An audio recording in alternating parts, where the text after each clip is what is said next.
where we want you to add properties that you're interested in. We're going to talk a little bit more.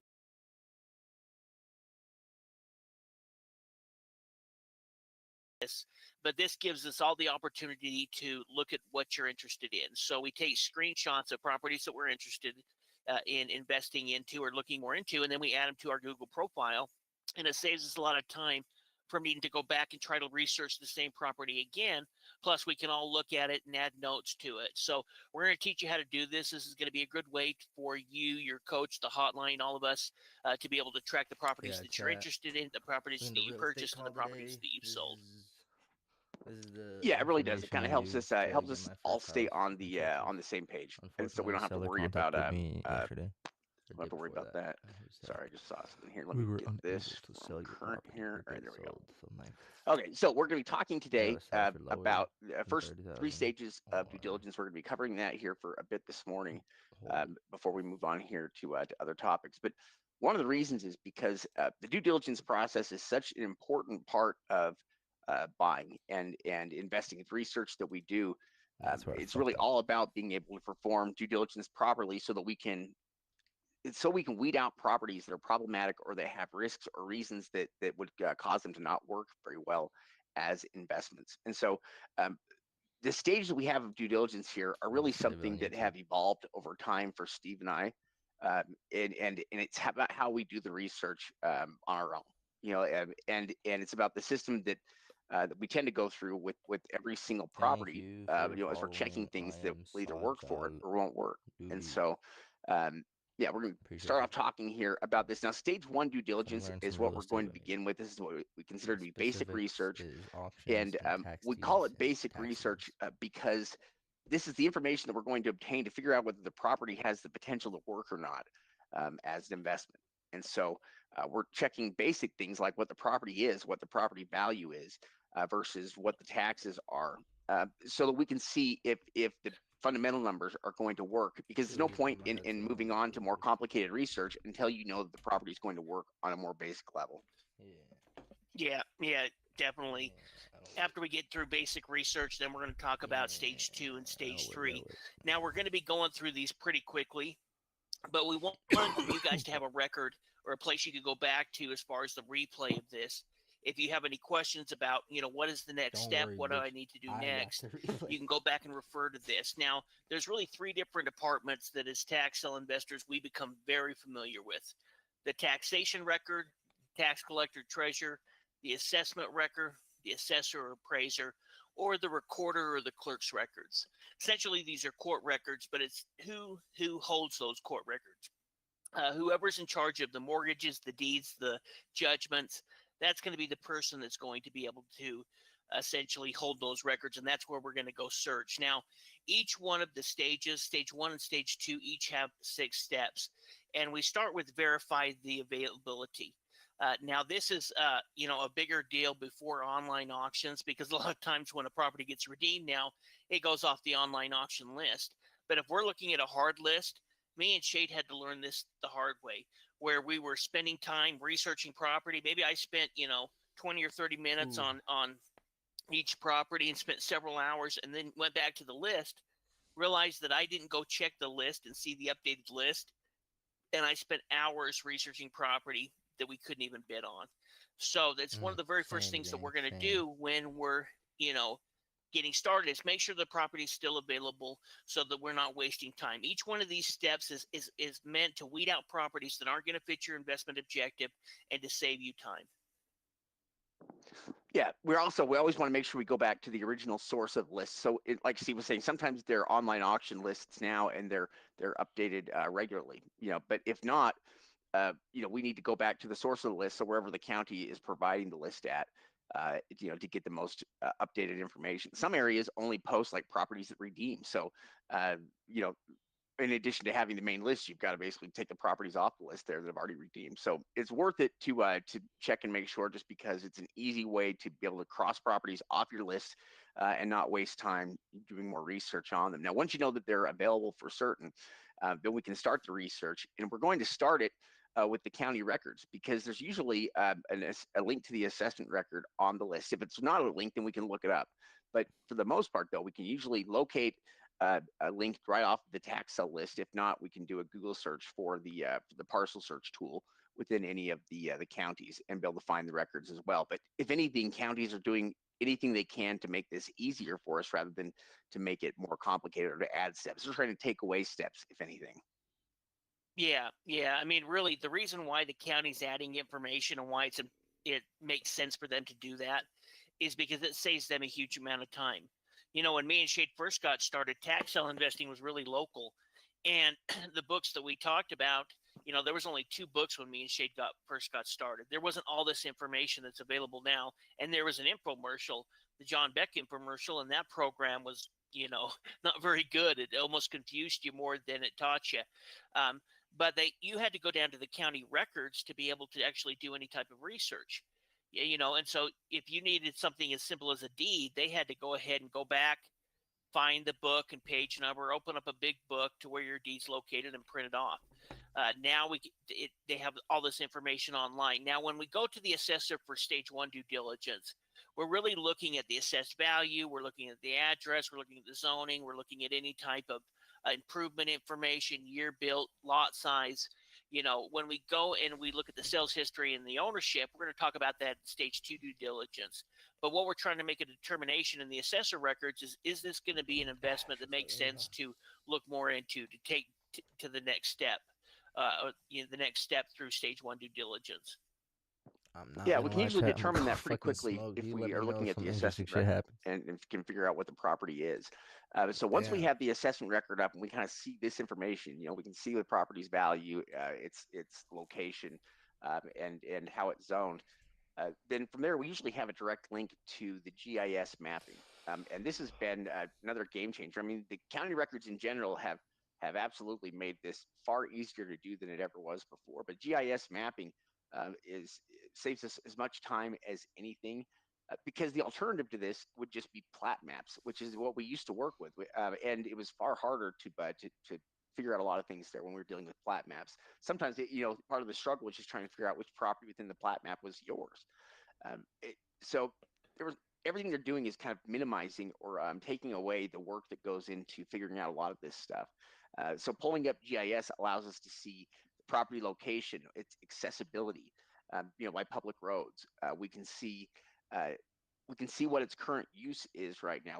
It's also, overhead images are usually how we spot water features or like drainage, things like that. We were usually seeing those from overhead, as we're checking out the property. So it's our first indication that there's something wrong. But this is also kind of an information gathering stage here, where we're using anything we can learn from the GIS maps. And so that includes being able to use different base maps to figure out stuff about it. So is the property flat or not? We can figure that out with something like topographical maps, and then having various years of past overhead imagery allows us to see when certain things have happened. So, for example, if we're looking at lots and we come across a lot that has a driveway, we can pretty well know for almost certain that there used to be a house there and that house was torn down. The question is, who tore it down? Was it an owner, or was it the county or the city that did it? And the issue is, if it was the county or the city, then they're going to have a lien attached to that, most likely. We can see in past years, we can probably figure out exactly when the property was torn down. We can certainly see, I guess it's nice to have different years to compare things to in the past, but we can use these also to gather a lot of additional information about the properties. Topographical maps actually end up being pretty important. When you can't tell if the land is flat or not, you don't have a street side image, then the topographical maps are really the only way to tell. Yeah, definitely. It's going to be a huge help. It's made a big difference. Now, once we get the GIS map, we're usually going to pull up Google Maps at the same time. In fact, we might be kind of doing this all at the same time. We're looking at the assessment record. We're looking at the GIS map. We're looking at Google Street View. We're all doing this within a matter of a minute or so.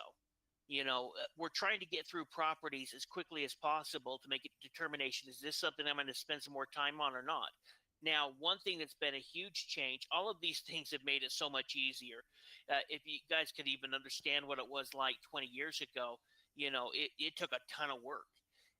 It still takes work today, but we have all of these tools that can help us, where we can invest from anywhere.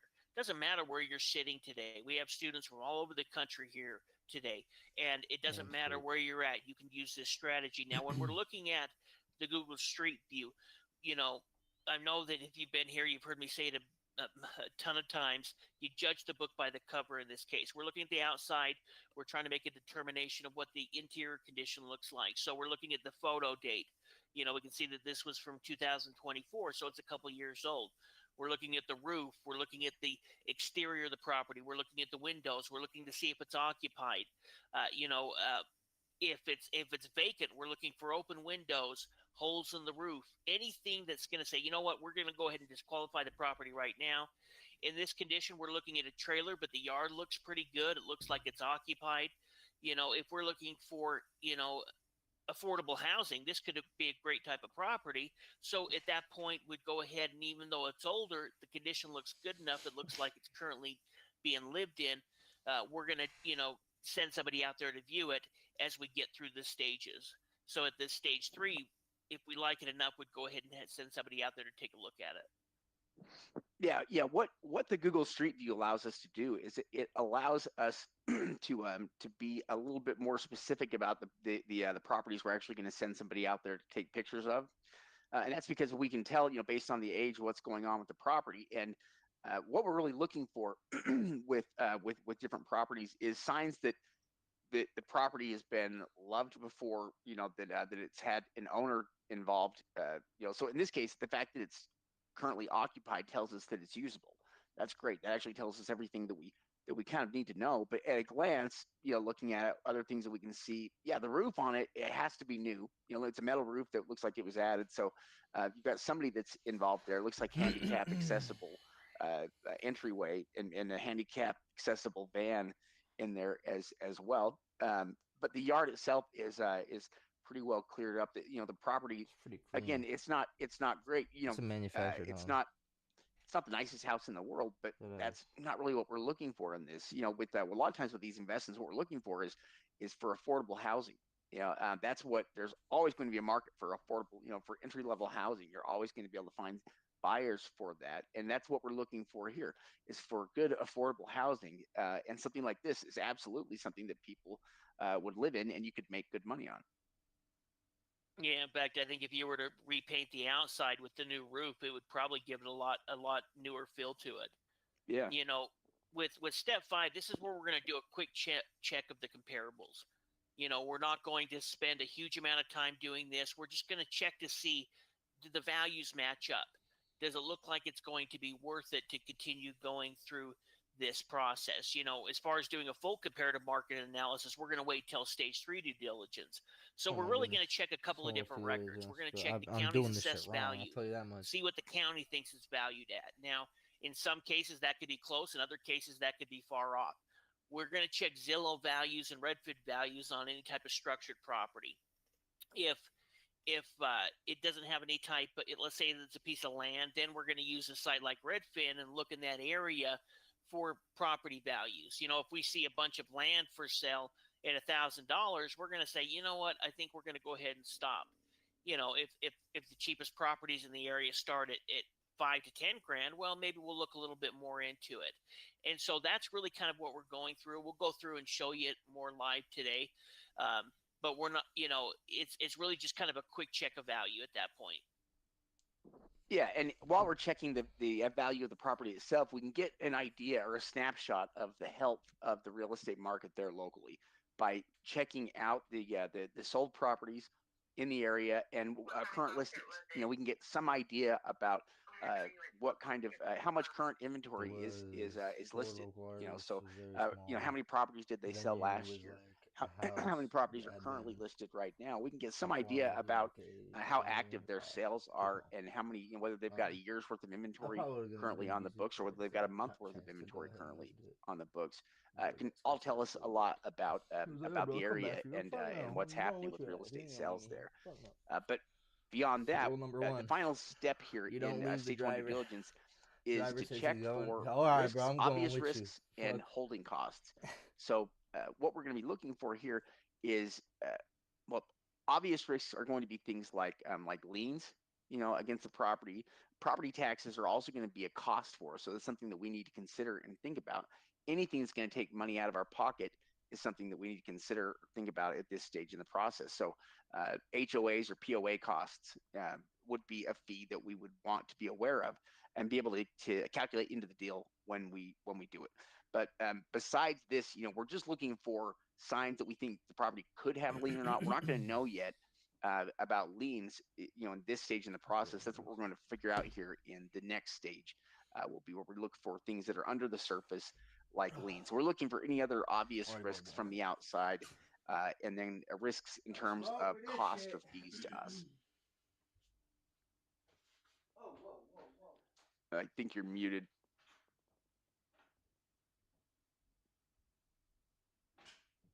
That's weird. I don't know. I'm not hearing anything from you suddenly. I'll just have you interrupt me here when you've got it on here. All right. So stage 1 due diligence. Again, 6 steps. We go through them really quickly. This is not meant to take very long. It's meant to be surface level stuff, just so we can eliminate properties that are not going to work from properties that will. Stage 2 due diligence, though, is where we're going to go back into the property and we're going to research some things about the property here. This is where we're going to perform our investor title search. So this is where we're going to be searching for liens or things that may be attached to the property. Yeah, exactly. Yeah, so, I hear you now. Yeah, see, my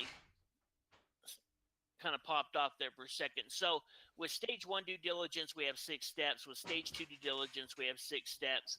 And stage 1 should only take us a couple of minutes once we kind of get into it and know what we're looking for. We go through it a couple of minutes. Now, this process, we may wait till a little bit later down the line, or it can be done at the same time.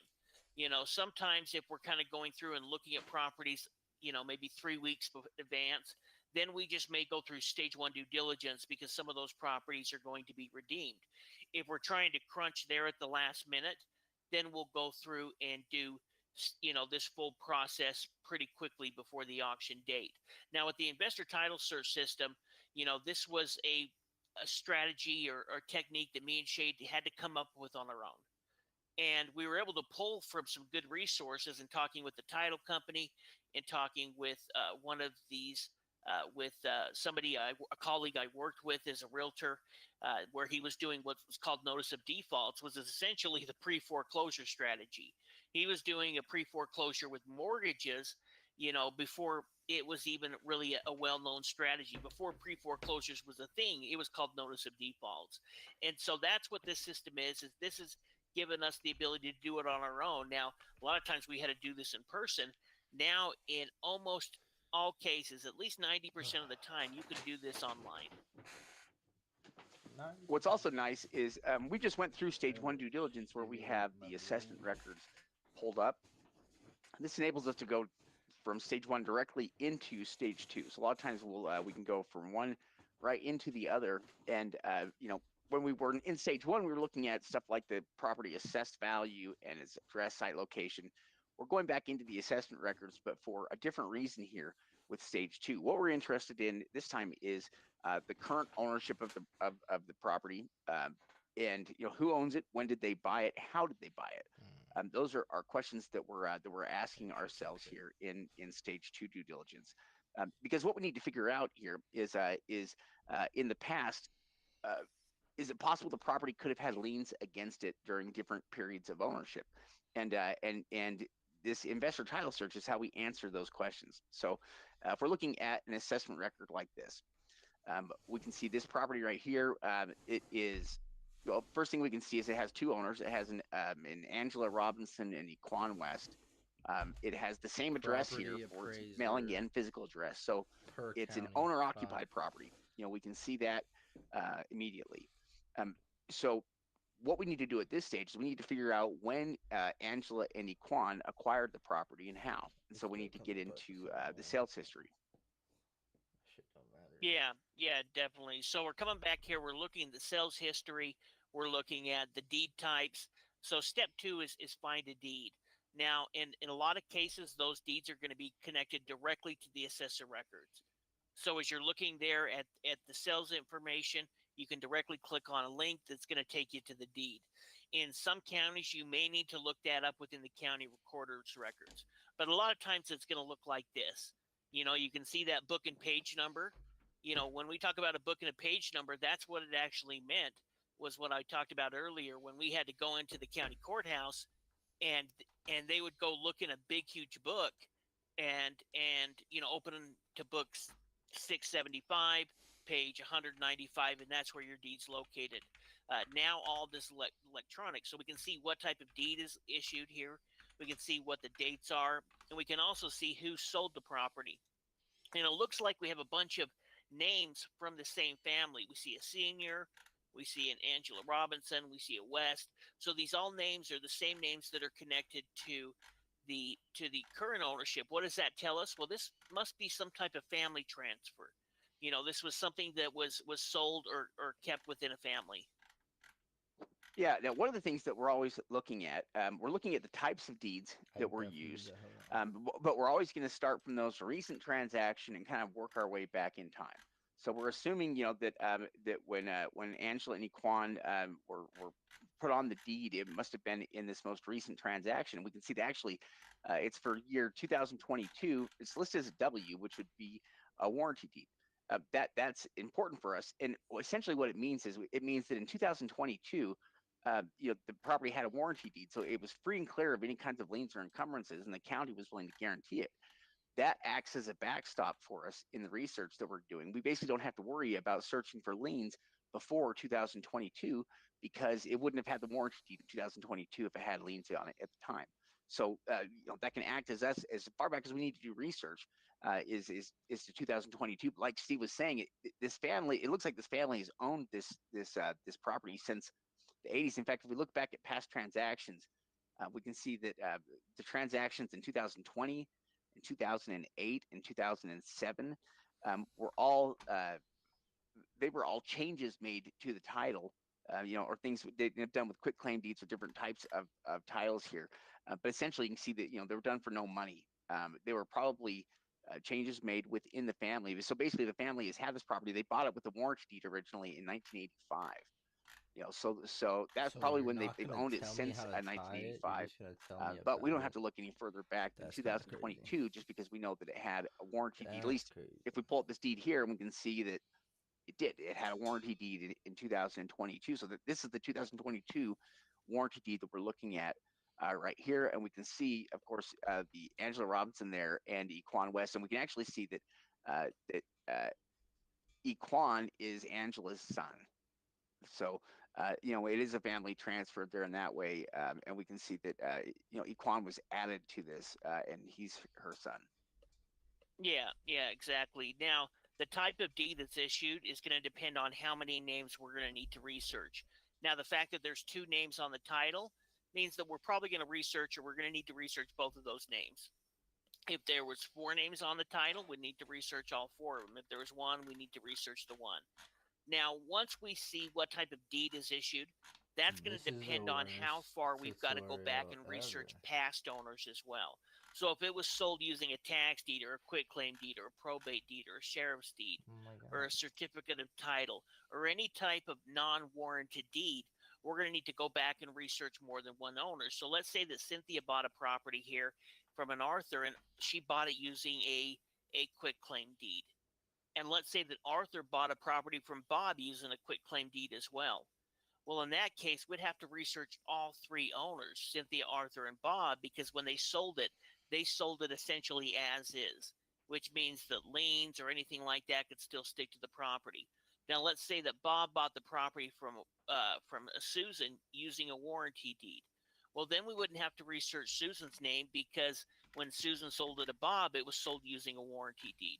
So it's going to depend on the type of ownership history, how many owners we need to research. A lot of times it's going to be issued most recently with a warranty deed. But if we find a property that was owned by a company or that was picked up as an investment, it may be sold with some other type of deed, which means that we're going to have to do more work on it. Now, that doesn't mean that we're going to say, you know, we're not going to do, you know, we give up on the property at this point. It just means that if it's a good property, we're going to have to go back and research a few different owners until we're able to get to a warranty deed sale. Yeah, essentially, we just want to make sure that there's no period in the past that we're not checking and that we're not unaware of. And each owner, represents a time period there, that they had with the property there where it could have had liens issued against it. And because of the way they sold it, we wouldn't know. And so this is how we kind of figure that out. And all we're really doing here is just figuring out which names we're going to use in the court records. That's really all we're trying to determine in this step. So it's all about just knowing which names we're going to be trying to pull up when we go into the county clerk's records, or the county recorder. A lot of times it's usually the same department that has property deeds as well. So if we looked at the past deed, like the past sale we saw just a minute ago there, for that last warranty deed, we would already be in the division of the recorder's records. So or the county clerk. It kind of depends on the county that we're dealing with and what they call it, but they all have somebody there in the county that is responsible for dealing with property deeds and with different legal documents and records. So the recording of things. There we go. I'm gonna shut the fuck up now. Bruh, this is like a big sidetrack, but I think it's fucking crazy. I feel like I sent it to myself like at least 12 times.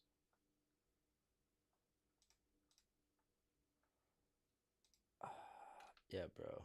These things are crazy. Here's the advert, bro. Bro, I need to see the ads, bro. Them shits are clean, bro.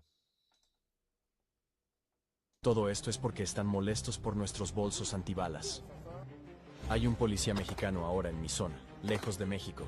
Me mira fijamente a los ojos y me dice, ven a Sinaloa, ya verás.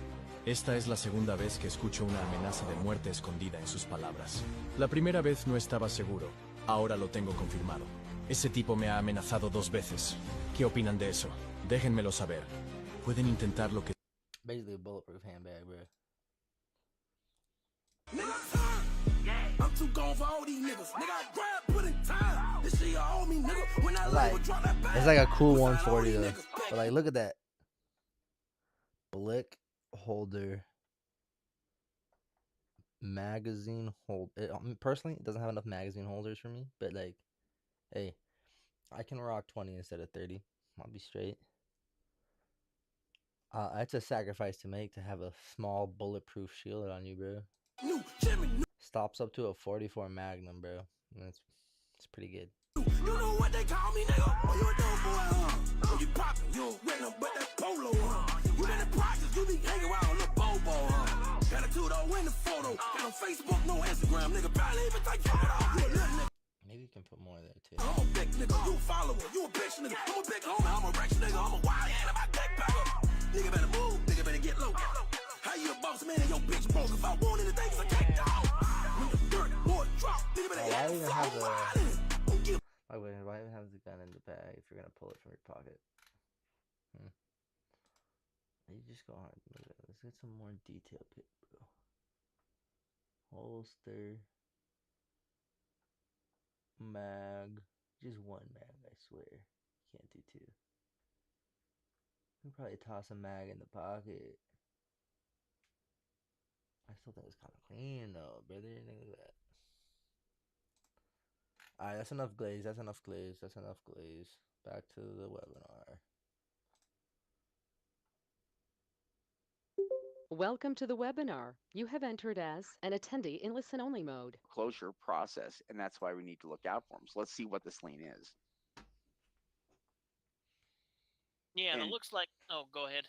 Oh, I was just gonna say it's a pretty big lien for $8,700. This is actually a demo lien. I'll let Steve kind of discuss about it, but it's why these liens are so important to find. If you were to buy this property unaware of this, there's $9,000 lien there. That would definitely change the numbers of the transaction. We see a lot of people make this mistake. Yeah. In fact, it's kind of interesting because this is actually a property that was purchased at one of the tax sales that we attended with our students. Now, luckily, because we do the research beforehand, we knew that there was a demolition lien on the property, so we didn't bid on it.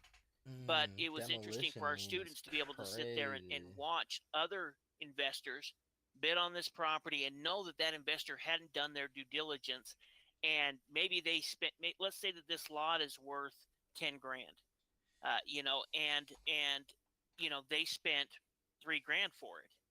Well, at that point, you know, they purchased a property and now they have a $8,000 lien on it, and almost a $9,000 lien, and that was back in 2022.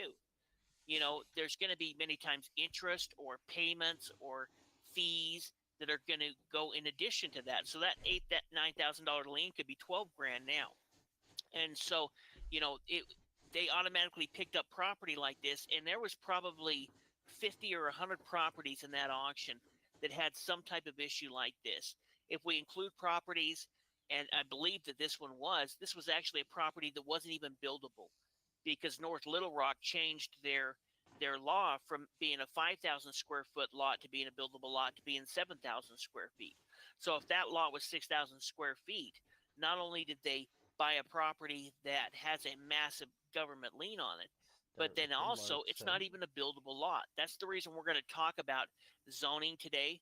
So as you guys go out there and look at land, you know, we're making sure that you're buying land that's usable. Yeah, it's a huge, well, it's a big mistake that you can make, and it's relatively easy to avoid it. But you know, we saw all the information that's listed there on the lien we can use in order to get more information if we're still interested in it. So if what we see with the lien doesn't automatically disqualify it by the numbers, then you know, essentially what we would do to find out more information is we would contact the same department here. So you know, you can see that this was done by a Katie Staley from the Housing and Neighborhood Programs department here, and there's a telephone number for her. We basically have all the information we need here in order to find out anything we need to know about the lien. And the idea would be to contact the city to find out you know, what the current amount of the lien is. They can also they're oftentimes they're ones that are dealing with the property directly, you know, so especially if there's liens against the property, then they're absolutely going to be familiar with it, and they may be able to tell you what's going on with the property, how it ended up in that situation. Sometimes they can be really good sources for information, you know, but they can also tell us things we may not know, or things that would just, they can tell so many things that are helpful. We've had so many different times where county officials have been really helpful here in information as we try to find more stuff about liens against the properties here and things that have happened in the past. In fact, they've told us things before that have changed our perspective on properties, you know, both for the better or for worse, you know, for properties we decide to bid on versus properties that maybe we decide not to bid on based on things they tell us. Yeah, absolutely. Well, and we have all their information. You know, we have the person in the department we need to contact. We have the phone number. We have the lien number. We have the original amount of the lien. We have all the information where we can go ahead and contact the city. We can find out exactly what the situation is. So once we've got through stage 1, stage 2, then we have stage 3. And stage 3 has 3 steps in it. You know, essentially we're going to do an on-site evaluation. We're going to determine the value, and then we're going to set our max bid. So essentially with these 3 steps, these are the final 3 steps in determining what we're going to bid and how much we're going to bid. Now with step 1, this is really going to be for structured property. That's one of the big advantages to investing into land, is that we eliminate condition, we eliminate you know, all on-site evaluations. In a lot of cases, we're able to make all that determination through the online information. But with structured property, you do not want to buy structured property sight unseen. You know, I talked a little bit about, you know, our students going to an auction, and this is a thing that happens quite often. In almost every auction that we've attended, we'll have structured property that we've gone out or had somebody go out and take an on-site evaluation, and we know, do not bid on this property. Even if the Google Street looked good a year ago, that doesn't mean that that's the condition today. And so they've gone out, they've taken photos of properties. We went ahead and taken those as no buys on our list. And then to see, you know, other investors purchase those properties and essentially, you know, automatically lose $20,000-$30,000 because they purchased a toxic home. Yeah, really, it's hard to overstate just how important this part of the process is, because things with the property can change overnight. I mean, a property could burn down, in a night, and its situation completely changes. Even the images we're looking at this was only like a year later, with the property that we're looking at here, and it's obviously suddenly quite overgrown, and the property has been boarded up. That may not necessarily disqualify the property, just because in this case, the house itself looks like it's in decent shape, brother, and most of the weeds and whatnot could be cut down. What we'd probably be wondering here is who boarded up the property. I'm kind of lost. Was it the county, or was it, was it the owner? If it was the county, they probably boarded it up because people were getting inside of it, because maybe vagrants were getting inside, or they were having problems with it that way, and so they boarded it up, which means it's also going to have a big lien against it as well for the fees to do that. Those could all be reasons why we might disqualify the property. But Steve is right. In every single sale that we attend, we go and visit properties that are in person, that have major problems. The properties that have collapsed, properties that have properties that had trees fall on them, properties that are condemned, and had properties that were been condemned for a long time. There's so many things we got to watch out for there that we can spot very easily if we send somebody by there to take images of a property. And that if we rely on online information, we're just never going to know. That's the mistake everybody makes with these properties and on-site photos, is they trust online information. So maybe they'll see something like a Google Street Side image, and they'll believe that's how the property is, and they'll bid with that in mind. And it's an easy way to lose money, just because so many things can change from that time. And so the best thing, obviously, is if you could be there yourself in person to look at properties. That's it's hard to replace that. That's going to be the best thing, because you can walk around, you can get your own analysis here of what's going on with the property. But if we're investing out of state, obviously that's not going to work. We need to send somebody by there that can get images of the property for us, so that we can determine what the current condition of the property is. It's really all about figuring out what the condition is like right now. And so to do that, we have to send somebody by there that can, at the very least, take photos for us. There's a lot of ways you can hire people to take photos. We've done a number of these. We like handymen, though, just because the people already have an eye for problems with real estate. They already work in the area and tend to travel around the area quite a bit. So sending them by a few homes is generally not too big of a deal.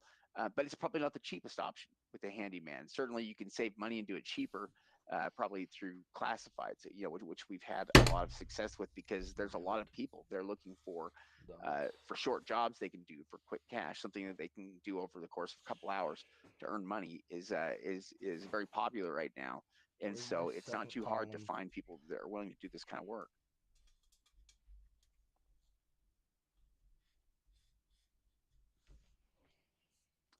Now, what we're going to do at this stage, essentially, once we've set up and sent somebody out there to the property to get images of the property, then we're able to determine what the condition is, and we can start working on setting the real value. Now, in stage 1 due diligence, we did a quick check of the value using something like Zillow. And that will give us an idea of what the property value is. But what we need to do now is we need to get a more accurate idea of exactly what the actual value is, not based on Zillow or Redfin or something like that. We need to base it on our own comps. So what we need to do is find comps, sold properties that are going to best, the best or closest to what our property is, to best illustrate what the value of the property actually is. That's what we need to do at this stage in the process here in order to set an actual number on that property. It's going to have to be based on other properties that have sold near it recently. Yeah, exactly. This is where we're going to be doing a comparative market analysis. We're going to be looking into the market conditions there. It's going to make, depending on what the market says, that's going to make a big determination in how high we're willing to bid on the property. And there's a couple of different resources that we can go to. The property value websites, this makes our job a lot easier. Before, you really had to have access to the MLS to be able to do a real good comp, to do a real, find real good comps. You can also go to the county property sales. In fact, many counties have this pretty well set up where you can go ahead and research that. Or many times we can get information from a real estate agent. When we go into an area for one of our buying tours, a lot of times we're going to have a real estate agent send us, you know, the MLS listings that are currently on the market, and maybe the properties that have sold over the last year. Or we can have them do a broker price opinion as well. But, you know, these are kind of the options that we'll go to. And many times, you know, most of the time we can do this just on our own. Yeah, in fact, what we need to do is we need to determine what the property value is based on other properties that are nearby that have sold recently. In fact, you know, one of the fastest ways I think to do this is, you know, whenever Zillow or Redfin are setting a value for the property, they're always basing it off of certain comps, and those comps are listed right below.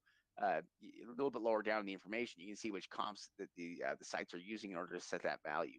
A lot of times, those comps that they're using, you know, could be good, legitimate comps. But what we can do, though, by looking at them, is we can see how closely they relate to our property, or how much they're a reflection of our property. How close are they really? And to see if they're actually going to be good comps or not, because we can certainly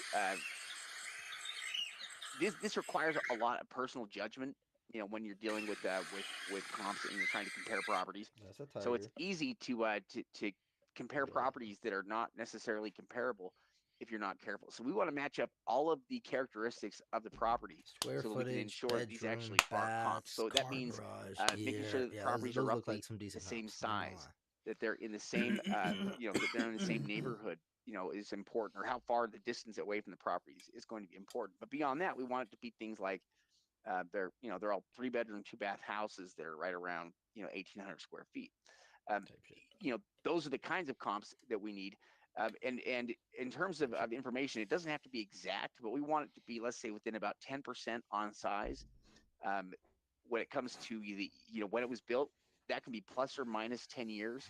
So we want it to be within a range there, you know, of about 10 years of when it was built here with the property. So we wouldn't want to compare a property that was built in 1950 to a property that was built in 2001, because they're going to pull very different comps. Other information that we can look for, well, we can get an idea of how long the property took to sell, but what we can also figure out in this, though, is what the dollar per square foot is. You know, so if we're dealing with an 1,800 square foot home, we can figure out $1 per square foot, which with these properties, it averages between $55 and $62 a square foot. And so if we were to set the value and say, you know, okay, our property value is going to be $60 a square foot, we can multiply that $60 times our 1,800 square feet and know about what the value of our property is. Yeah, exactly. You know, we also have a deed calculator that's available in our coaching forms and script section. And this allows you to put in different comps, and it allows you to add different fees that are involved. And whenever we're talking about, you know, determining value or determining our high bid, we're usually going to do a percentage of the value. So in this case, for this example, you can see we want to bid up to 20 cents on the dollar. That would be a bid of $2,100, $21,000. And that's going to be based off of the 3 comparables that are there within the middle section. You know, we're looking at a house there that's about 900 square feet to 1,000 square feet. And the home's values they sold for about $101,000 up to $115,000. So on average, they sold for about $112 a square foot. So based on those 3 comparables, our subject property, or the tax deed that we're looking at, you know, would sell for about that same price if we were to go ahead and clean up the title. And then we can see what the the expected profit would be. So for any kind of structured property, it's good to kind of throw this through this system to get an idea of how much profit you're going to make based on rehab costs, based on everything that's involved with it. Yeah, it is. It's a pretty good tool there for helping you account for all of your potential costs, things that may come up. Now, what we need to do once we know what the condition of the property is we need to set the value, and we are able to set the value of the property. We can set our max bids, and setting our max bids. It's one area that we see a lot of investors make mistakes in terms of that they overpay for properties. You know, we like to keep our max bid set as a percentage of value ahead of time here.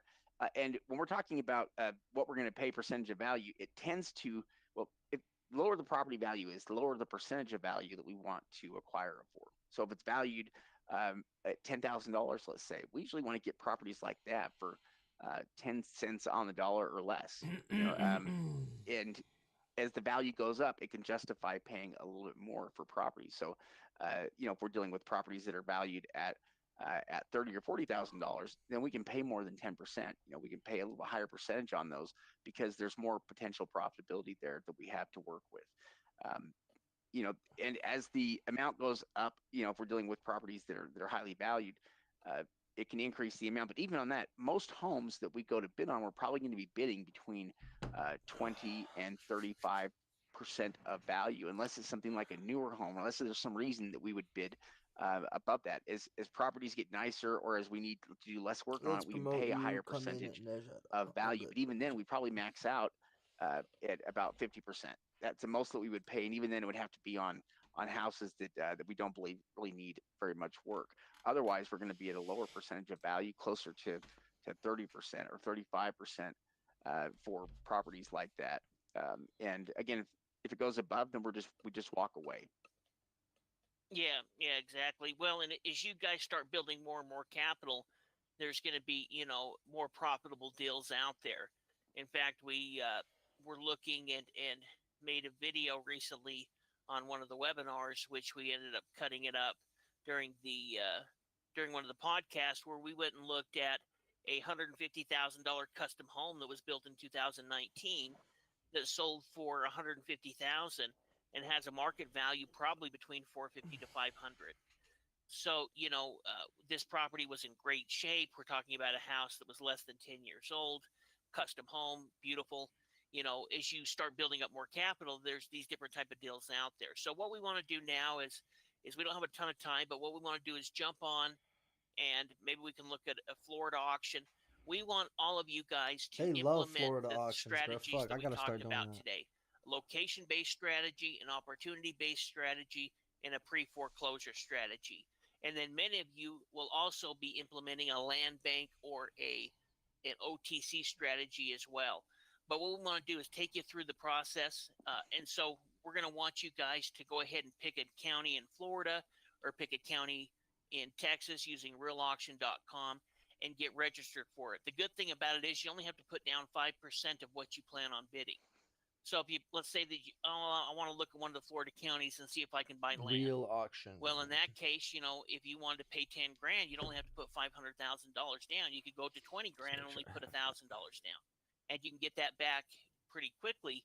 And in Florida, you can actually, in many cases, move that money or bid in multiple auctions. So they'll hold it in escrow, and you can bid in Lee County and Polk County or whatever it is. But we have many students who have only invested in Florida land. Now, they take a long-term approach, meaning they bid on a bunch of property to win the properties that they get at their price. So they lose a lot of properties, but they've done very, very well there, playing that type of strategy. And we want you guys to do all three strategies. Yeah. We have, in fact, last year I met a mother-daughter team that we were working with that were from Florida, and all they did was buy and sell vacant land in Florida, and they did quite a few deals. I mean, they did. I know they did better than 150,000 in transactions in Damn, 150,000 just off of land, and that was only dealing with Florida land. So there's definitely opportunities there, and the more you know about a market, the better it is. If you have information about a certain market, and you can check out tax sale properties, and you can have success. It's just a matter of being patient and placing bids enough, until you eventually win a property.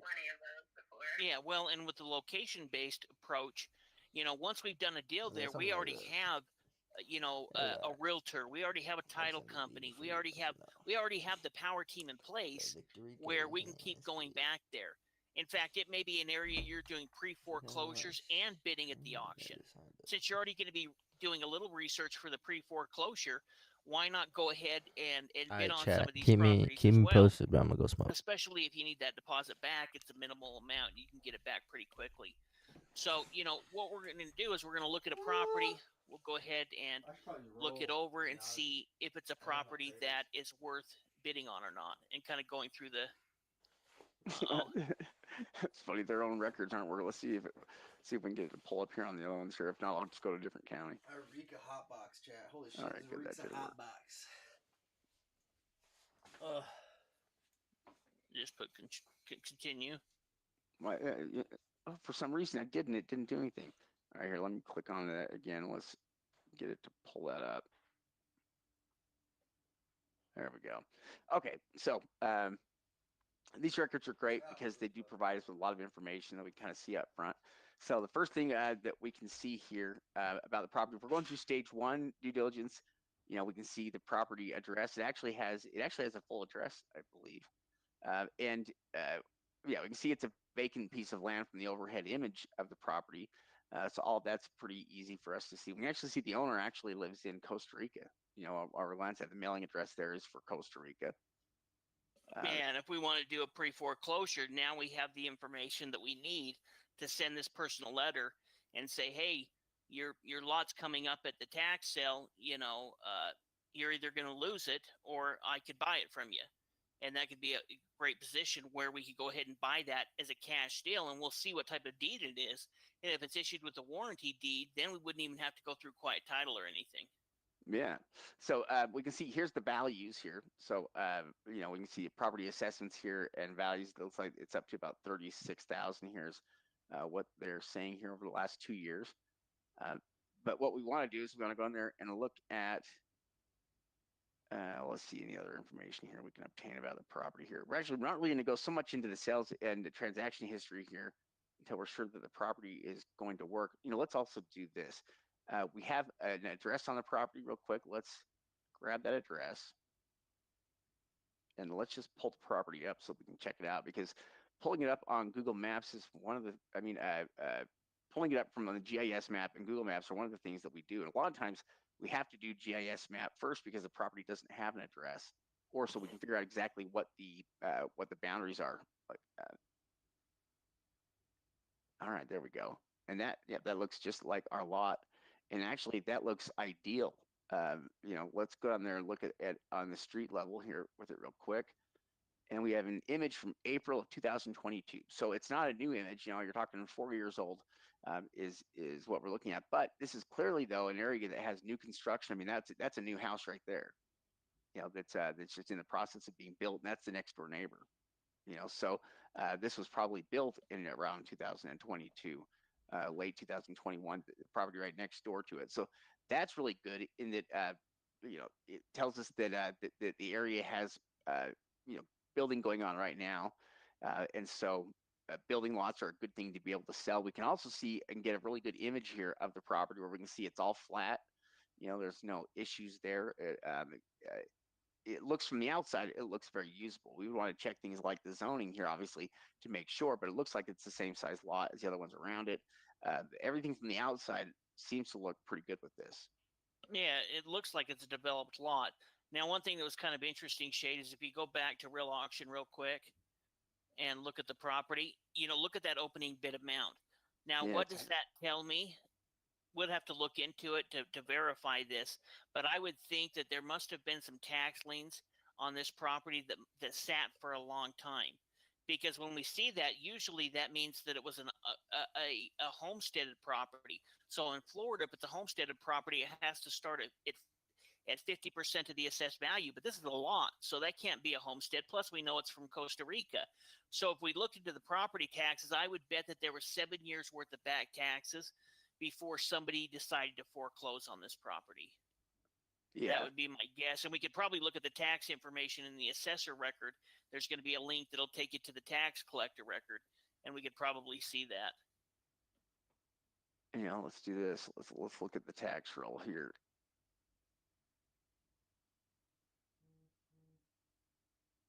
You can also see up there the top right-hand corner, Shade, right above the GIS map where it says View Comparables. We talked about looking up comparables.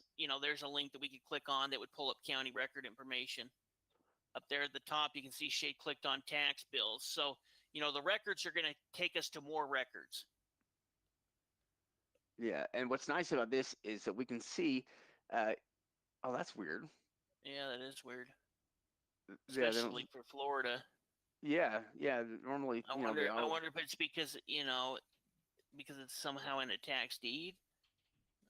I don't know. Yeah, that is pretty weird. Usually, you'd be able to see all of the past records there, right there, though, and all of the different liens. Yeah, that is pretty interesting here. Oh yeah, that is kind of crazy. Let's look at the sales history quick. Yeah, let's look at the sales history, and then we may do a quick search here to look for liens here against it. Okay, so we can see that it was a transaction in 1993 for $100, and another one here in '85. So it hasn't sold very much here in the past. The current owner of it has had it for a long time, since at least '93, maybe since '85. And click on see what kind of deed it is.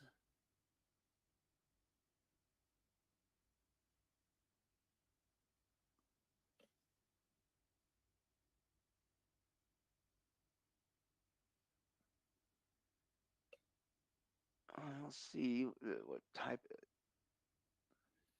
It looks like a. Go. You have to scroll in farther. The indenture right below that.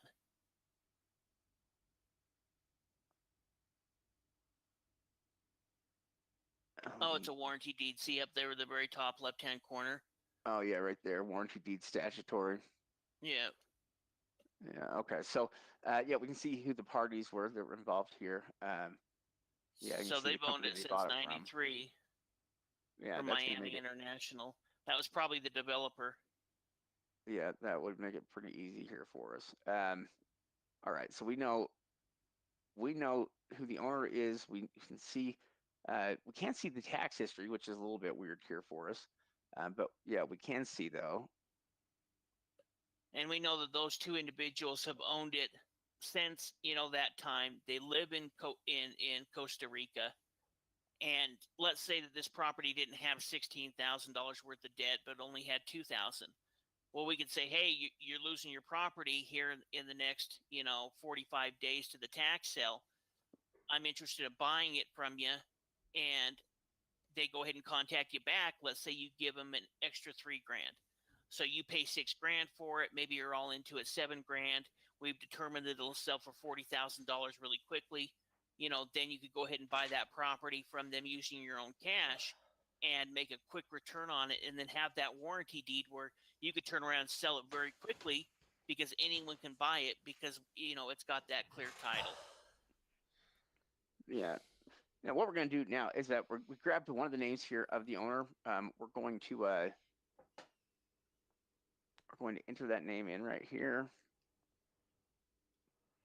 and then we're going to submit that, and let's see how many results we pull up. So it pulls up a total of 10 results. That's not too bad. That's enough that we can go through this fairly quickly here. And so the first thing we want to do is, all right, it looks like this is set here by the recording date. So let's do this. Let's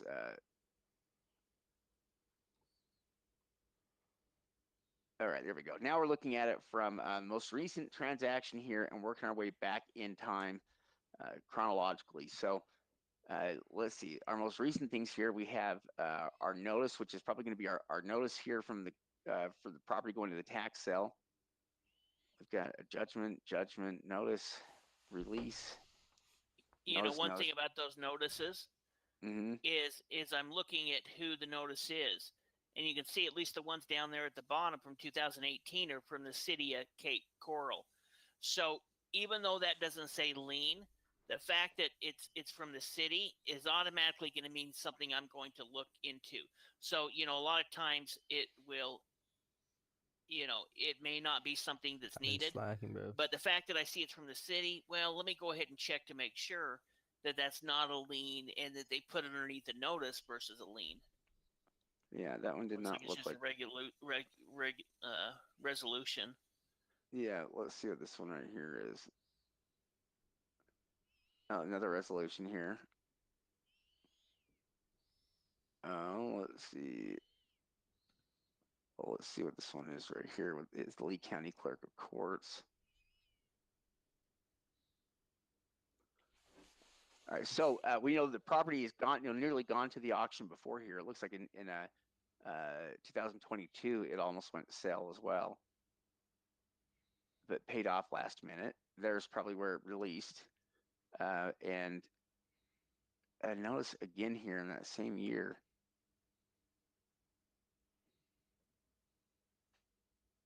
it must have been the following year. It must have got notices to 1 year and then the next year.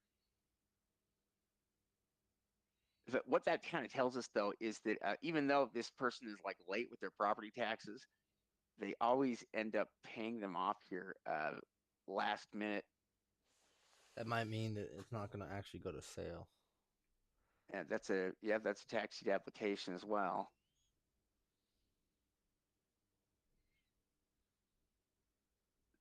But what we don't see there out of any of those records are any liens. There's no liens against the property there that we can see out of those 10 records, and nothing that I would be worried about. There's a couple of judgments, but you see those judgments are for American Estate and Trust. That's what we're looking for is, some type of city government, something like that. And so at this point, we know that this property doesn't have any liens against it. We would go ahead and verify that it's a buildable lot. I believe that it probably is, but we're not going to want to, we're going to want to make sure. And then at that point, determine what the actual market value is by looking at what properties in that area are selling for. Now, one trick I like to do is I like to go ahead and look on Redfin and look up the address minus the street, the street numbers, and look at all of the different sold properties right there within that area. Yeah, in fact, so I think I've got the property address here pulled up right here. Let me just. All right, so I've got it recorded here. Let me pull up on Redfin, and we'll show you what we mean. So rather than pulling up the full address here, I'm going to take off the house number right there. If I just hit enter, and what it will do is it will kind of make that the center focus here for us, and it can show us the nearest the closest nearby examples here. So that's actually our lot right there. I don't know. No, that's just the closest lot here. Now, what we could do here, if we wanted to get an idea for what's in sale in the area, there's so many properties that are currently for sale here that it's actually a little bit harder work because there's just so many here. You've got to weed it out because we're pulling up all the homes. Mm-hmm. If we go like this,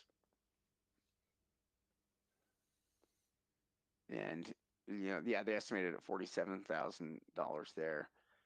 But what we also like to do in some cases, we like to go down to a neighborhood level and to see what individual properties, see what some of the neighbors are selling for.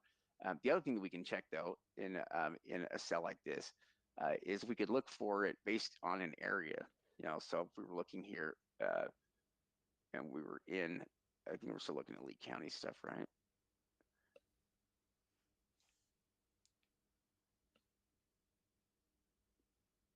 And Lee County is such a big area that we've got so many property sales that are happening there. So it almost probably even work out fairly well if we were looking into specific neighborhoods. But it's not so much an issue in Florida because they've got so many sales that occur. It's going to be more of an issue in other places, to see how much real estate is selling. But what we can see, what we would check though, is the difference between what's currently listed and how much they're selling for properties. And so it might work more effectively if you're looking at a specific neighborhood or a set little geographical area, and you're looking at how many properties they have for sale there and how many sold here in the last little bit. We can kind of get an idea for property values based on that as well. Yeah, in fact, you can go and type in Redfin Data Center into a Google search view and pull up their data center.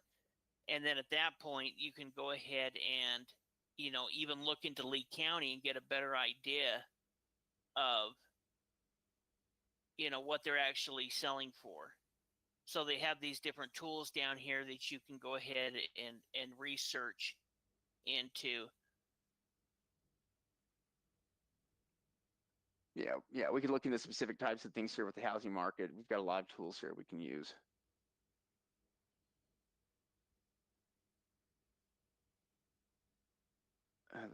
There's always interesting articles in here that we could check out. Yeah. And let's see here. How much time do we have? What? We probably got to jump over and hit up the rest of the slides and then come back. Okay. All right. We'll come back to do more research here on additional properties. We'll do that here in just a little bit. It's interesting. Lee County's still having problems with some of their system anyway. Check out a different county here.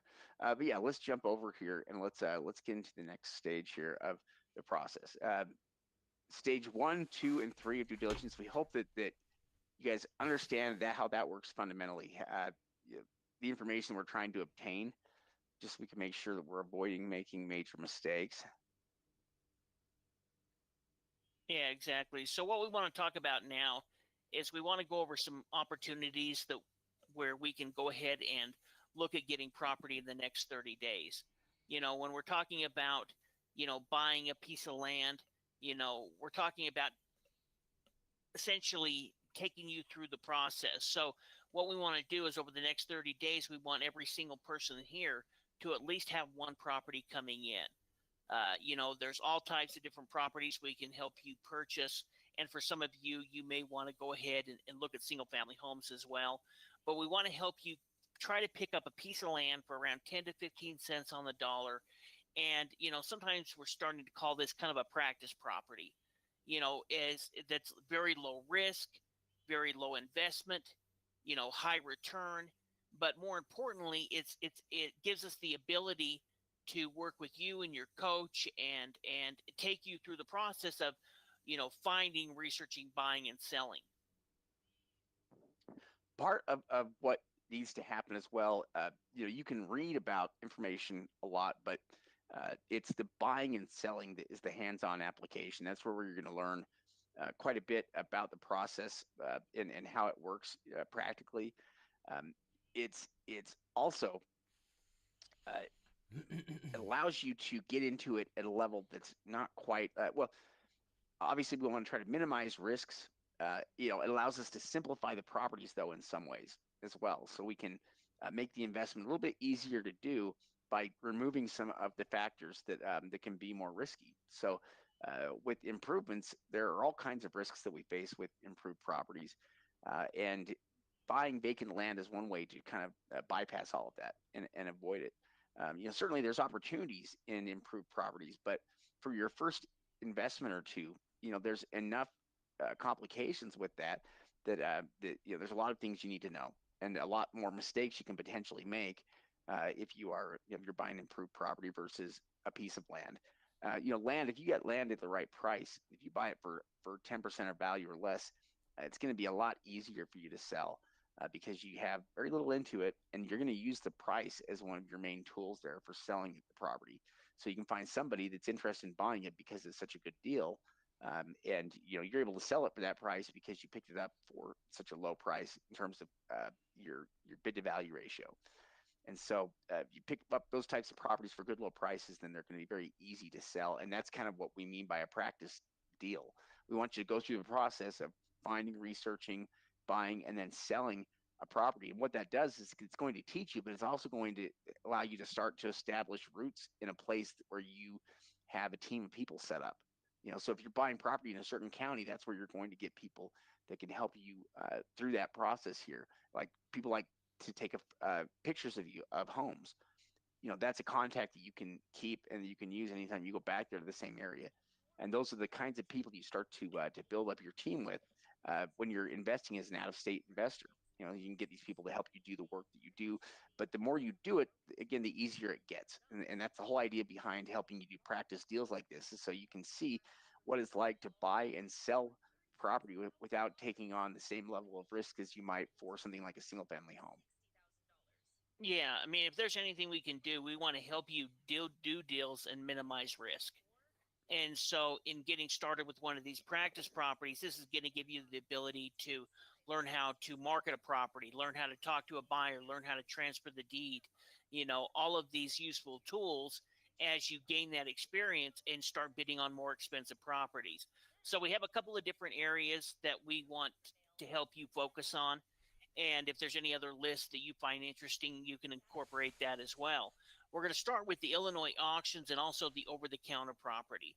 Now, Illinois is a tax lien state, but what happens after a certain period of time, the counties will go ahead and send the properties over to this law firm, and this law firm is contracted with a bunch of the counties there to essentially foreclose on the property and offer them up as a tax deed.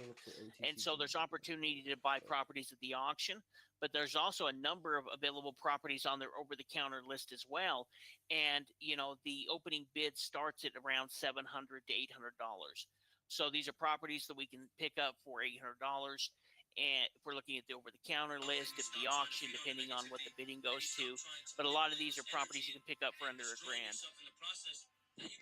Now, one thing that's unique about Illinois is the way they put their lists together. It's a little bit different from any of the other states or counties that we deal with, and that's because their list is big and it actually provides property information in a number of different ways. But one of the ways it does it is with these previews of the property that basically show us a small image here of a plat map or like a GIS map over the property to kind of show us the location. It shows us all of the relevant information above that, and then an image of the property, as well as showing us what the minimum bid amount is. And yeah, all these properties have the same, minimum bid amount because they're essentially like over-the-counter properties in a way, kind of. There is a limited amount here that it's going to cost to get into each one of these. And there's opportunities. So we can see that they have sales. Actually, Illinois has sales going throughout much of the year. During this part of the year, they're really busy. In fact, we just had sales here that just wrapped up. There's another sale happening here on the 30th for St. Clair. We've got sales that are continuing on after that. And so there's a lot of opportunity here with a lot of properties. And one of the good parts is you can usually get these properties for fairly close to opening bids. If you're trying to win a house or something that's on the list that everybody's looking at, then it will get bid up, probably a bit from there. But if it's the majority of the properties on these lists sell for pretty close to opening bid amounts or not too much above that. Yeah, exactly. Let's say that you pick up a $10,000 lot for $1,000 and you turn around and sell it for $5,000. Now you're not going to get rich off of that, but you've got a chance to take to entirely learn the process. Plus that's what, I don't know, 400% return, 500% return. It's a great return on your money as well in helping you learn how to be able to do this. So there's definitely going to be auctions, and these are going to happen throughout the year. So this is going to be one of the areas that you're going to want to go back to. And we have different tools that are going to be available to you to help you learn this process or make it easier for you. So we have this Illinois over-the-counter links page that has all of the different counties and links to their partial search tool, to their GIS map, to the over-the-counter list, and then any notes that might be helpful. For example, some areas you may need to delete the dashes to look up the GIS map, for example. If there's something like that, we're going to include notes in there as well. So you can use this as a resource to go back to it and find the research information or the links to any of the research information in any of these different counties. Yeah, now with any of the counties that are in Illinois, the list itself, though, we're going to get off of iltaxsell.com.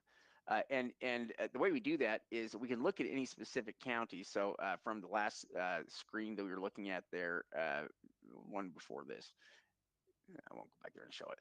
Yeah, if we're to click on Alexander County, what it would do is it's going to show us all the activity for Alexander County, Illinois. And the results are going to look like this. So if there's an upcoming sale that's scheduled, they'll tell us that here. But otherwise, what they're going to show us is the most recent sales that they've done. So we can see that they did a sale in 2024 in February, and then in December of 2024, and then in October 31st, 2025, they did a sale as well. So what we're going to click on is the auction results there. We're going to look at those results, and they're going to look something like this. So what this does is it shows us properties that sold. So we can see the first one here sold. We can see it sold for $7,600. Two properties below that were removed. They're probably redeemed. And then we see there are two properties there that are available because essentially they weren't purchased in the auction, and so they're available now over the counter. And that's kind of what we're looking for here with any of these Illinois over-the-counter lists. Is we're looking for those properties that are still available after the sale took place. Yeah, excellent. One thing I was thinking about is we have all of these lists for the last year that have the photos and everything. I was thinking, I'm going to get all of those lists and put them together in a file. That way, you could look at both lists. So we can say, oh, that property and, the fourth one down, and then look at the list that has the photos and information to kind of help us narrow down some of these lists a little quicker. Yeah, that's a pretty good idea. Yeah, especially seeing how we already have the information. There are good opportunities in the Illinois sales. We've had a lot of students that have bought and sold property in Illinois and had pretty good success with it. And so that is a sale that we'd like to pay attention to. It doesn't have too much competition, and it has decent opportunities, but it's not the only one. There's actually a number of different sales. In fact, this entire time of the year, I think we're paying attention to tax sales right now, what a lot of other people aren't. And so it's a good time of the year to get involved. Now, there are also properties coming up here in Pennsylvania, repository properties. And in a similar way, these are properties that have been victims of government property tax enforcement system that's not very effective. And because of that, Pennsylvania has some counties that just have humongous numbers of over-the-counter properties, essentially. Repository properties is what they call it. That's their term for over-the-counter in Pennsylvania. But on the 11th, they have a sale happening there for Monroe, where they have over 1,500 properties available. In fact, what they keep doing is they keep conducting this sale over and over again until they can get these properties sold. And so, from a month-to-month or a week-to-week basis, it's essentially the same list. It's just a matter of which properties they've sold off of that list. And it's an easy sale to participate in. You can place a $500 deposit by the 28th, so you'll need to get that in soon. But doing so will enable you to bid on any of those properties, and there are some pretty good deals on those properties. There is some junk properties within the repository list, so you have to do a little bit of sifting here. But there are also some real jewels in there. There's some really nice little properties that have kind of slipped through the cracks, and they have great value, and that would be good investments. Yeah, well, part of the problem is that the list is so hard to research, and we've made that a lot easier for you. And so there's only really been, maybe a dozen, maybe a little bit more than that, properties that sold. And there's been a total of 4 sales. So this will be the 4th sale they've had. And they've maybe only sold 50 properties total. So that's one good thing as well, is that there hasn't been hundreds of properties that have sold in this auction, which have flooded the market. Yeah, that is a good point. We can see which properties essentially have sold from sale to sale. And yeah, it's not that much, because they do make it fairly challenging, at least with the way that lists pull up. It can be hard to find some of the information that you need. It's also just such a big list that I think that's overwhelming for investors to try to tackle. Now we've got a couple of different pages here that are dedicated to states like Pennsylvania and Mississippi. These are states that have over-the-counter inventory. And what we have is right below the pre-selected list, we have links to certain pages, state pages there for some of these areas that have over-the-counter properties. So one of them is for Pennsylvania. It's the Pennsylvania pre-select list, and it has the Pennsylvania repository sales listed there, all the different counties. And so it's listed kind of like this. You can see we have Adams County, Beaver County, Berks, and we have notes in there that tell us how the county operates or what some of the rules of their sale are. And then we can also look at their list of properties. And so it's not just one county. Most of the counties in Pennsylvania have repository properties available for purchase. You just have to know how you can purchase them and when you can purchase them. And so we actually have an entire page that is dedicated to nothing but these Pennsylvania counties and reviewing over their repository inventory and all of the tools needed to research properties in those areas. And we've had students that have had a lot of success in Pennsylvania with picking up properties for pretty low prices and being able to sell them for good returns. There's lots of opportunities there because they're good lots. You'd be surprised at just how good some lots are in the over-the-counter inventory there with a state like Pennsylvania. But it's because the same problems that cause their properties not to sell at auction are the same problems that cause the properties not to sell as repository properties as well. And as long as we know how to do the research, we can get around that. Yeah, absolutely. In fact, Monroe County for many years didn't allow you to purchase repository properties or over-the-counter properties unless you were there in person. So that's part of the reason why they have so many properties now, is that, essentially they didn't allow you to purchase over the counter unless you were there buying them at the county itself. Yeah, which that's obviously going to limit your buyers, and that's how you can end up with a list of 1,500 properties or more. But that's a place where you can always find opportunities. Here is within Pennsylvania repository sales. We'll be looking into this here a bit. Now, another area is Mississippi and over-the-counter deeds in Mississippi, which is kind of interesting because Mississippi is a tax lien state. First and foremost, they sell tax liens, but kind of like Pennsylvania, all of their sales are conducted in person for their liens. And so they tend to have a lot of over-the-counter liens that are left over. Any of the leftover liens are essentially sold to the state, who after 2 years from the date of the sale, or once the redemption period expires, then it is the state that ends up foreclosing on these properties. So in a way, Mississippi has both tax liens and they offer tax deeds. The main thing that's different with their tax deeds are that these properties that are offered up are basically foreclosed on by the state. They become the ownership of the Secretary of State in a way, or at least that's the office that's responsible for it. And so that's who we're dealing with usually when we're looking at property in Mississippi, is the Secretary of State, and specifically it's a tax forfeited land division that we're going to be dealing with.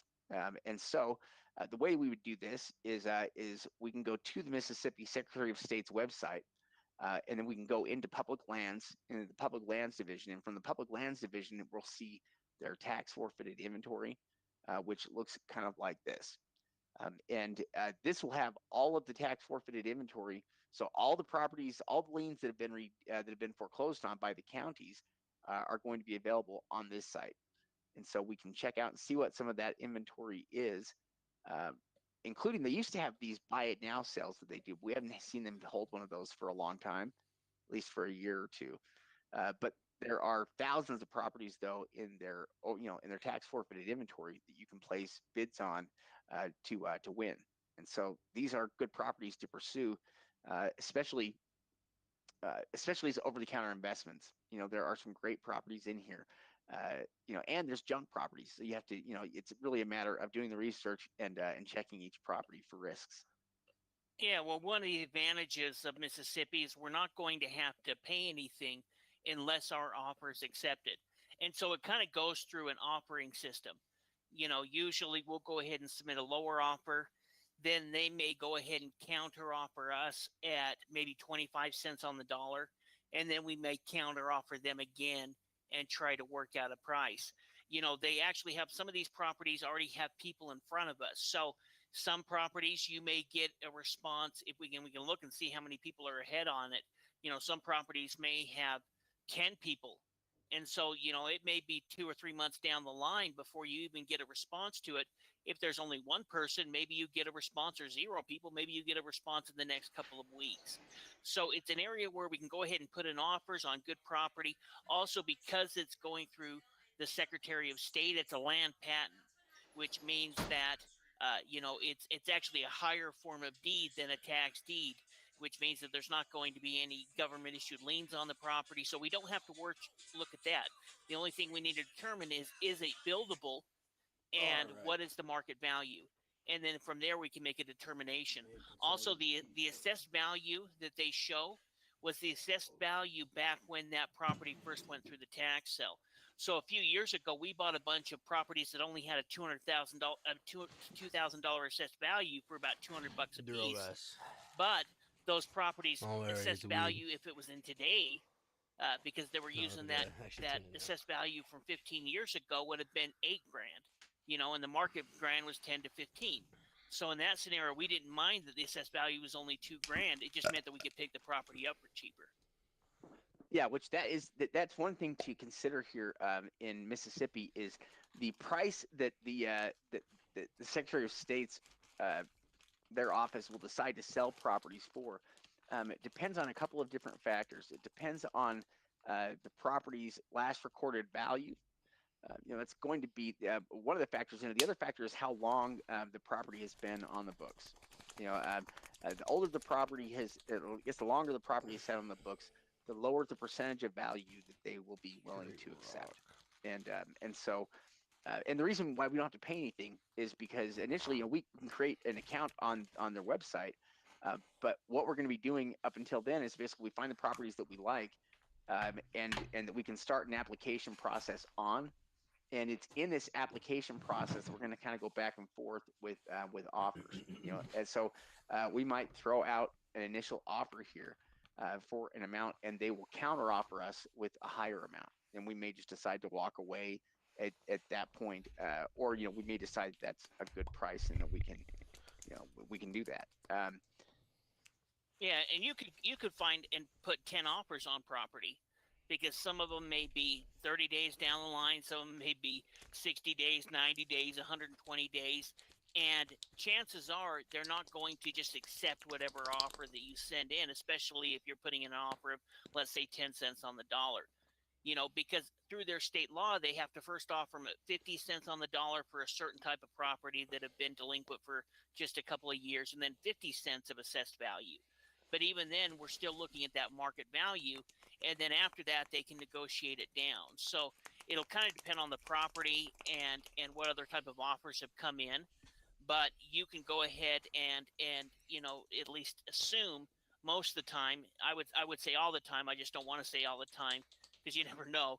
But they're going to send you a higher offer than you send, so you can walk away from that at that point. So you're not locked into buying the property, unless they accepted your lower offer, which chances are they're not going to accept in the first go anyway. Yeah, I think that's a good point. Most of the time there, when you find properties and you go to start submitting offers there, you're generally not going to be obligated there to your first offer, because it's pretty rare for them to accept that. Now, just like we have a page that is dedicated to below the regular pre-selected list, we have some of these over-the-counter states and areas that you can click on with pages that are dedicated to them. We have one that's dedicated to Pennsylvania. We have another one that is dedicated to Mississippi and their over-the-counter inventory. And so what it does, it has each one of the counties there in Mississippi listed. It has the number of property deeds that they currently have, or they recordedly have last time we checked, and it also includes any links there to other relevant records that we may need. And so this is handy, because it can. We've got some tools there with some better lists that you can use as well to gather some of this information. One of the issues here is that Mississippi records and property records are a little bit difficult to go through sometimes. At least in the past, they have been. There have been a few changes to that recently, which we'll probably talk about here shortly. We'll show you guys things that are making it easier to do. Yeah, definitely. We've got a bunch of tools in here trying to help you. In fact, we have a Mississippi pre-select list as well, an Excel list, not Excel, a Google Sheets doc, where we have a bunch of the lists that have been essentially pulled from the county and added different links and information to help you narrow that list and narrow down those properties even quicker. They also have a new map feature as well on the state website. That's a lot easier to use as well. So now what we're going to do is we're going to go look at some upcoming opportunities. We'll go check out Mississippi. We'll go check out Monroe, and we'll show you also some of the information that's available on the list that you guys had access to. If any of you guys don't have access to it, we can probably put the copy link down in the chat section for you guys to click on. But in addition to having the Monroe list there, we have a links page that has some additional links you can click on as well to go access some of these other resources. All right, let's see. What county should we start with here?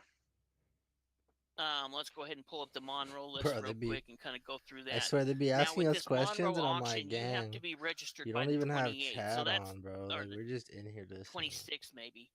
The 26th. I guess it's. We'll have to check. I think it's the 26th. I like me my Discord so we're talking about 2 days. So if you want to get registered for this auction, get registered today for it. You know, after the call today or during the break, go ahead and get registered. Do the $500 deposit. You know, there's a $35 application fee that's on all of Bid for Assets, but it's worth $35 to take a chance of getting one of these properties, you know, at the price that you want. And if not, you can always get that money back. So one of the reasons why we think that there hasn't been much action on this is that it's so difficult to try to determine, you know, which properties you want to look into just based off this list. I just be using Govies, bro. And they don't have any information. You've got to look at each parcel number because they don't provide anything. Like if Shade was to click on one right now in the list, it just doesn't provide a lot of information. And that's the reason we have these additional lists that make it a lot easier for you. Yeah, really, it provides very little information here, really. Just the parcel number. Yeah, that really is just about it, just the parcel number, but nothing that we're looking at really can tell us anything about what the property is or what it might be worth. Now, let's do this. Because we also have our enhanced list, so I'm going to pull the enhanced list. That's the one that's open to just the general students. We have that special one that we created that the students have access. Just the students here have access to. All right, there we go. That one looks like this. So what we have here is we have the list in an Excel format that has a lot of additional information that's included here. So you can see we've got links to the property here in the records. We've got location, address, ID, acres, value, zoning, notes. That's all I can say. You can see all the information that we have here. And so what this allows us to do, though, is we can start to go through the properties, and we've already highlighted some of these properties here that we believe are going to work. In fact, you know what? We'll show you here what some of these properties here look like. For giving you examples here, some of the ones that we've looked at. And between now and when this auction takes place, we'll continue going through and looking at some of these properties. And the ones that are in green look like they could be good possible deals. The ones in yellow are kind of, yeah, maybe these are good deals. And the ones that are in black are ones that essentially, you know, obviously we don't think you should look into. But this is a way that we can go ahead and break down some of these properties and look for one. Now, we're not going to want you to buy 10 properties in this auction, 1 or 2 at the most. But this is going to be those practice properties you can pick up for $800. And even if you were to turn around and sell this for $5 or $6 grand, you've made a great return, and it could be worth quite a bit more than that. Facts. Yeah, I mean, I think all the properties in this list are properties that you can probably get for minimal amounts, and there's a lot of different types of properties that are mixed into the bunch. And so, but there are good opportunities within this list. I mean, this one is a good example. This is it's a nice neighborhood.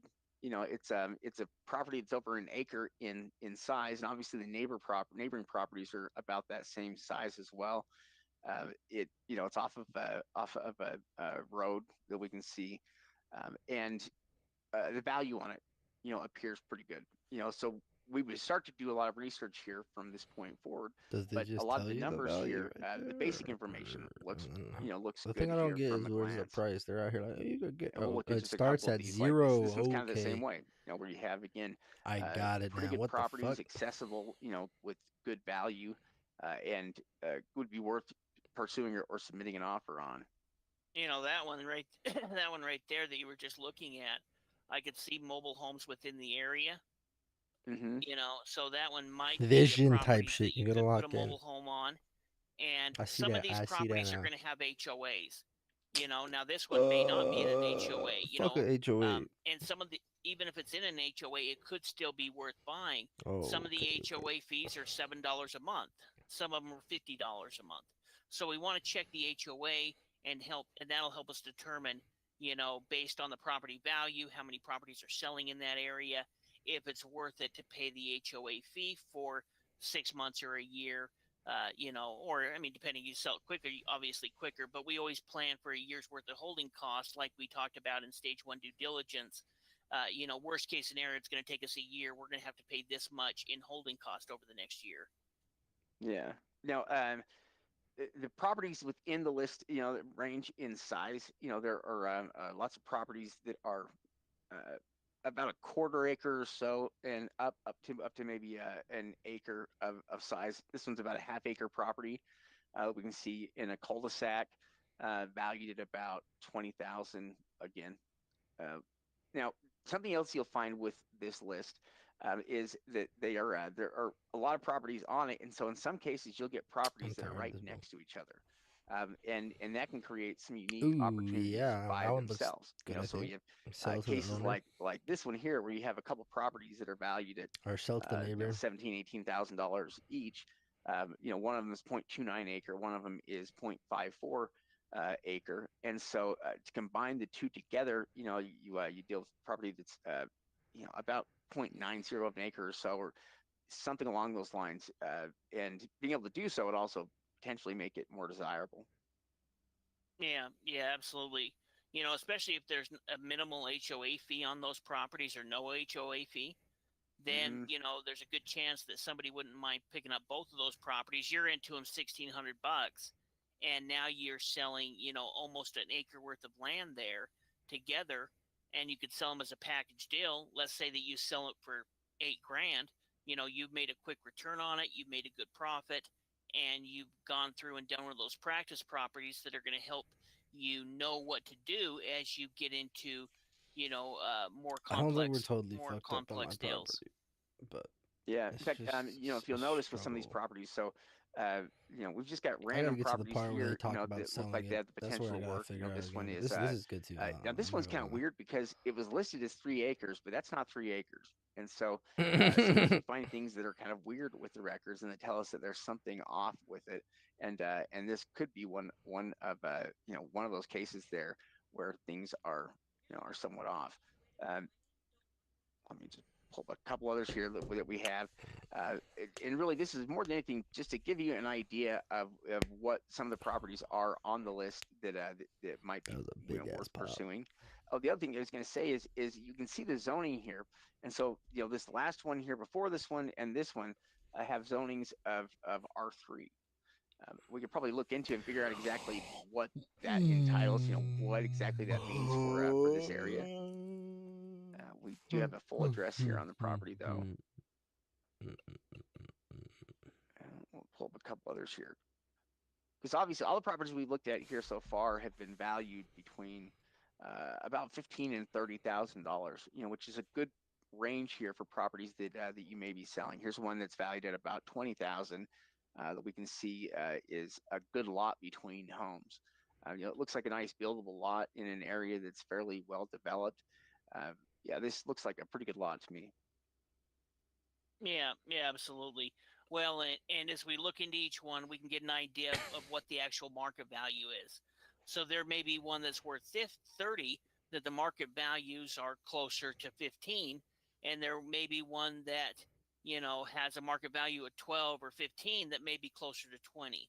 So that's where we're always going to check the market, see how many properties are selling, because these are in a bunch of different little HOAs and communities and towns within this area. So some areas may be hotter than other areas, even though they're within the same county. Yeah, I mean, actually, so with Pennsylvania, it makes a pretty big difference. You know, you need to look into specific neighborhoods for valuations because it can change quite a bit because of HOAs. You know, there are lots of different HOAs or POAs, you know, property owners associations throughout Pennsylvania. And that's something that we always look for just because it's going to be an additional cost. Most of your POAs are not going to be a major problem, or at least they're not going to be enough to kill the deal, you know, in any case. I mean, even if a POA has a monthly fee of $40 a month, well, that's kind of like a property tax. And if you're looking at it from a yearly basis, then it's about $500 a year, you know, $480 a year if you were paying $40 a month. We need to look at that kind of like a property tax, just as a, you know, as a tax that.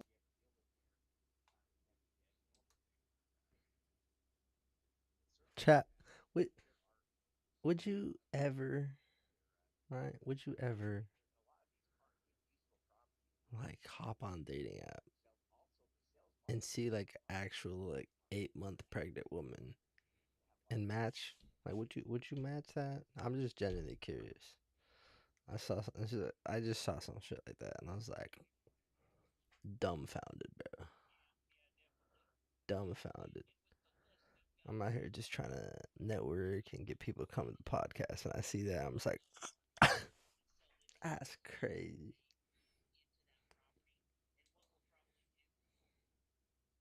What was that?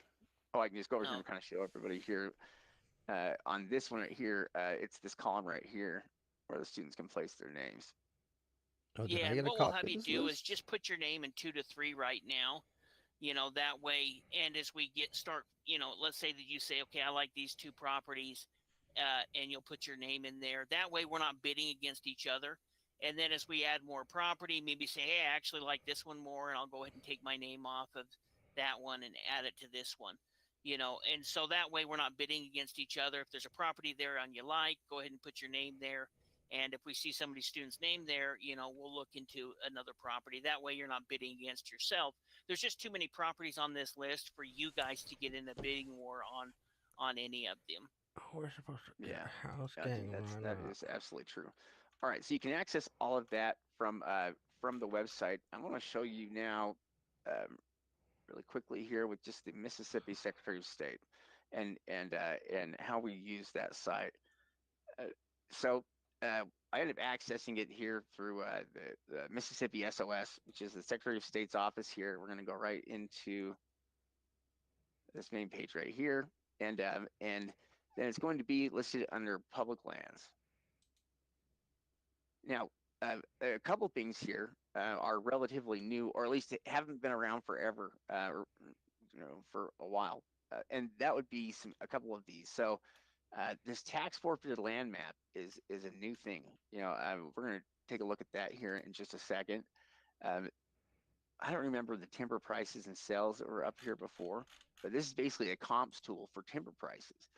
You know, so if you buy enough land out in an area there and you're looking to figure out what timber is going for, this is a tool you could use in order to figure that out. But let's show everybody what the tax forfeited lands inventory looks like. So if we go right here, where is it, bro? And here we have all the different counties that are listed, and then we have let's see, so we can pull up different results. So if I wanted to pull up, let's pull up Forest County here, and I hit my search button here. Then it pulls up all the properties for me in Forest County, and we can see there's a total of 223 currently. And we can see the information that's right here. But again, it gives us, you know, a partial address. I mean, there's a full address in some cases it would give it to us. It tells us a market value. If we click on the show details, it gives us a limited amount of information. What it does tell us, though, that's helpful is it tells us when this property was acquired by the county because of delinquent taxes. So this property has been with the county since 1996. You know, it's been with the county for 30 years now. And we can see its last reported value, which would have been in 1996, was $8,000. And so that part of the property looks kind of interesting. It looks like it has you know, potential to be something. Oh, fuck, Yeah, in fact, alumni we've got some weekend additional gang. tools to help this process become easier for you as well, in addition to some of the maps. In fact, on the Google Sheets doc, I've got links back to some of the different tools that are available. Ask me for money, gang. I ain't trying to. Let's see here. Let me pull it up from. Just up there at the top, the Monroe There list. we go. Oh, Monroe this one. list. Fine. Yeah, you go to that links page. You can see the tabs down there at the bottom, the links tab. You know, we've got some of the different here. So if you were to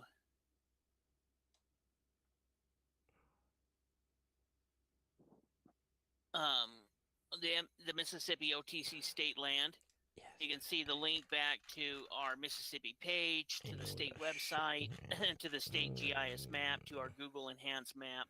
So these are different links that you can click on. So many that'll take you to some of the different tools that they have. That state GIS map, it works pretty good as well, along with our Google our enhanced list. Go back to the top. Yeah, in fact, you know, let's just show you that real quick here. Recording fee. Yeah, this tax forfeited land map though is something that is new. I don't know how long they've had it here, but I know that they didn't have it here in past years.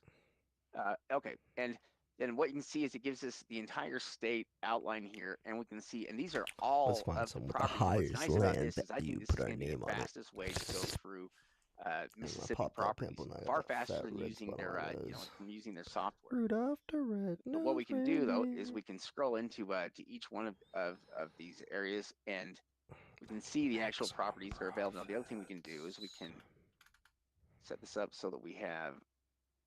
Did they highlight the high value ones?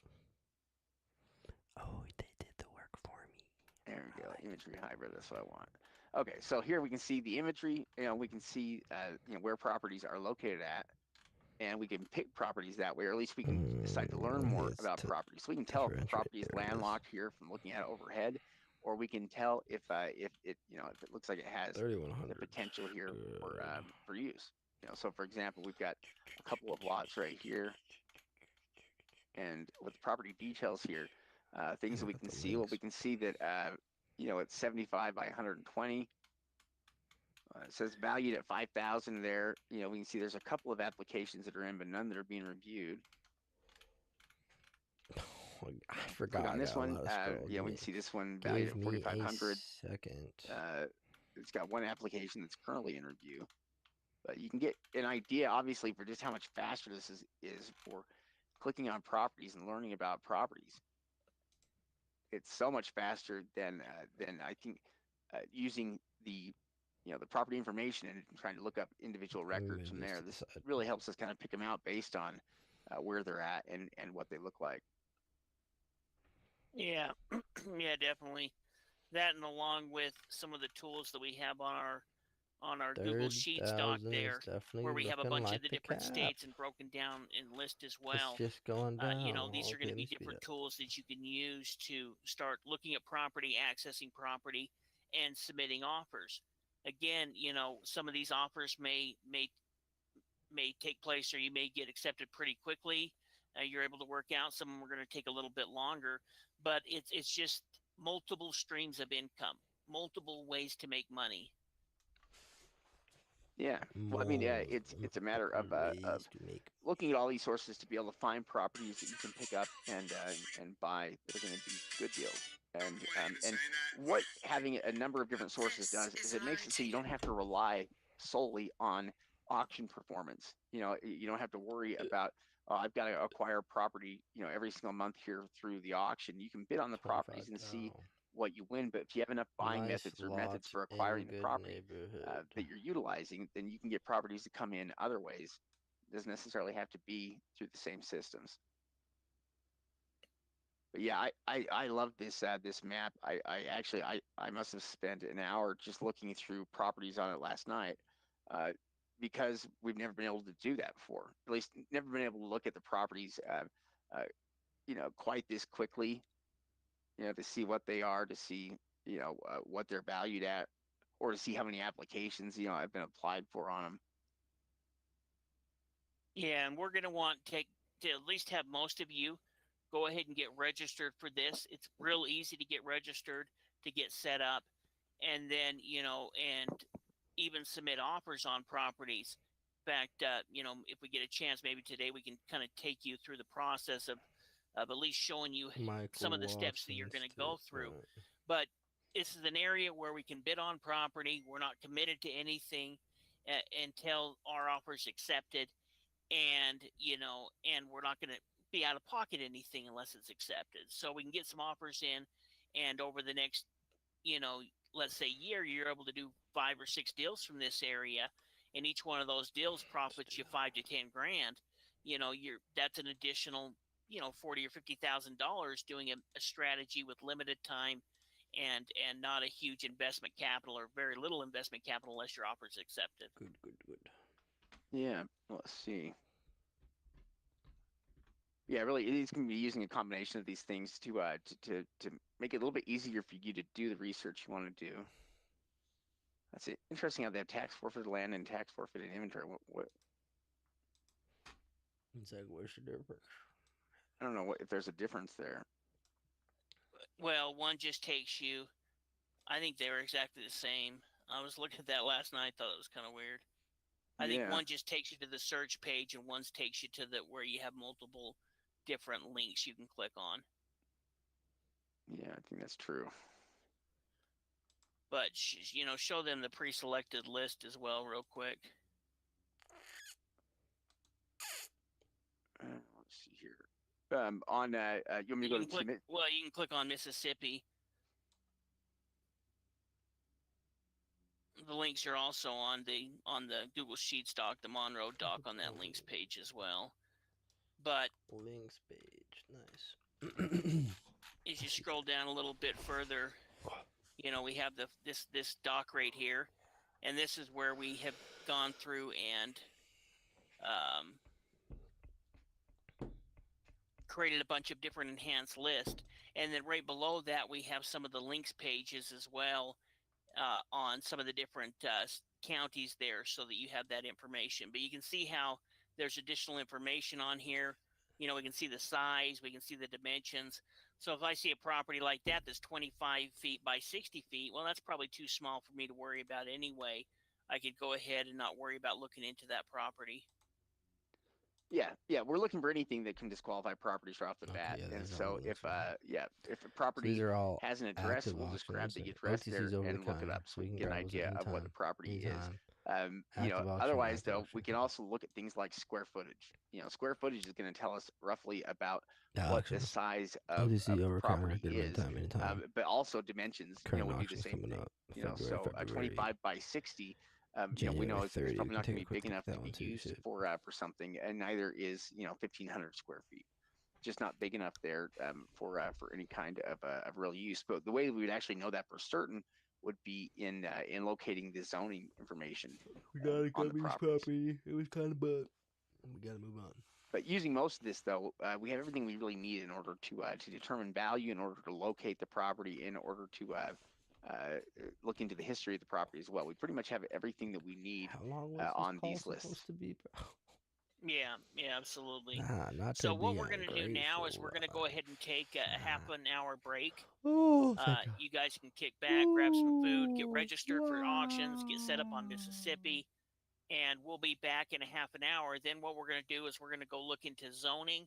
How do we determine if a lot is zoned so that it is buildable? We're going to look a little bit more into market values. We're going to look at a little more property.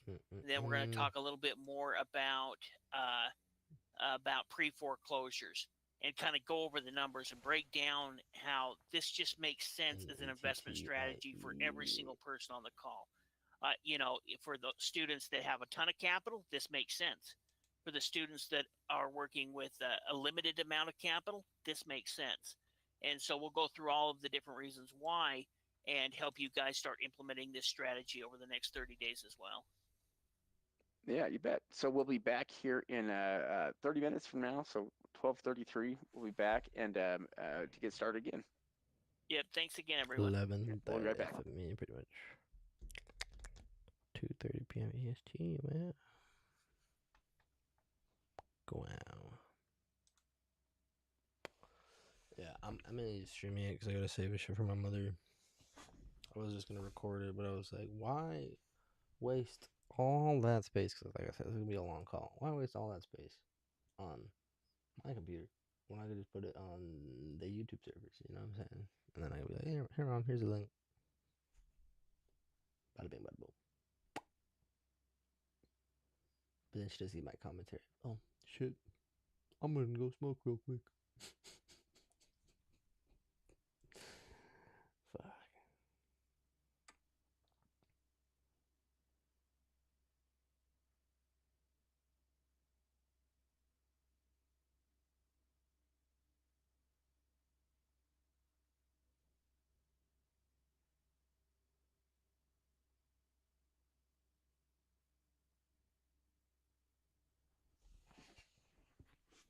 All right.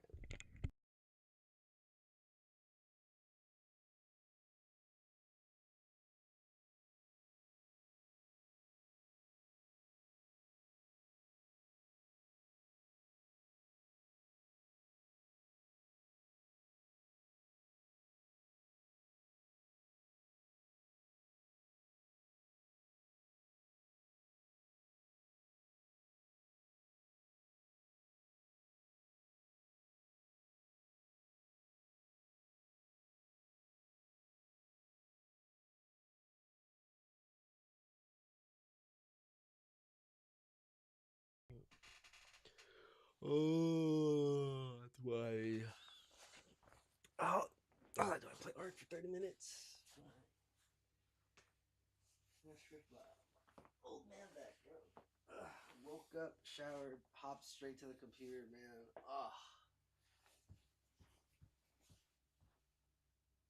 Yeah, been there for 3 hours already. Fuck.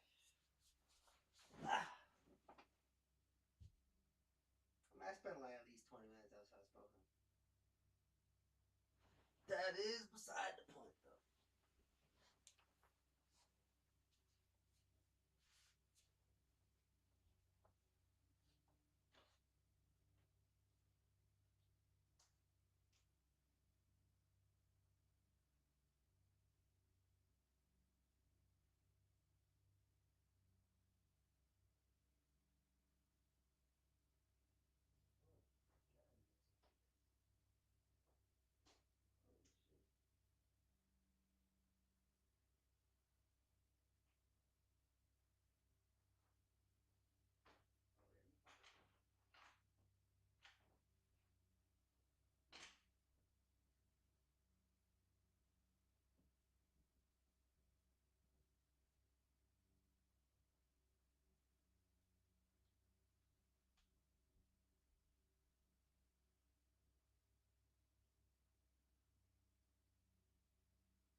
still got time on my break. Oh no, I guess I gotta run some games. Alright. If I must.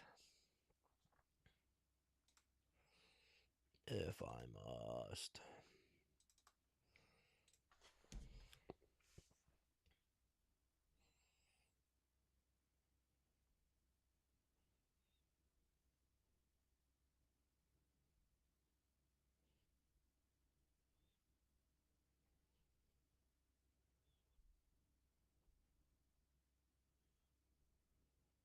What the fuck? Oh, there are some old ass photos on. I'm gonna have to search for that shit. Yeah. I like scattering my shit.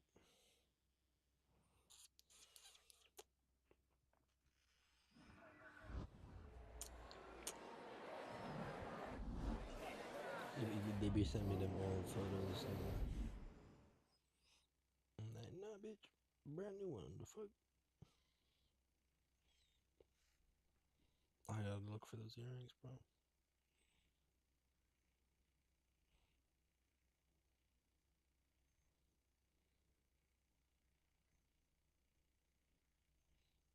Damn, bitch. Why did you play the bottle? Fuck. Spain.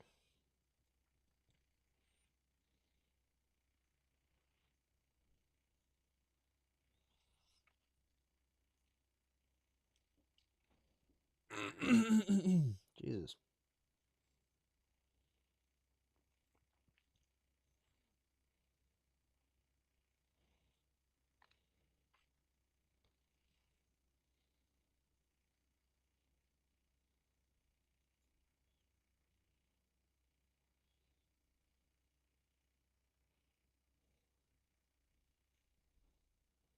Oh, wow. Wow. Kill me good. No, no, no. I'll do that shit later.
Speranza. Let's get it.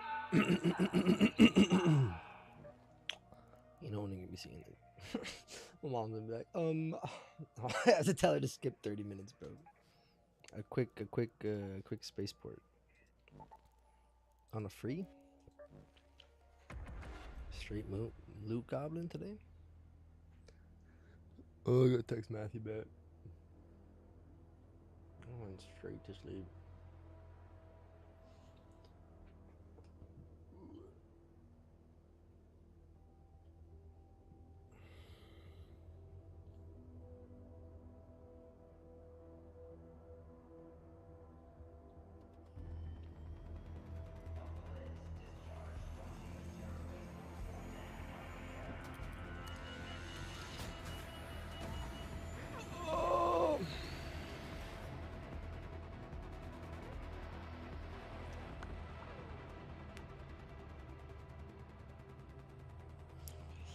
I gotta practice my knots. Gotta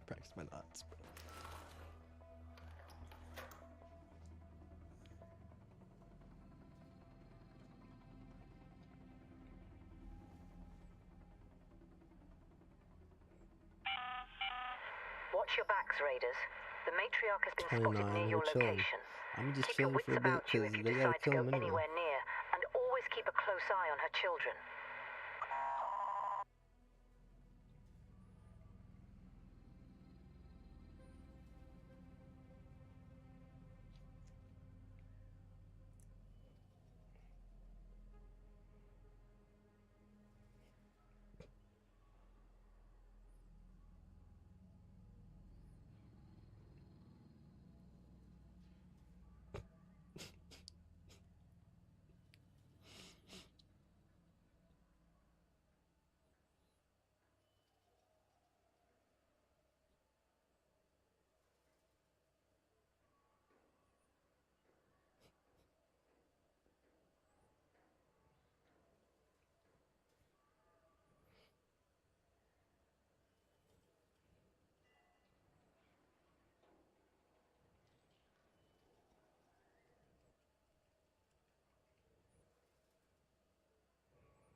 Oh shit, I'm close.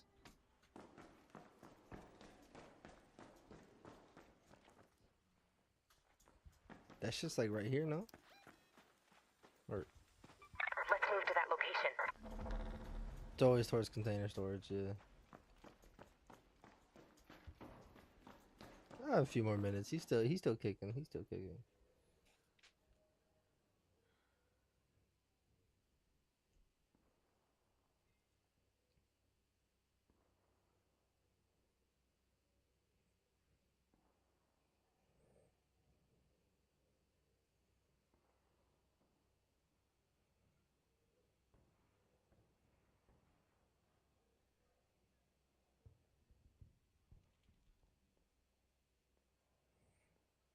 I gotta learn to spell real estate quicker, bro. I'm like,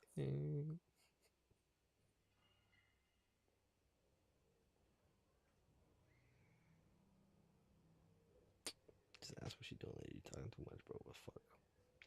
Yapping, bro.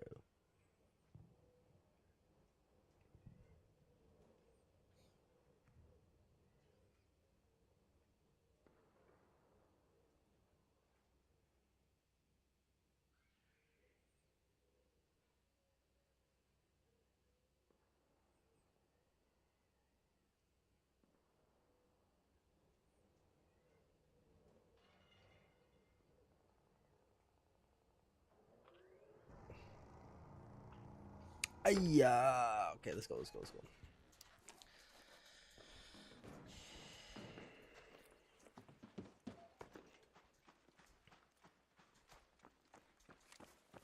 I'm cooked. I don't have a single nade. You gotta remember, we're not fighting. We are loot munching, bro. I'm stealing the goot.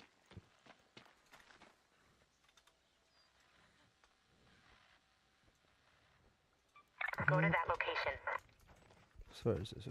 Might be bugging. I could be wrong.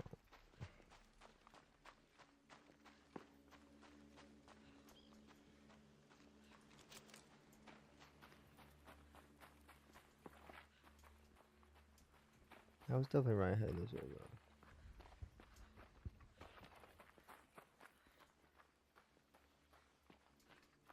Not that I'm just walking the wrong way, bro. Yeah, I could be mad wrong. If I'm mad wrong, I'm mad wrong.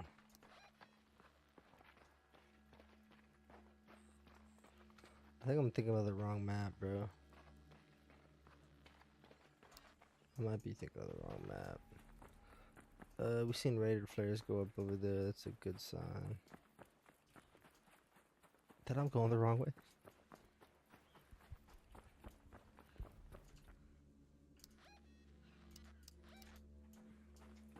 No, I would be way louder here.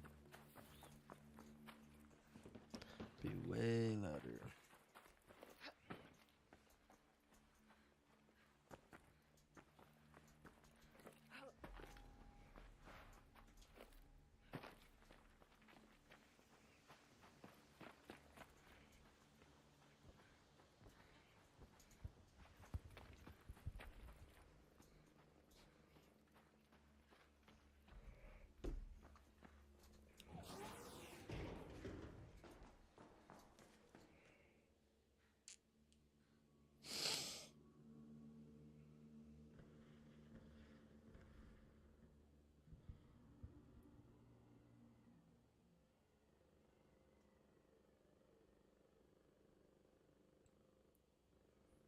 I gotta give myself a 3 a.m. bedtime now or some shit. What the fuck?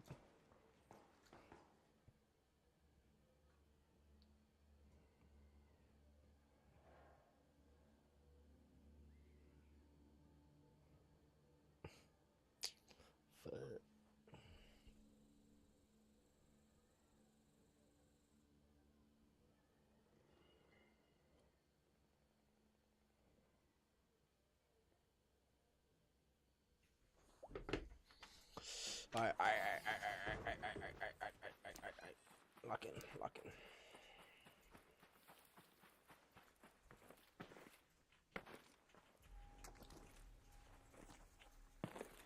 Someone's got me, bro.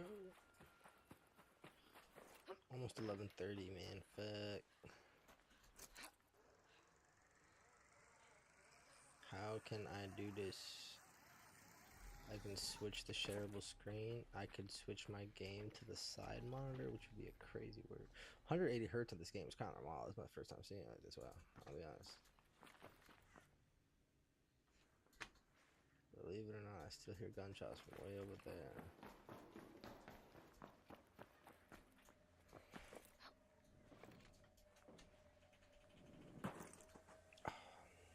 Not the best at the hardcore part.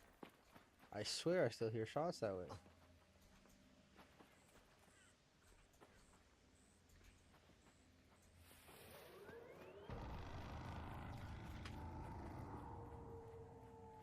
I'm telling you that's where it came from.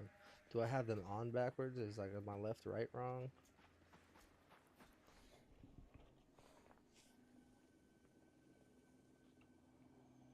And I know that's a crucial thing. The left to right was wrong.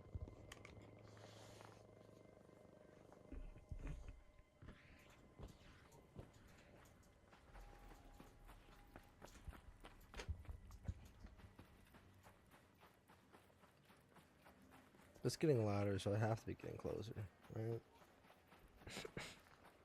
Right?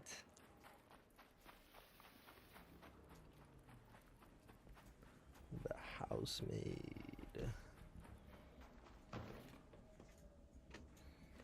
Hey.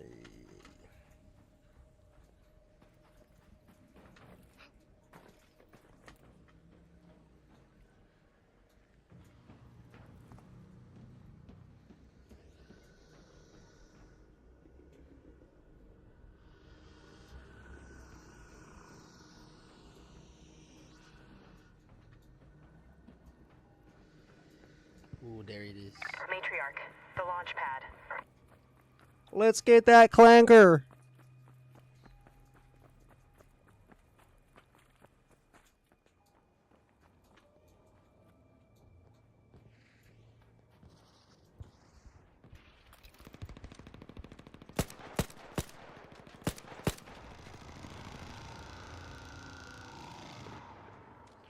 I'm risking it because I haven't done shit, so I kind of gotta get cooked.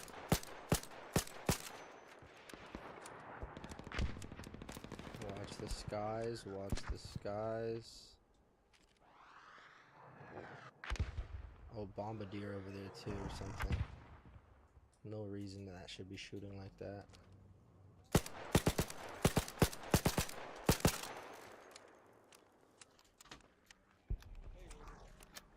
Audi Raider.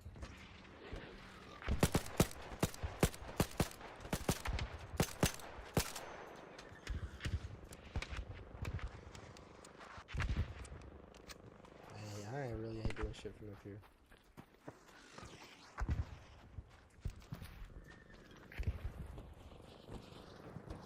Let's go. We got nothing to lose.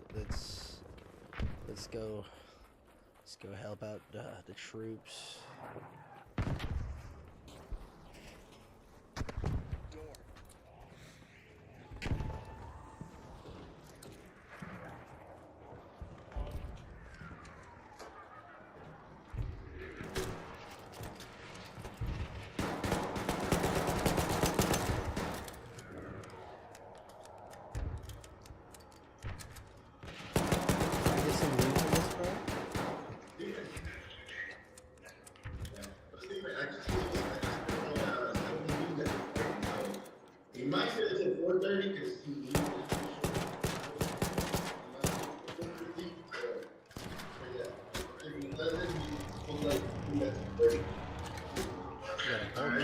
came ready to cook. Yeah, I mean, like I said, if you're the only one, that's no worries. Don't worry about it. Today's kind of one of those days that we need like talking to them. You know, it's dead. It's dead. Saturdays are dead. Enjoy my goop, brother. I gotta go. Gotta get back to the call, bro.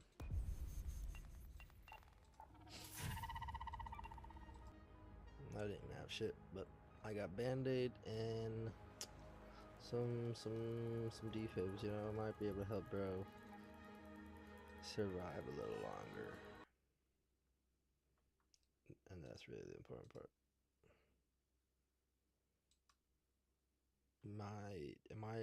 Was I wrong? Like, I swear that was the time period, no?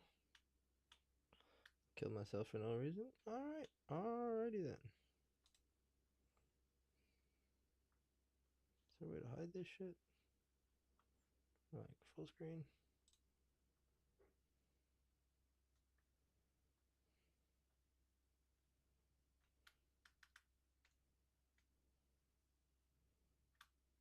I have to see the screen, guy. I'm like losing the pieces right there. He's back. All right, everyone. I think we are going to we're going to get started here again. Hope everybody had a good break here. But yeah, Steve and I are back. We're going to continue now talking about a couple of different things that are very important here, or important aspects of the research that we do on properties to make sure that they're usable properties and that they're something that we can sell.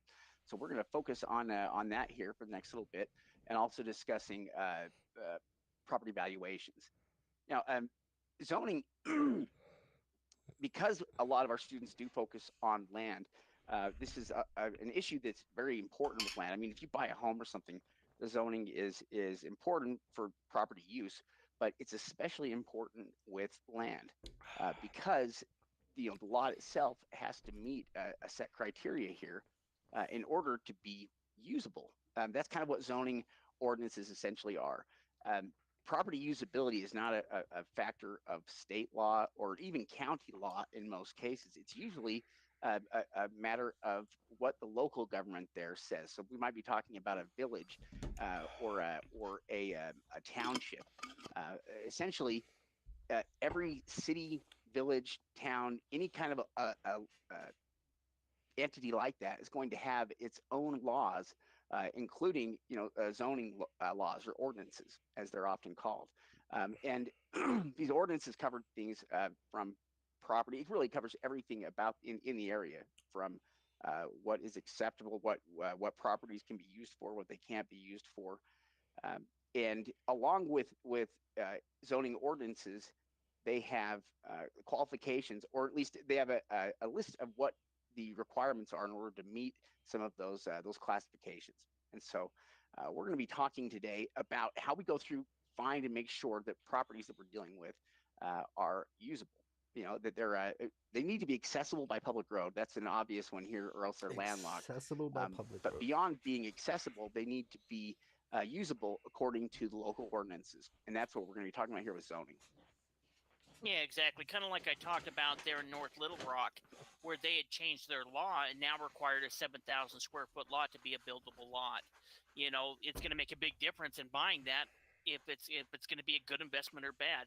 Now, as far as these zoning codes, really what they do is they separate different types of property. It separates commercial property from residential property, from industrial property, from recreational property. And so each one of these are going to have a different code to it, or classification. Now, usually that's going to be a combination of a letter and a number, like R1, R2, C1, C2. Sometimes we'll see the business used, and it'll be B1, B2 for kind of like a business district. But there's going to be a different code associated to each one of those properties, and each one of those codes are going to have certain requirements to be a buildable lot within that area.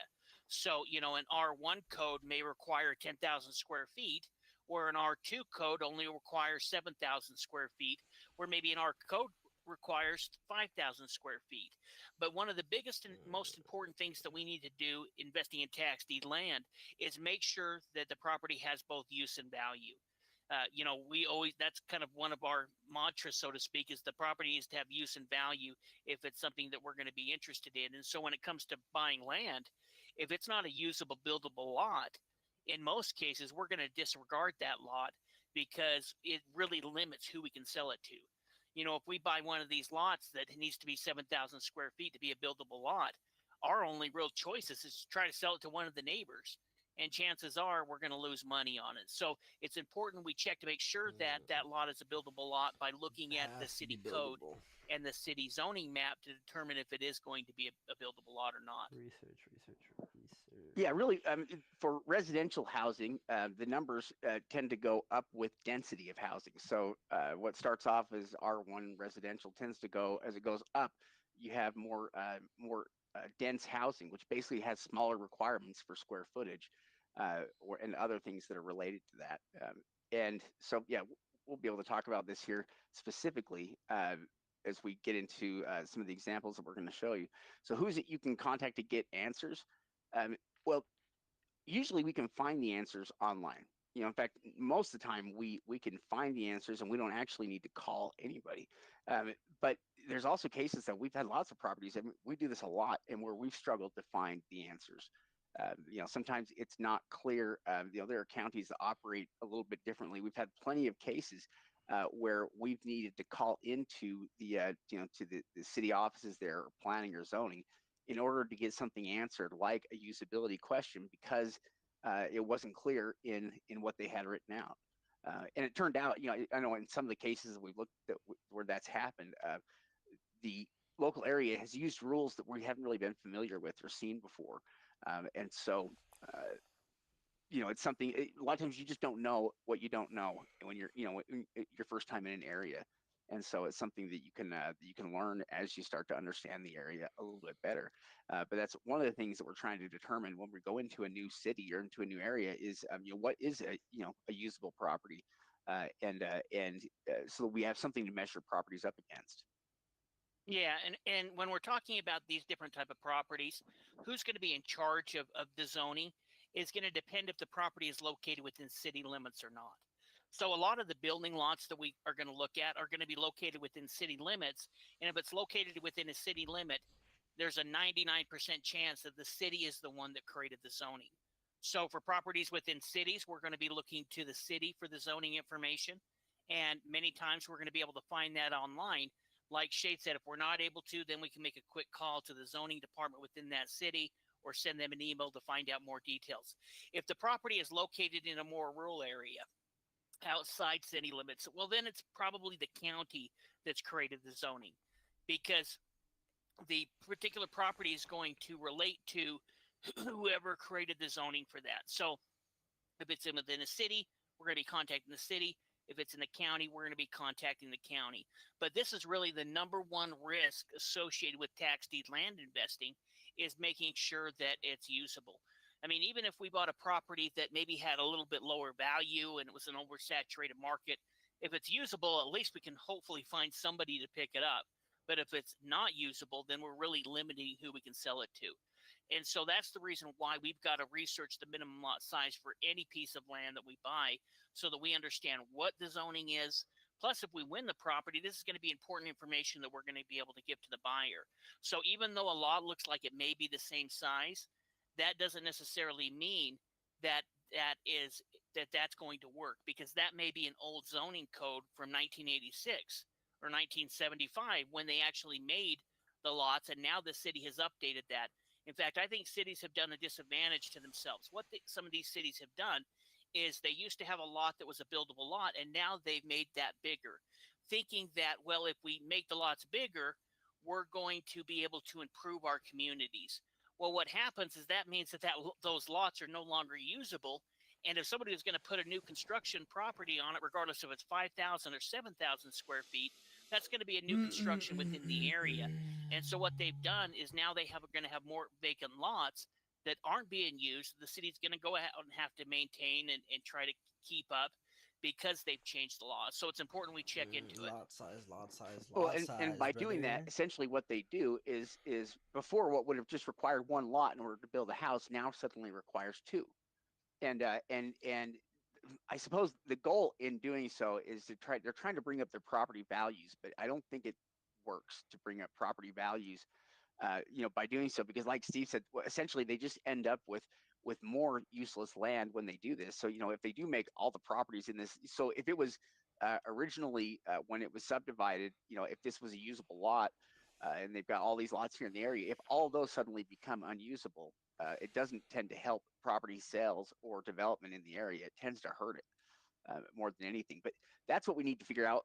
We can look at a glance, and if it's similar to the lots around it, that might be good enough for an initial pass where we're just trying to figure out what the property is. But we can't rely on that to say that it's usable. What we need to do is verify that by checking. And what we can do a lot of times, if the property has an address, then sometimes it'll be within the city. If it's within a specific city, sometimes that's exactly who will be the entity that is issuing the liens, but not always. Sometimes it's going to be something more like a local village or a township or something like that. And show her your to find out, there's a couple of different things that we'll do to find the answers here to this. If we need to find the code, though, so let's say we're dealing with this city. If we've got the address and we can see that the property is within such and such city, then what we're going to do is we're going to look for the ordinance, the city ordinances on a website. So what we're going to do is we can do a search for that online, and there's a couple different things that we're looking for here. I guess there's a couple different places. Number one is most counties have like a zoning department, that handles certain things, and so that's one place that we could go to on their website. But the actual book of ordinances is a second thing that we can look at, and so we're actually that's what we're looking at here. Is in the first on the top one, Code of Ordinances, Municipal Code Library. This is going to be just all of the laws, the ordinances we can read straight through, and then the second one down we can see is the City of Pine Bluff on the city website, for zoning. So that's where we would go for specific zoning questions, like for instance here, this is the zoning department here, and we can see this is where we could access a zoning map, or this is also where we could file a zoning appeal or fill out a rezoning application if we wanted to try to get zoning changed from maybe one to the other. That's a case we could make here. Yeah, exactly. And we're going to need two things when we're looking into the zoning. We're going to need the zoning code, and we're going to need the zoning map. So a lot of times the zoning map is going to be located on the city's website or the town's website. And so we can see that this case here, there's two different places that we can find this code. Sometimes it'll be connected right here to the city websites. Sometimes there's directory services out there that will go ahead and provide the codes for certain areas. So we can see that in New York or in Arkansas, where there's a website set up that collects all of the different codes from the different cities.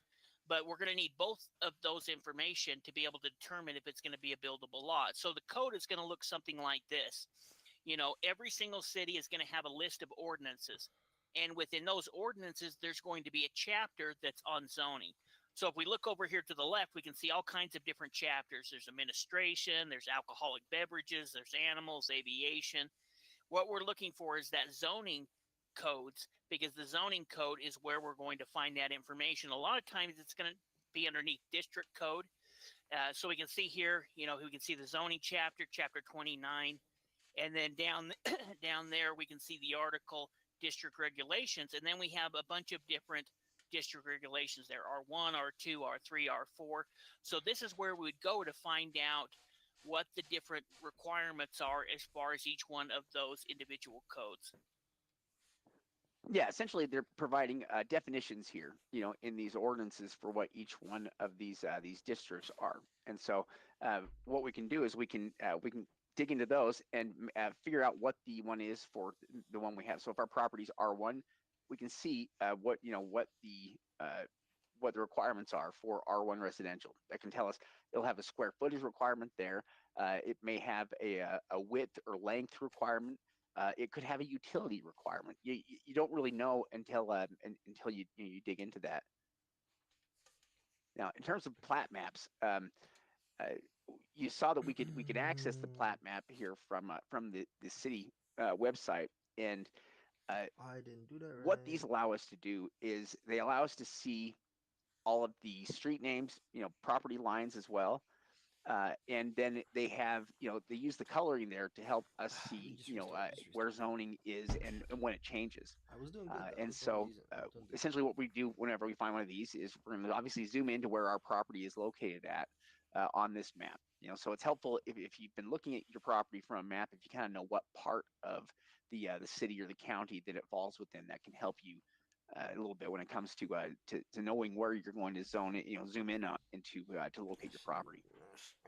Yeah, most of the bigger cities will have some type of online zoning map, a GIS style, where we're able to type in an address or a parcel number or a street name or an owner's name and be able to pull up the zoning code that way, almost like your traditional GIS maps. In fact, when we're looking at the GIS map, we'll see if they have a zoning overlay, which can help us in that process. For some of the smaller cities and townships, they may have it set up in a PDF style, which is a highly detailed PDF that you can download. And then from there, we're going to be looking at the city. And the way I do it, in fact, we'll show you here in a minute as we get online, I'll usually kind of break the city down into 4 quarters, and that can kind of help me determine where the zoning is or where the street is located within that city. So usually the PDFs are going to be smaller cities, a little bit easier to find, and the bigger cities are going to have an online tool that makes it easier for us. So what we're going to do now, what I might have you do, Shade, is pass that over to me. I've got some zoning set up we can go look at. Yeah, you bet.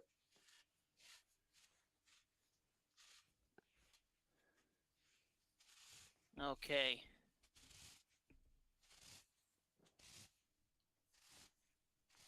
Let's go ahead and open this up. So let's say that we wanted to look into Little Rock. Here's an example of our list from last year for the Little Rock sale. In a big auction like this, we're going to set it up in kind of an Excel doc like this, Sheets doc. And we've got it kind of color coordinated depending on what type of a property is. So you can see improvement good, improvement fair, land good, fair land, junk, canceled. And then as we start looking through the properties, we've included a bunch of different notes in the property as well. So, if we were to look at, this property right here, we can see that this needs to be 7,000 square feet to build. So it's not buildable at 4,500 square feet. And we can also see that there's a $185 grass cut lien on it. This property here, we can see has a demo lien of $8,600 from 2022. So this is the reason why when we attend auctions and when our students attend auctions, they're the most prepared people there at the auction because they've actually done their due diligence. But let's say that we want to look up one of these properties right here and find out the zoning on it. Well, the first thing we're going to do is we're going to open up a Google search tool or some type of search engine, and we're going to talk in Little Rock, Arkansas zoning code. And we can see that it pulled up a couple of different links here. This one right here, if we were to click on, is the kind of the zoning code that is in one of those code directories that we talked about. So we can see that there's a bunch of different topics here. What we're looking for is the zoning, which is down here, chapter 36.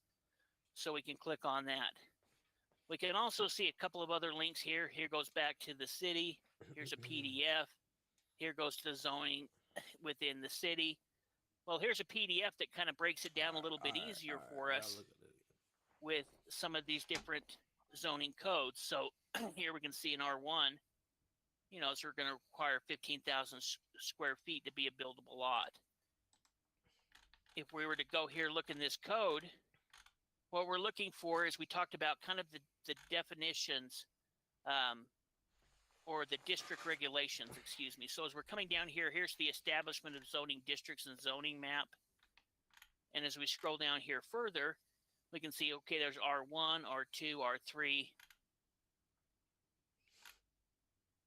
And if we were to click on R1, for example, there we can see some of that same data, 5,000 square feet. Yeah, well, we can see that we can see what the square footage requirement is. It also is going to tell us what the uses, the uses for the property are, and what uses are not allowed here for the property. Sometimes it will tell us things like setbacks. So maybe how far or distance between the road property needs to have, or a minimum width amount. In some counties they may say property has to be at least 50 feet wide or 60 feet wide, or it may need to have a certain amount of frontage. Because every county writes up their own ordinances, it really, kind of varies with the county. And so the only way you can know for certain is to read what the regulations are for that specific district. So, in this case, we can see there are the setbacks right there. It's like for the front yard setback having a depth of not less than 35 feet. From the side yard, not less than 10 feet. And, no conditional use in district will be approved having a side yard setback of less than 25 feet. Or anyhow, all those things, are things that would matter as well. But they put at the very beginning, the most important information for us, which is what the square footage requirements are, because that's a number that we can, that properties either meet that number or they don't. And so it's a black or white, yes or no question on usability with those. And that's kind of the information that we're looking for primarily. That's what we basically need to know that our property is usable. Yeah, exactly. If we were to look underneath R2 here, we can see that, the lot area regulation is 6,000 square feet and not less than 50 feet lot depth by 100. So we need to be at least 50 by 100. So if it's 40 by 140, well, that's not going to work because it needs to be at least 50 feet wide and 100 feet in length. And so based on that, then we can go back and start looking at different property. So if we were to go to this list here, and let's look up a property here.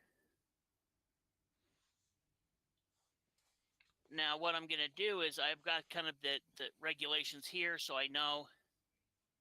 And we're going to go back to this, and instead of putting in zoning code,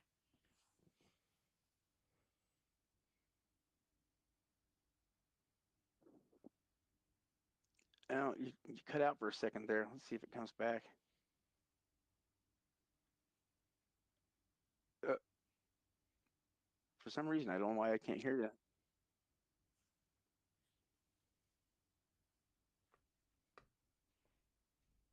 Yeah, that's odd. I can't hear anything.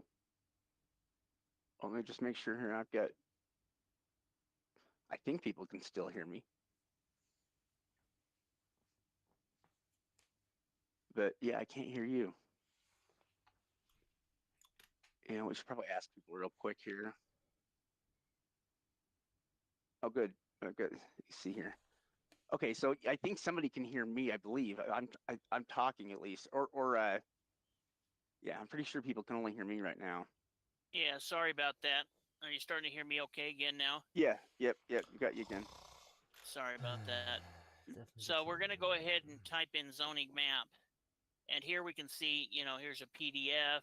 Here's some applications. So now what we're going to do is we're going to go ahead and look up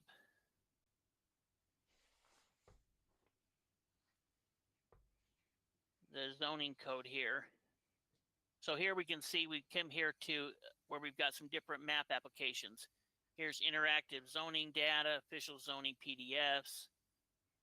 We can see some of the other stuff here as well that could be helpful.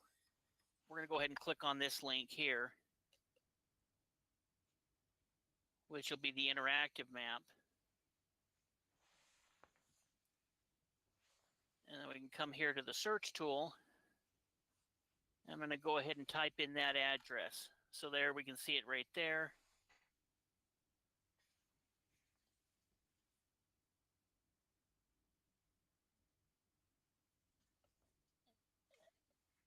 And I don't know why it's not showing the zoning for that area. It should be colored. Well, I think it's just loading. Yeah, it's taken a while. But we should be able to look in here as well. Try this one.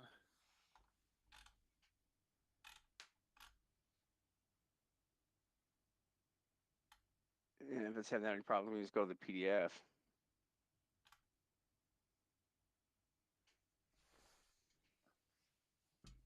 That's usually a good one to look at.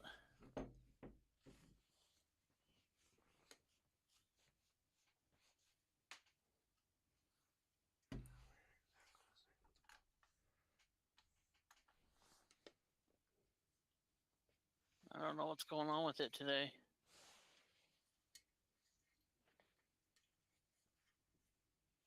We can go into a different area if you want, or yeah, try another address here.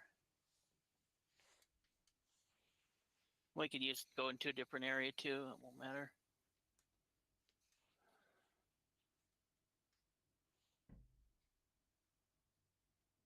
But what we should be able to do is to go ahead and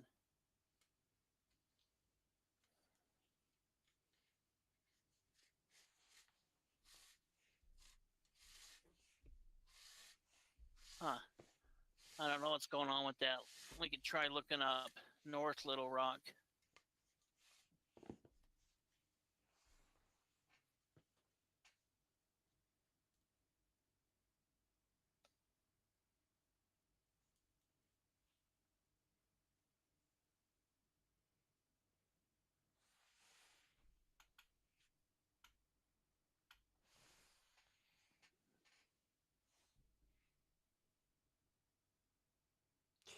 Ooh, okay, I'm pulling to the wrong loop. I see that. I see that. So here for North Little Rock, here's the zoning ordinances. And here's the zoning map right here for North Little Rock. So here's a property in North Little Rock. Let's check this one. You're going to follow the lines of the other ones by coming in here. See. And here you can see the different color coordinated over here on the left-hand side.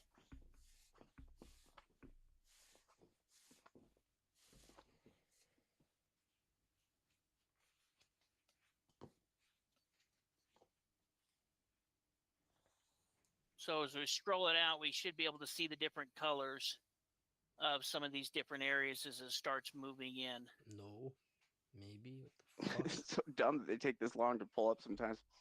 I don't know if it's my internet today or what's going on, but I hate when it works sweet, and then when I try to show an example, I start having issues. Yeah, it's like it's so useless without the colors. Like, yeah, well, it kind of looks like it could be R1. Okay. You know, if it's this kind of cream white color still. But usually it's a lot more simple than it show it to me right now. well, we should be able to see an area there where there's other zoning, so we can see the color difference there. Is there somewhere like that? Or we can see, there you go. So if we scroll in a bit, we can, well, and I think we are seeing the color there. It's just a weird color, so it doesn't, you know, it's like an off-white, so it kind of just looks like white. I'm sure if you're looking there in closer, you know, you see some of the other areas, you can see how the color changes. But also, if we wanted to change something with zoning, typically zoning is organized the way it is to try to keep properties within the areas where they make the most sense. And so you're generally not going to be able to just change your zoning from one to something else just for whatever.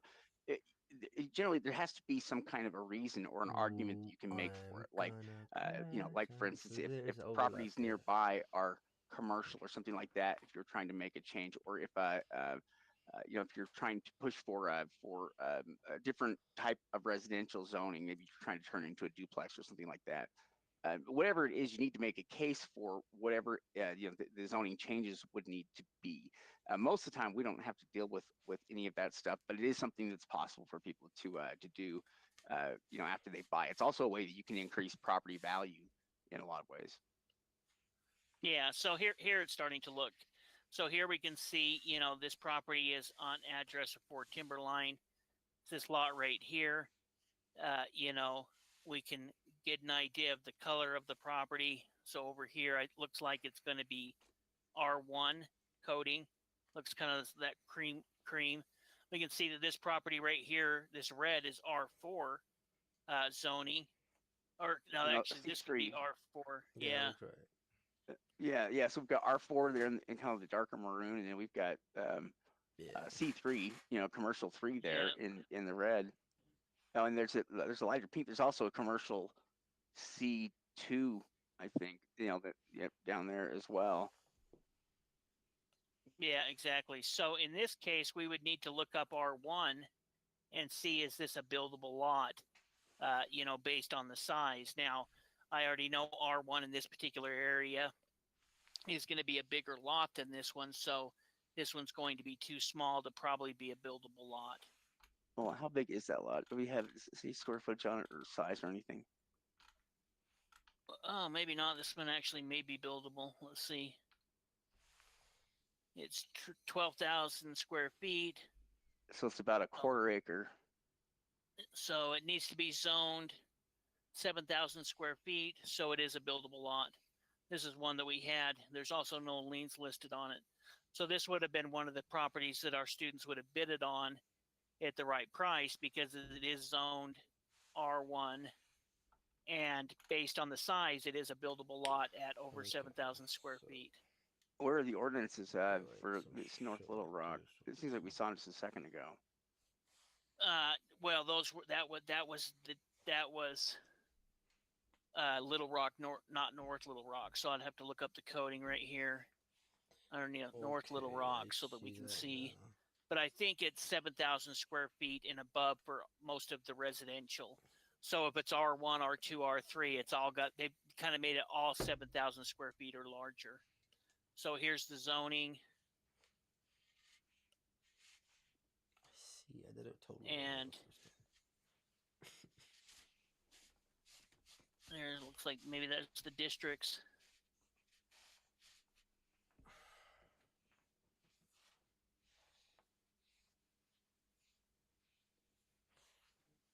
And here we go. Oh yeah, so you've got the different, the ones down there below. You've got residential, commercial, industrial. There's R1. And each lot needs to be 60 feet, the building line, and 7,200 square feet. Yeah. So this lot that we were looking at that was, 12,000 square feet, we'd make sure that it's got, at least 60 feet worth of driveway or frontage, which it looks like it does there. We'd maybe check the setbacks a little bit since you have this point here that sticks out. But based on the square footage and the minimum lot size, it looks like it'd be a buildable lot at that point. Yeah. Well, and essentially, this is what we would need to choose. And what we're talking about when an area changes it. So if we're looking at like the zoning map, and we see all the properties there that are R1, it's really all the county has to do is make a vote, during the right meetings there, and they can make changes to things like minimum requirements here in ordinances. And so what would happen is suddenly all of these lots here that when they were when they were subdivided were only required 7,200 square feet to be usable. So they made a point of making sure that all the lots are at least 7,200 square feet.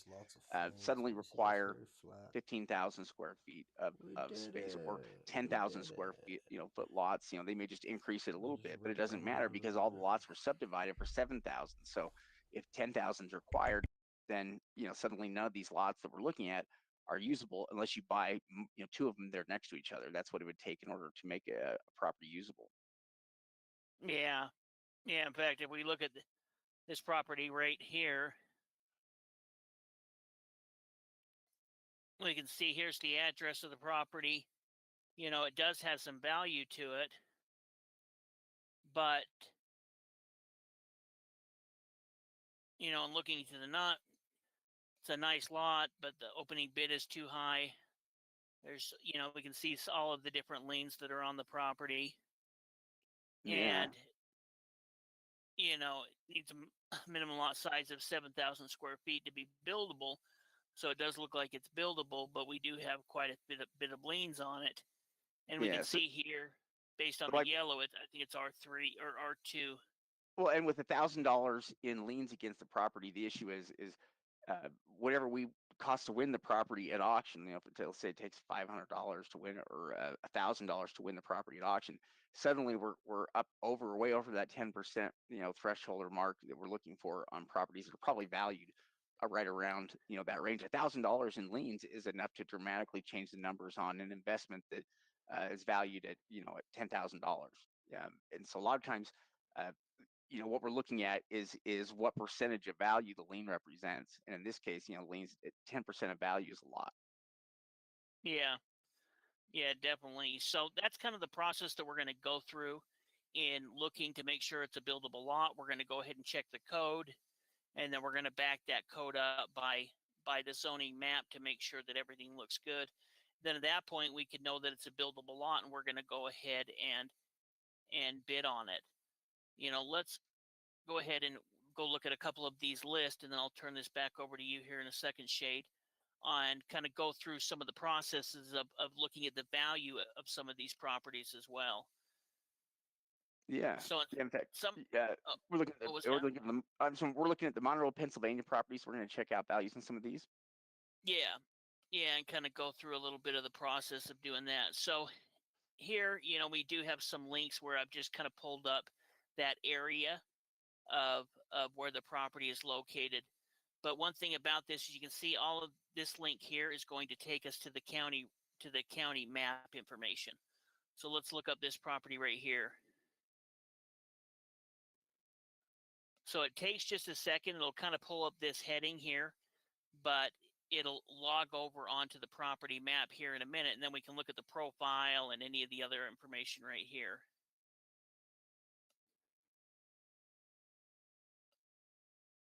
So we can see here's that lot. In fact, I think this might have been one that you were showing earlier, Shade. Yeah, in the examples. It is. We can see the address here. I can click on the profile to see the address. It's Scenic Drive in Chessville. One other thing I kind of like to do is look up the properties next to it to get an address as well. In fact, I shouldn't have clicked off that map so quickly. But let's say that, I wanted to get the full address and kind of see where this property is. I could click on this house next to it, and it's going to pull up this little file here that I could click on. And then I've got an address to the property right next door to it. So then I could go ahead and go to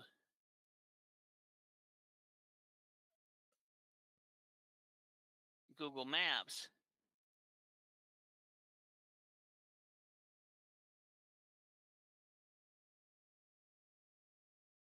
And was this in? Oh, the city. No, it's not. It's a different. It's in like. Oh, there you go. So now I've got the property located right next to it. So it's this lot right here between these two homes.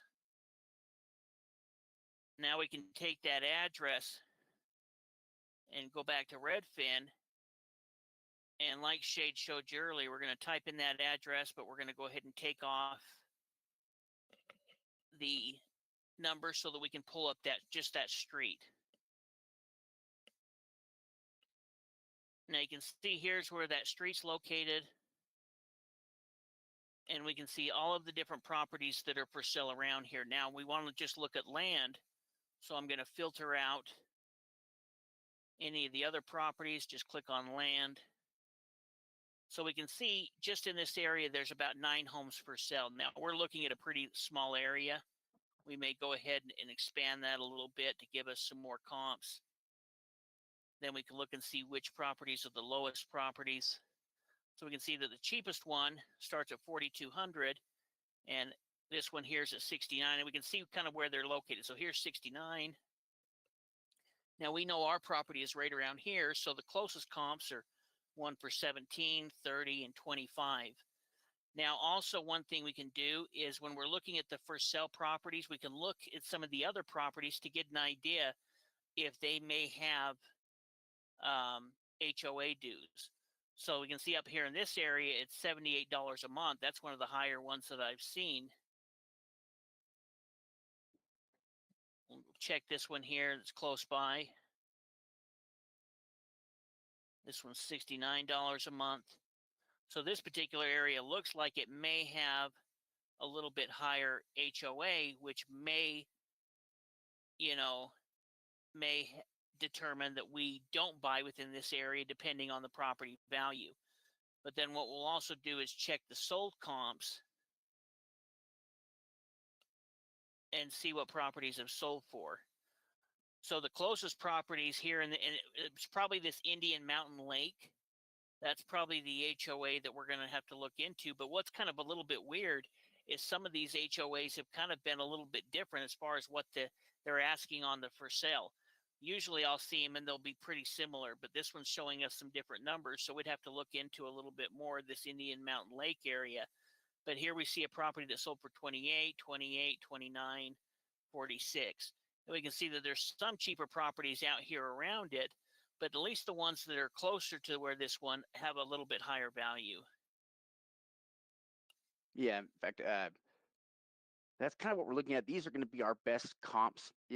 This is the best snapshot of the market and what's happening there, so we can see, what sold in the last year compared to the properties that are currently listed right now, and then the closest properties, like you saw Steve do there.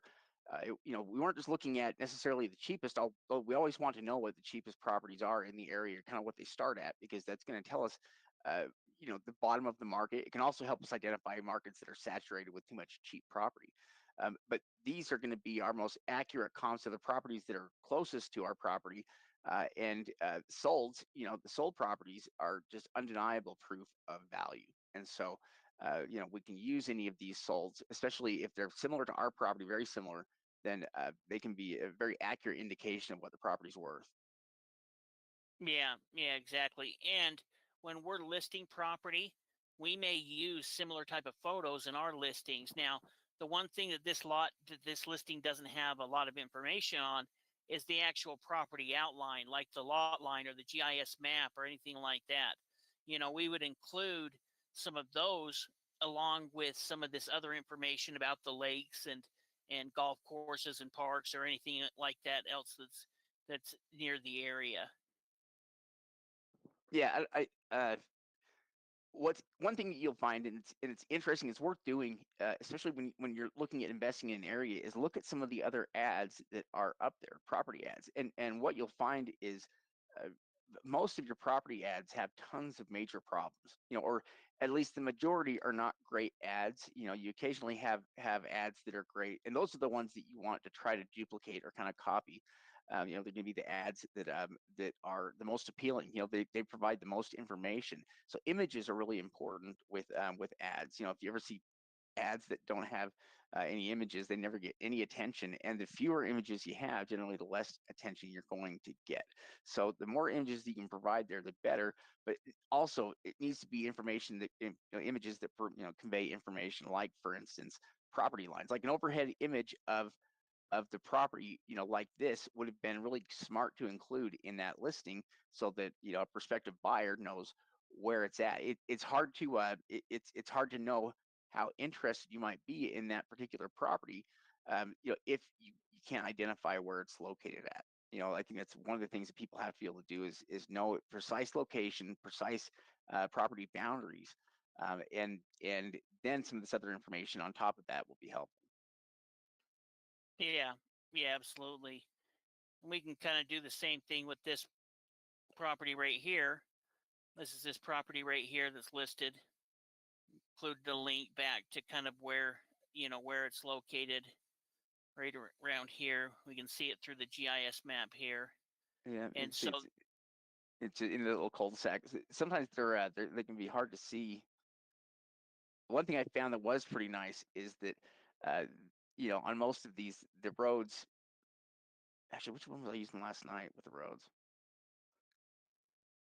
Oh, you know what it was? Never mind. I'm thinking here it was the Mississippi map. The map that they have there with all the properties we're looking at there. That's the one that tells you if a road goes through or not, or if it completes, or if it's a basically just a paper road or not, which is one of those things that that we're oftentimes looking for or looking at when we're at overhead images like this, is to make sure that roads go through, because it's fairly common to have roads suddenly stop because of some kind of an obstacle that may cost more money than it's worth for them to to complete. And so yeah, just because it has a street there doesn't necessarily mean that it's accessible. Yeah, yeah, absolutely. Here we can get an idea of what the properties are selling for. Looks like this area is called the Mountaintop Estates.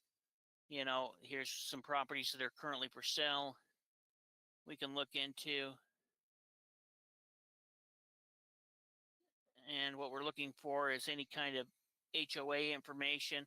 These ads can help educate us about the area as well. So we can see it, here's some of this stuff, but I don't see any HOA on it at this point.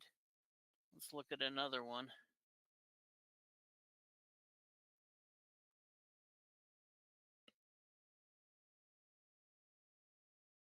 No, that so far that's a good sign. Looking at a couple of properties, if we haven't seen HOA fees, there we go, $27 a month on that one. Yeah. So, let's say that we decided that we wanted to bid on one of these properties here within this area. Well, we know that chances are it could be $27 a month. Maybe it's a few, have to figure out what that is over a year period. And worst case scenario, it's going to cost us that. Now, based on the fact that we see a bunch of here at 7,500, there's probably going to be other properties that are going to be a little bit more profitable that we can look into. Where we've got a lot of these properties that are starting around 10 to 20 grand. So if we listed it at $5 or $6 grand, we pay $800 for it. We should be able to sell it fairly quickly without paying that fee for a very long time. Yeah, well, and knowing this ahead of time, like if we're able to look at comps like this and we see that the cheapest property here was at about 8,000, it really informs us about our maximum bid and potential profitability, and what is going to make the most sense. If we know that that's kind of our bottom line, let's say, or that we can get at least 8,000 or $8,000 is where it starts at, then it's going to help us figure out what maximum bid is going to make the most sense, or how much profitability we're looking for, out of the purchase that we make. Yeah, definitely. Another thing that we'll have you guys start looking at, and you can see some of the information here with links. So you can come here to kind of look at some of these links, but the Illinois tax sales, here is, well, that's just some of the examples. But here's that page that has all of the different counties. And if you were to click on this link underneath number E, it'll take us to the over-the-counter list. So I was using that example of Alexandria in the slide. Here is the latest list, and this is where we're going to see which properties are still available. So we can see, here are the ones that are still available for sale. And then here are the links that we can use to start researching the property. In addition to that, we also have auctions that are taking place each month as well. Yeah, in fact, they have a lot of buying opportunities there in Illinois between their sales or in their over-the-counter opportunities. There's a fair amount of opportunity there. If you follow along with the sales, so we follow along with all of these sales because they do have a lot of inventory that they go through, and a good chunk of it is going to be stuff that we just ignore or that we're not interested in. But there's always properties within each list that are worth going after, that have the potential to work really well. And we see some interesting properties, well, even sometimes homes. We've had students that have bought homes off of this Illinois tax sale list several times, and have done pretty well with them. Yeah, exactly. So here I'm looking at a list that's coming up for the auction on the 13th. And as I'm going down this list, a lot of these will be in different towns within the county. So, I can see a lot here. It looks like it's 55 by 120. Well, that could be a buildable lot. It's going to depend on the code within this city, but it very well could be. So if I wanted to look more into this lot, you know, and look at the market value quickly, I could just go ahead and type in that city, and you can see that it's a smaller town, but we do have property starting for sale. Let's see what the cheapest is. We've got some lots. We've got one lot here at $3,500. Now this one may be landlocked, and then the next one, it starts at 15, and here's one for 25. So this lot that we're looking at, let me erase a couple of these. Right here might be similar to some of these lots right here as well. But we could come in here and we could filter this down and look at just the land. So we've got, you know, a lot here at 30 grand and a couple of building lots here at 15 to 25. And then this one here that looks like it could be kind of an outliner. Kind of looks like to me that that's landlocked, and there might be a river or something there. Maybe that's a drivable street, but yeah, it's interesting. You know, what is nice though is that we can use the listings there, to learn other information about the property in addition to what the prices are, you know, that they're listing it for. Especially with small towns like this, it tells us a lot about comps and value. It's also a good idea to always look at results there, like for instance, sold or properties that are for sale, starting from the lowest price and working your way up, so we can see where the where the market bottoms out. It's also going to help you identify when a market is saturated. You know, so if you pulled up, you know, that list and there were you know, there were 100 properties and you could see 10 of them that were starting at $1,000. You know, that would be an example of a market that was fairly saturated. In other words, you know, the investors that bought there are desperate enough that they've you know, they've bid each other down to the point where they're selling the properties for $1,000 just to try to unload it, and there's more than one of those. You know, essentially, that's kind of what we're trying to avoid. At least when we buy in a market, we want some idea about what's going on, how long it might take to sell there, how many properties have sold. And this is the kind of information that we learn as we're going through and looking at these comparable properties that are surrounding in the neighborhood, and we see how long it takes them to sell and how much they sold for. All of this stuff helps inform us dramatically when it comes to setting our maximum bid, and also just learning about the area, you know, that we're buying. Another thing too is doing all of this the first time is really the challenges where we have the learning curve, but they're going to hold another sale, and the next time they hold the sale, you're not going to have to, you know, you won't have the same learning curve again because you already have some of this information gathered, or you know where to find it. And so it typically only gets easier and easier as you return to auctions after you participated once. Yeah, definitely. So, you know, if we were looking at this particular property here, we've got an address here.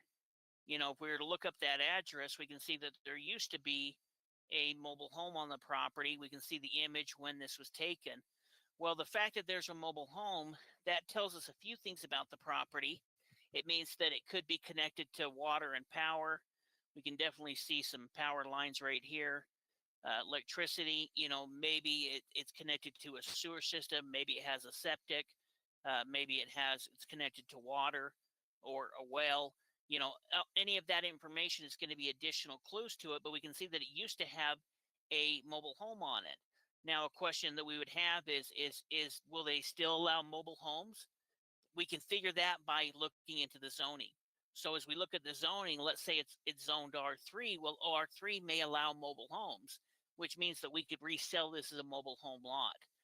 But either way, we could kind of look at this lot, get an idea of what we think the value is based on, what it could be. And so could it be worth it picking it up for $831, or let's say even $1,000? Well, if the two lots that we have, in looking at the sold information, we have a couple of properties here. This one sold for $8,300. Looks like it used to have a house on it, but they just sold it as a vacant lot this year for $8,300. We can see that the junk trailer sold for $58,000.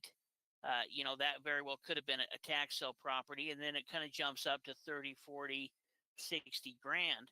So even though this isn't a big market, if we bought this property for the right price, And if it has the right usability, maybe it does allow mobile home, and we can look and see what some of the other properties for sale are in the area. When we look at the for sale listing, seeing kind of the lowest one's 15 grand and 25 grand. Well, if we offer this lot at let's say 6 grand, we're going to be the cheapest property in here. And it's not like we've got a bunch of cheap property that we're competing against. Would be cheaper than anyone else except for this non-usable lot.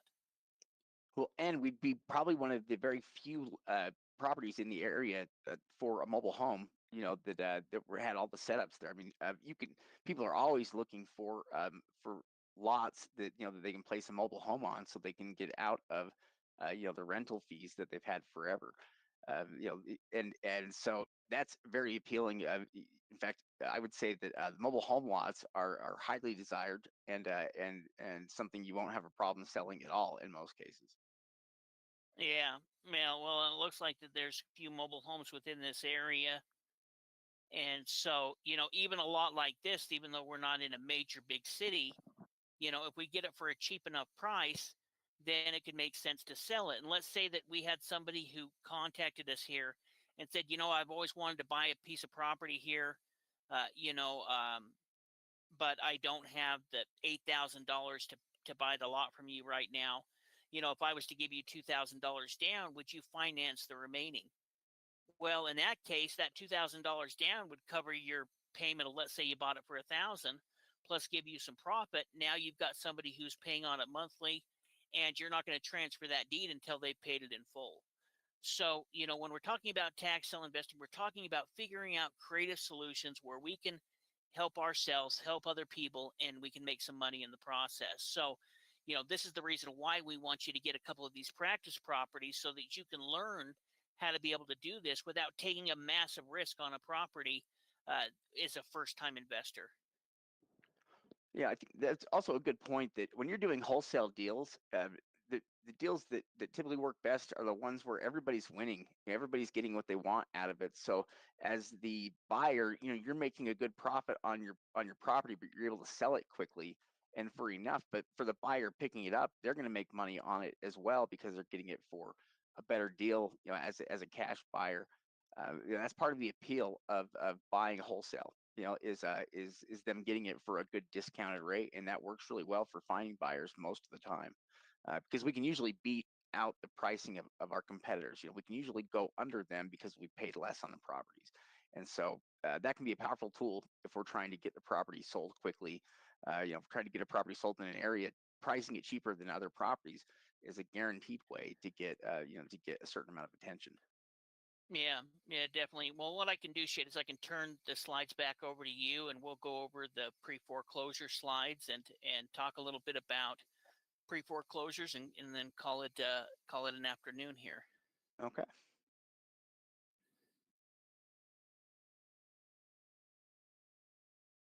Oh, there we go. All right. Let me just make sure I've got it on the right screen here. All right, perfect. All right, pre-auction investing. So we're getting opportunities at these tax sales. When we 10 auctions, we're bidding on properties. We're basically giving ourselves those opportunities, those at bats.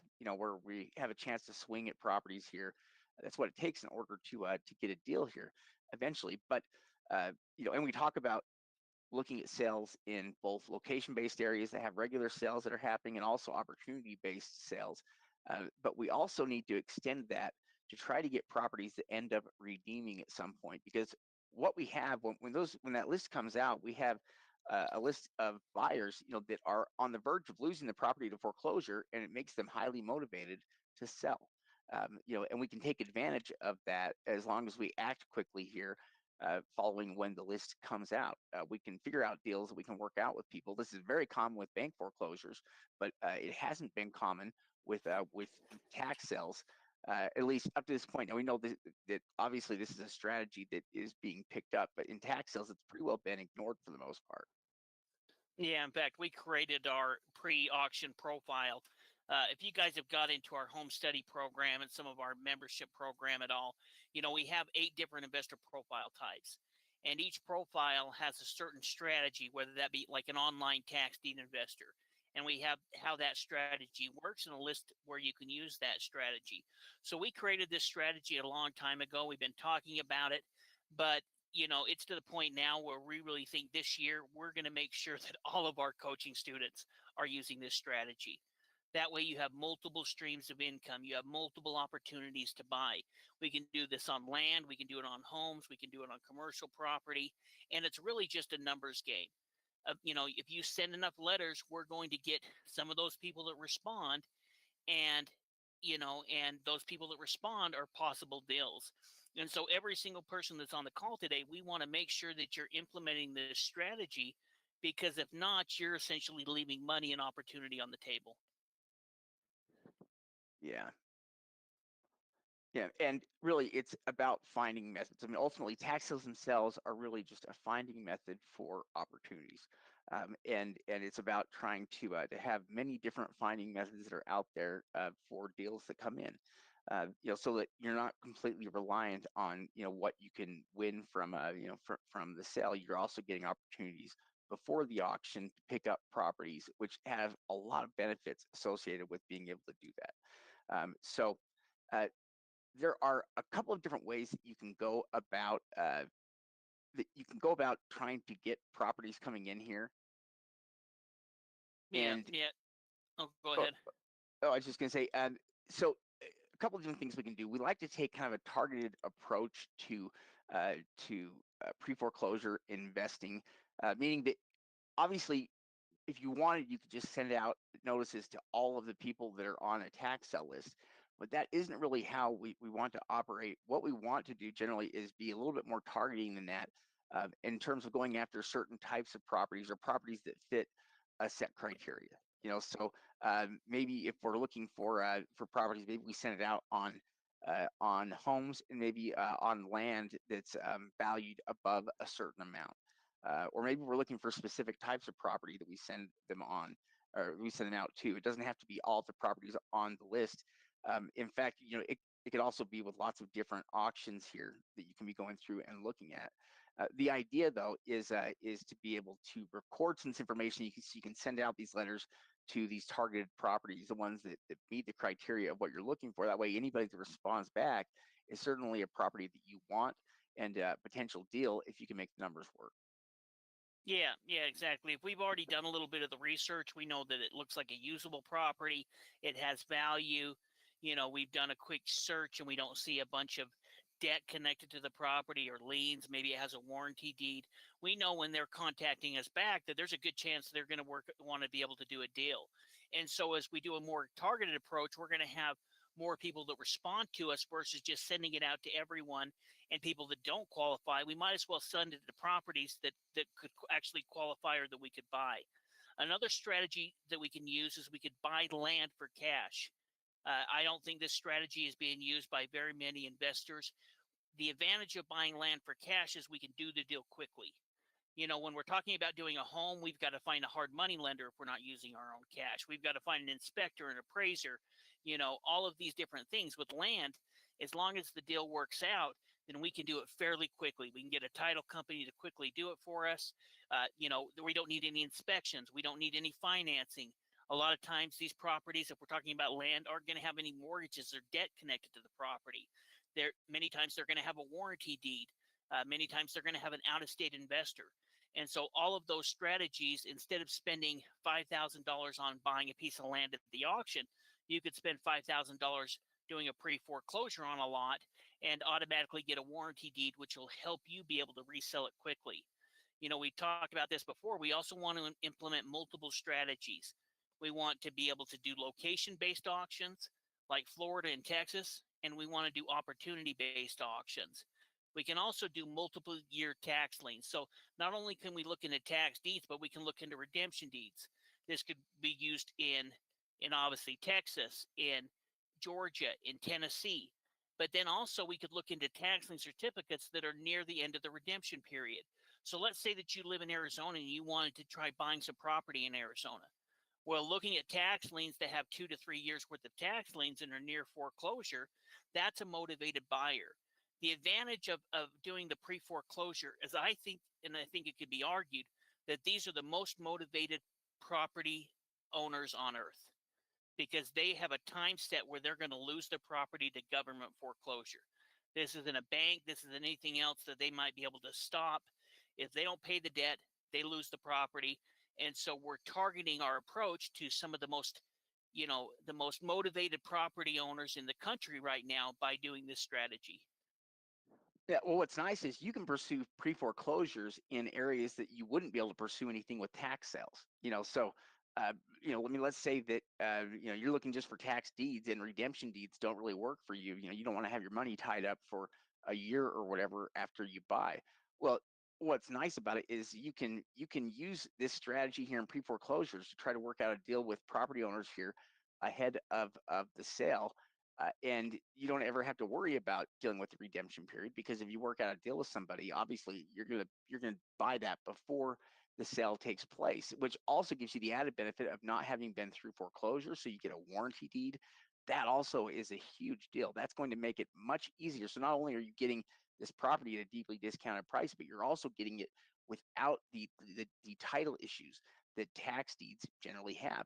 Without having a clouded title, you're still going to have a warranty deed at the end of that, so you can turn around and sell the property for full price. There's nothing that's going to stop you there. And again, it could work in redemption deed areas. It could also work in lien states, but some of these areas that have just live in-person auctions. So a good chunk of Texas and Georgia, they all do live auctions in both those states every month. I think on the first Tuesday of every month is when most of the counties will hold their tax sales.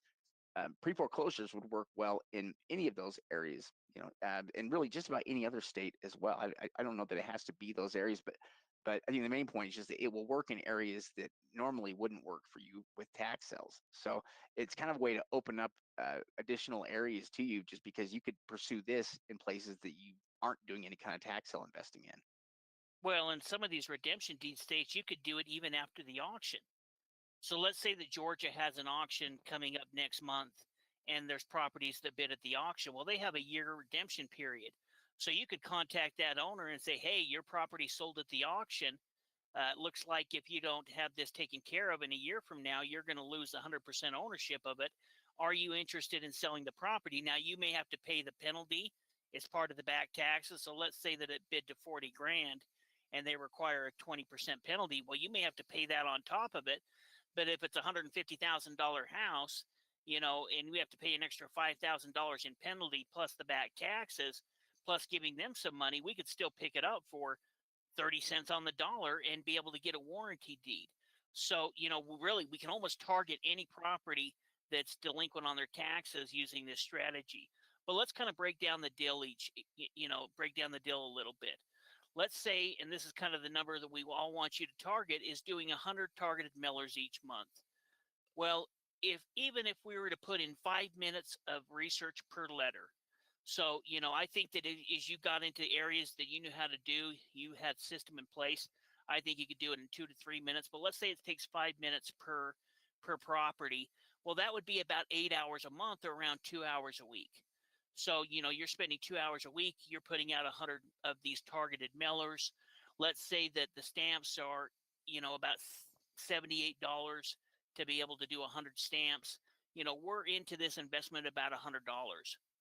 Now, let's say that those mailers, that we only get one deal for every 200 mailers we send out. So, we're looking at this about as conservative as possible. Let's say that you only get one mailer completed deal out of 200 mailers. Well, that would be 6 deals a year. And let's say each one of those deals nets you $20,000. Well, that would be $120,000 a year. And you've put in a total cost of maybe $1,000 over that time frame to be able to get those 6 deals. And if you get a deal for every 100 targeted mailers, well, then that would double. You'd be over $200,000 in just those targeted deals. Yeah, I mean, it is kind of a numbers game, but one thing to keep in mind is that these people are probably not getting these kinds of notices from anybody else, especially with most of your tax sales pieces of land. they're not getting any kind of notices, and so a lot of those people may feel fairly trapped in their situation, that they can't get out of, they can't afford it. If they don't have the money for it, and it's a piece of land, they may not necessarily know how to get the property sold, may not feel like they know, or can get it done, especially with the time frame that they have left. And so you may be able to offer a lot of these people their only way out, which is one of the reasons why you can get people to respond, is because they haven't seen something like this before, and they are highly motivated to try to do anything they can to avoid either losing the property or to avoid losing it without getting anything for it. If they can sell the property, that's one thing, but they don't want to lose it, and get nothing out of it, essentially. And so, there are plenty of sellers out there, that need a deal like this to happen, and I think will be motivated to reach out or to contact you, because again, I don't think they're getting reached out by anybody else, and so these are people that need to figure out a way to avoid foreclosure so they can keep their property or get it sold beforehand. Yeah, yeah, absolutely. And even with structured property, I think there's a big opportunity with structured property. There's going to be certain markets that have more of this done than other markets. Maybe some of the bigger cities, but some of the smaller cities, areas, counties could really be great to focus on. And you can even try some of the bigger areas. You never know how successful or how many people are actually doing it. We don't know. But as far as a couple of tips to think about, first thing we want to talk about is the hardest things with homes is gap funding. And what gap funding is this is the money that's needed to rehab the home. So if we're using a hard money lender, they'll a lot of times pay for the property, but many times they're not going to include that rehab cost. That rehab cost is essentially, if we were trying to get a loan on, it's called gap funding. And gap funding is a little bit more difficult to find than a hard money lender. There's a lot of people, let's say that you're buying a $100,000 home and you can buy it for 60 grand. There's a ton of lenders that'll go ahead and give you 60 grand on that, but they may not give you the extra 10 grand needed to do the rehab on the property. So we have a couple of different options. The first option is we can pay to rehab the home using our own capital. So if you've got, let's say you've got 30 grand set aside, you can use 10 grand of that to go ahead and rehab the home. The second option is we can sell the property before rehabbing, but we're still going to have some capital available to clean the property, change the locks, maybe even quiet the title. And so when we're talking about homes, that's one of the things that we need to take in consideration if we're going to be buying homes using this strategy is that the money needed to rehab the property.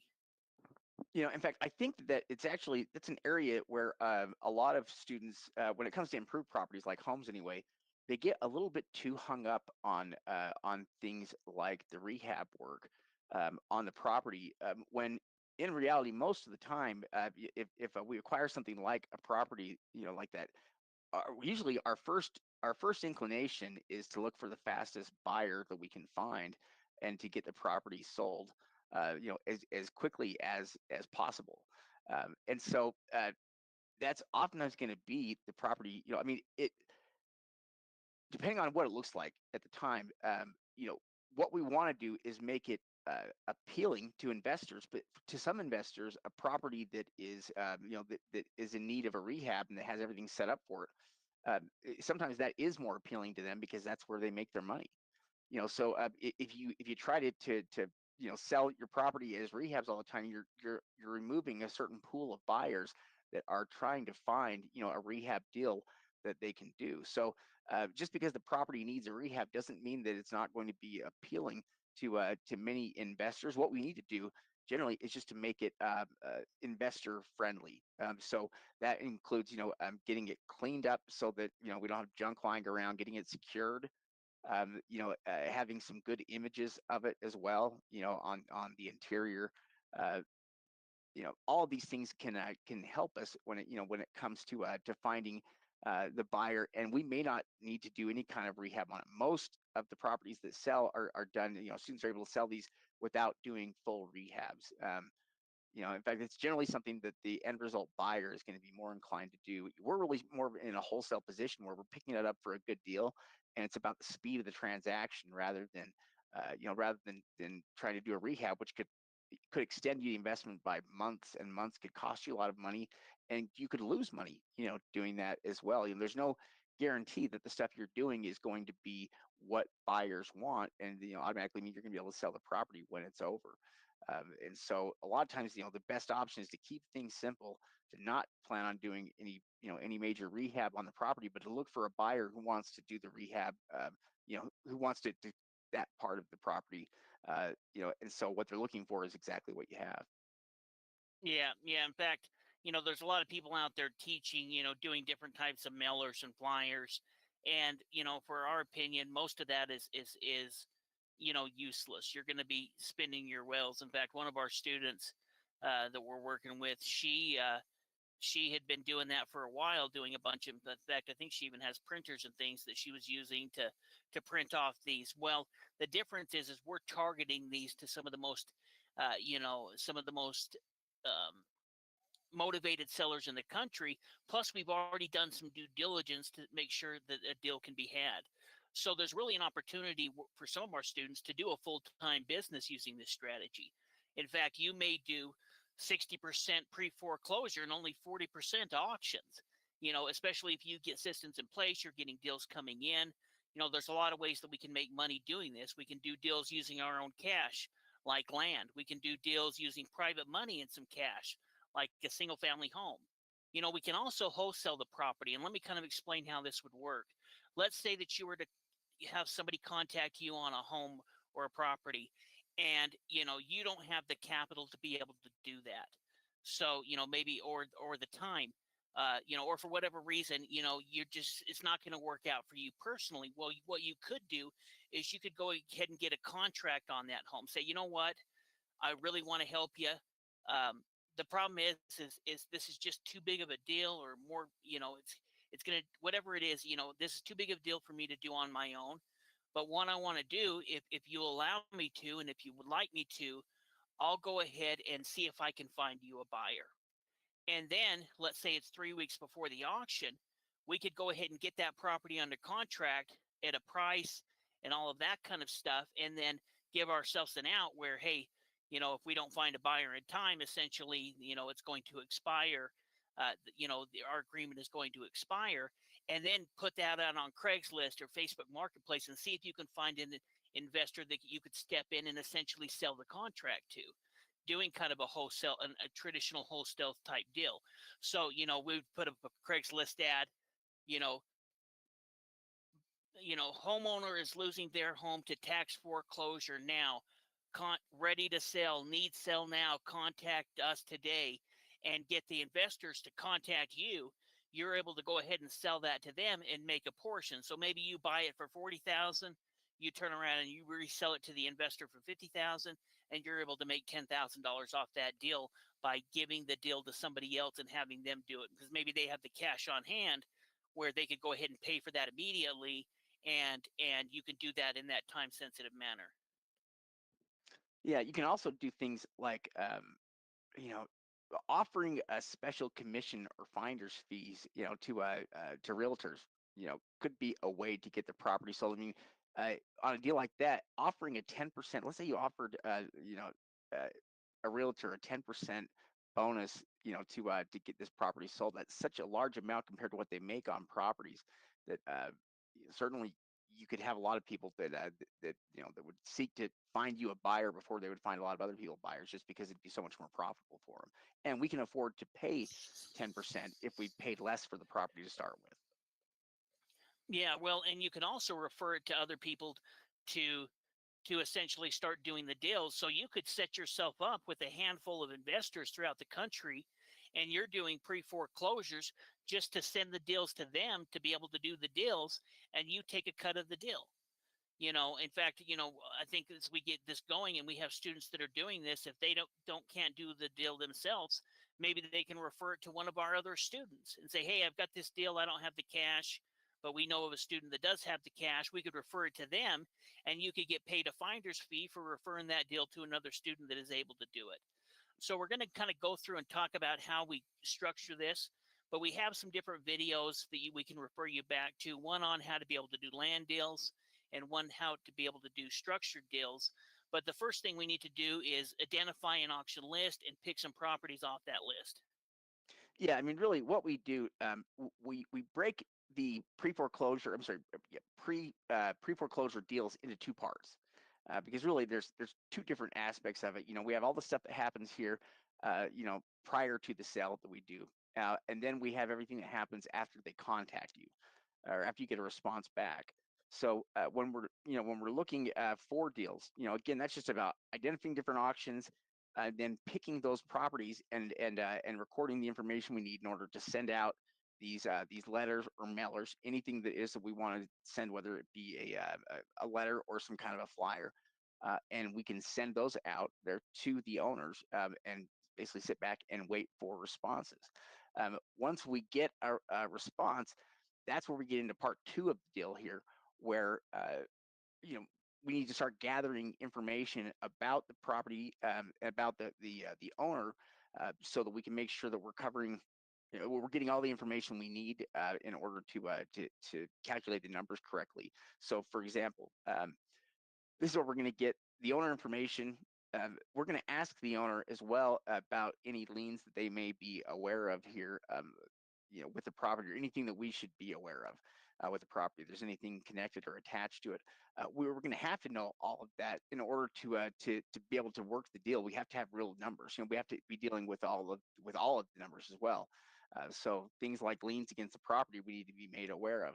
Now we can search out and find those liens, but it's helpful if the owner will tell us what they are. It also kind of shows the owner revealing, everything that they know about the property, and it's something that we can verify. So if the owner says, yeah, I think there's a couple of liens here, we can go in and look at those and find them, and check out the amount. So we can kind of, we can check the, we can check the property owner here a little bit as well, the things that they tell us, but we're going to verify anything that they do tell us here, about the property through the county records, and other information that we can obtain. So we get some information from the owner about the property, and about about what they would like to do. We can get some idea, I guess, of what their motivation is, and if there's any other numbers we may need to be concerned about.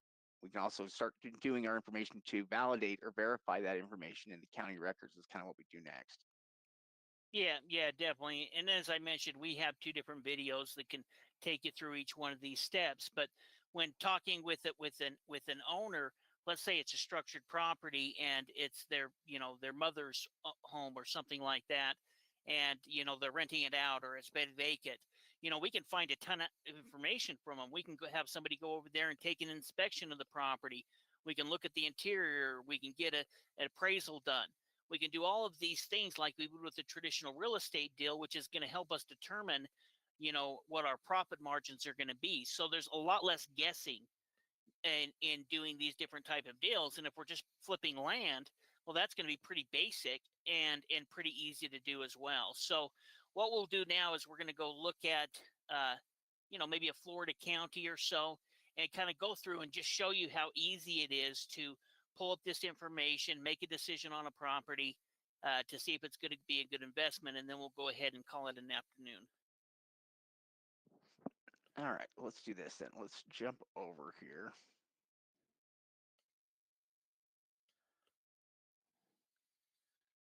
But we can do this anywhere. And how we want to help you set this up is where you've got some areas that you go back to month after month after month. You understand that area. You've set up power teams within that area. That's going to help you do the deal quicker. So you've already got a title company on hand that knows, hey, when I call, they know that this is going to be a quick deal. We've got to do it quickly. You've got somebody who understands where you're coming from. Maybe you've got an inspector on that can go view those properties quickly, and you can go back and use the same thing and the same team, month after month. Yeah. Oh, by the way, if there is audio, if it keeps going out, I apologize here. I haven't been able to hear on my end, but if it's happening here, sorry here, apologize for that. Probably is something going on here today with it, but hopefully you're coming through clearly.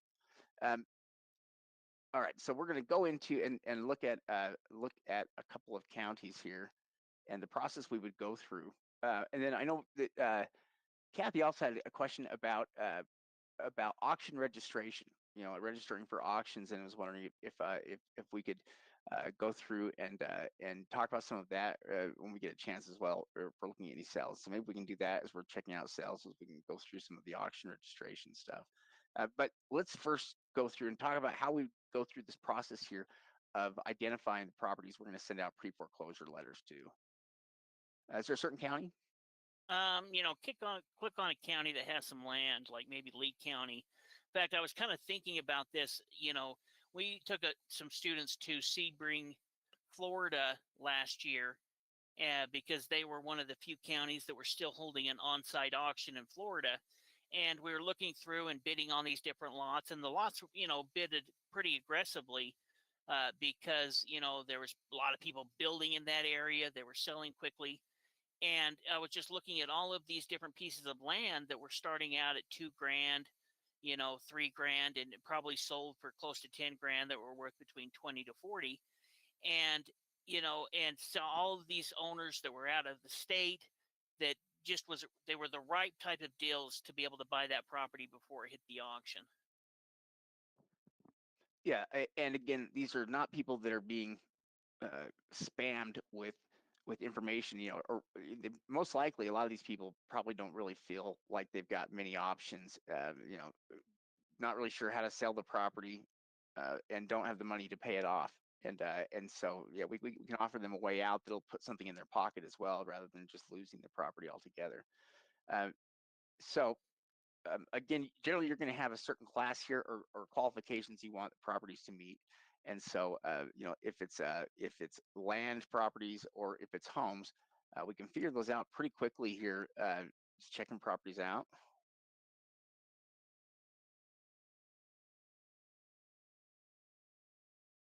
And we already have, information, so we can already see immediately that we have a property owner that lives somewhere else, other than than where the property is located. So it's not like it's it's not an owner-occupied property here. And in fact, yeah, and we've got the mailing address of who we need to mail them.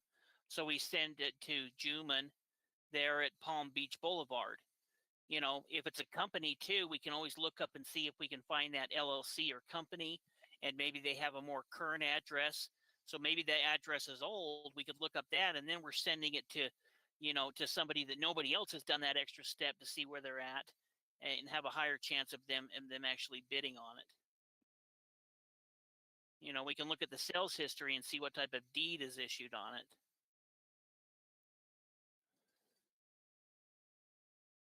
There we go. And so we can see that it sold last in 2020 for $15,000.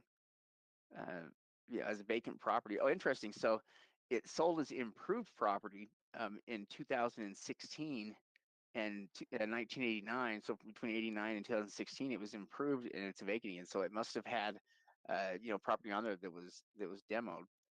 Look and see. Well, it could have been a trailer too. Yeah, so it did have a warranty deed here on that last transaction. Look underneath that building construction permit information right below the sales information. Let's just see if there's anything there. Oh, there's a demo, 2017. Yeah,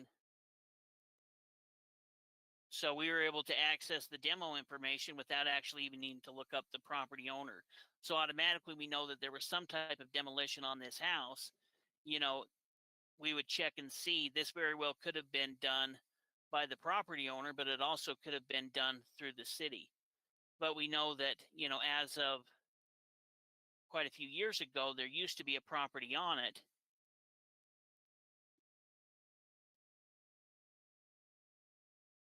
The fees they had paid haven't been too bad. I mean, at least not related to any kind of demolition. Those are probably notices if it was done through the city, at least. Oh, yeah. What about if you click on that top code enforcement? Does anything come up underneath that? Let's see.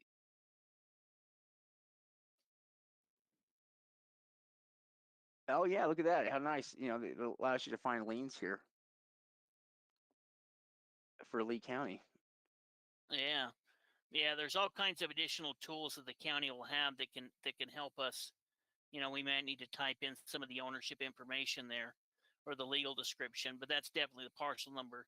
But that's definitely a unique way that we can check for additional information. We say that as tax sale investors, we're really county record detectives. We're property detectives. We're looking at different clues. Oh, is this if you want to make? Is this if you want to make a complaint? I think it's so you can look it up, but Yeah. I'm not sure. I'll have to look at it. Oh, maybe an application. Maybe it is.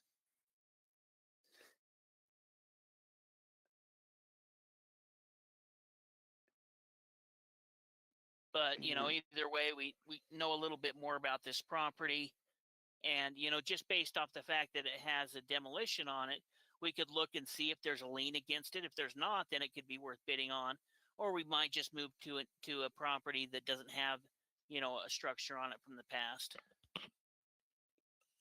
Yeah, that's pretty interesting here. All right. Access undetermined. That sounds like a landlocked property, but let's pull it up and look. Sometimes it says access undetermined, but there actually is access.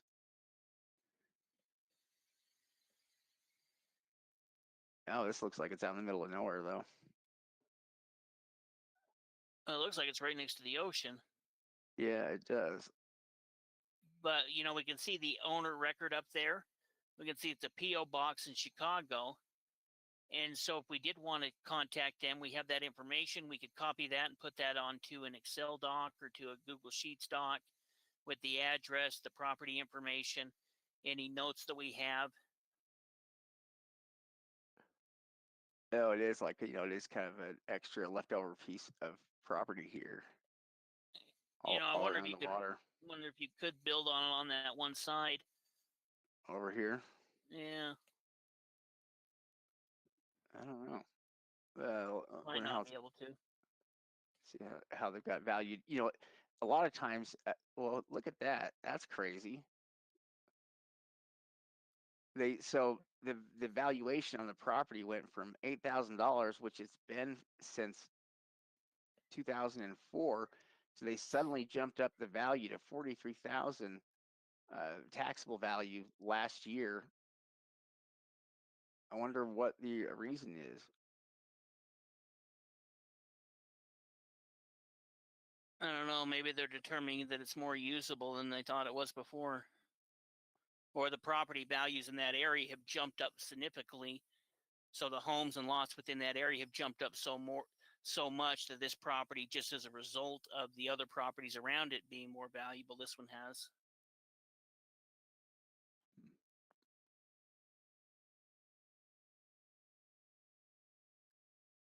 Look at that. You can see that it's been split. Yeah. It's funny. You can see back when it was part of probably a house with a bunch of land. I think that was the development. It could have been. Let's see. Probably was for $2 million. South Seas Plantation.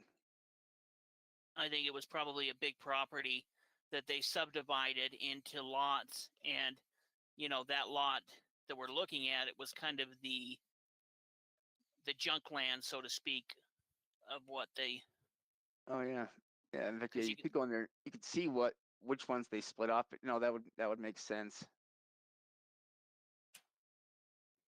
It makes sense that was back when the area that we see there was actually was subdivided.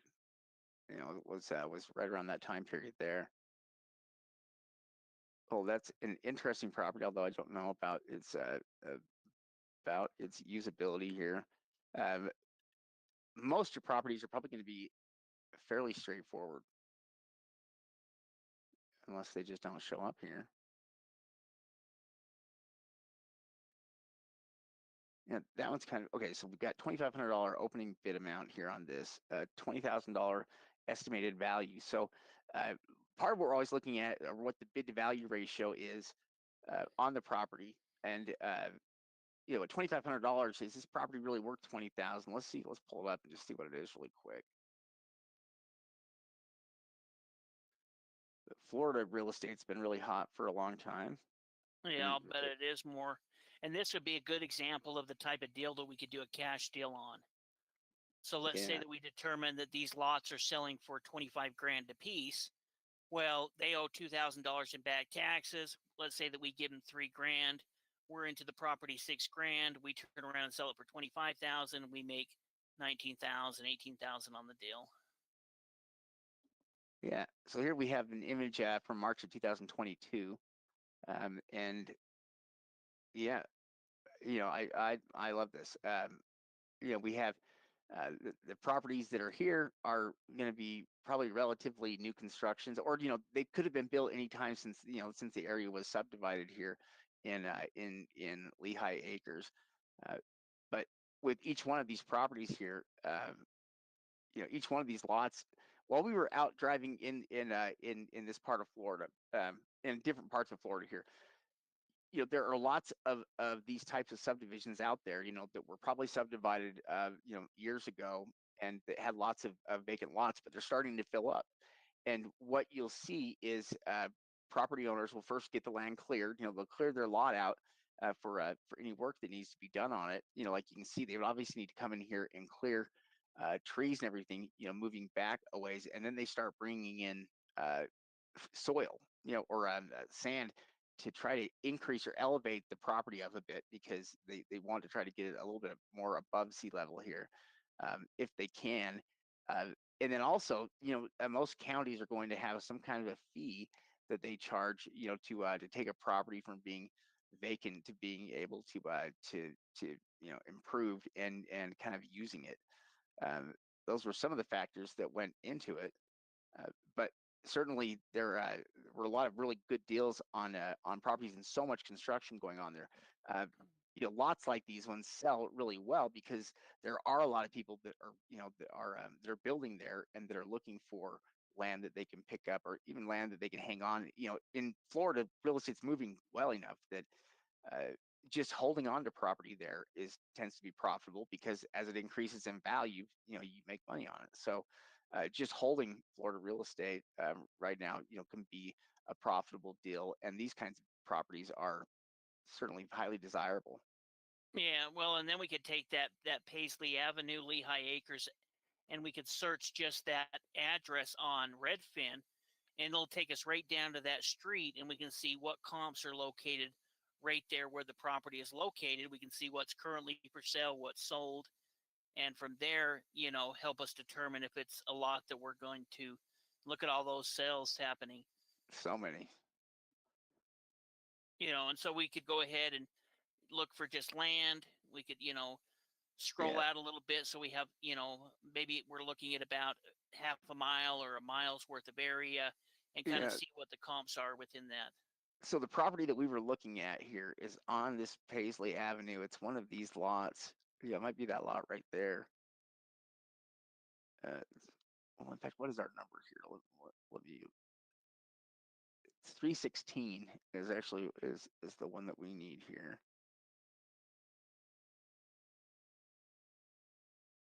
And oh yeah, it's going to be right up here. There's Paisley. So yeah, it's actually right up here.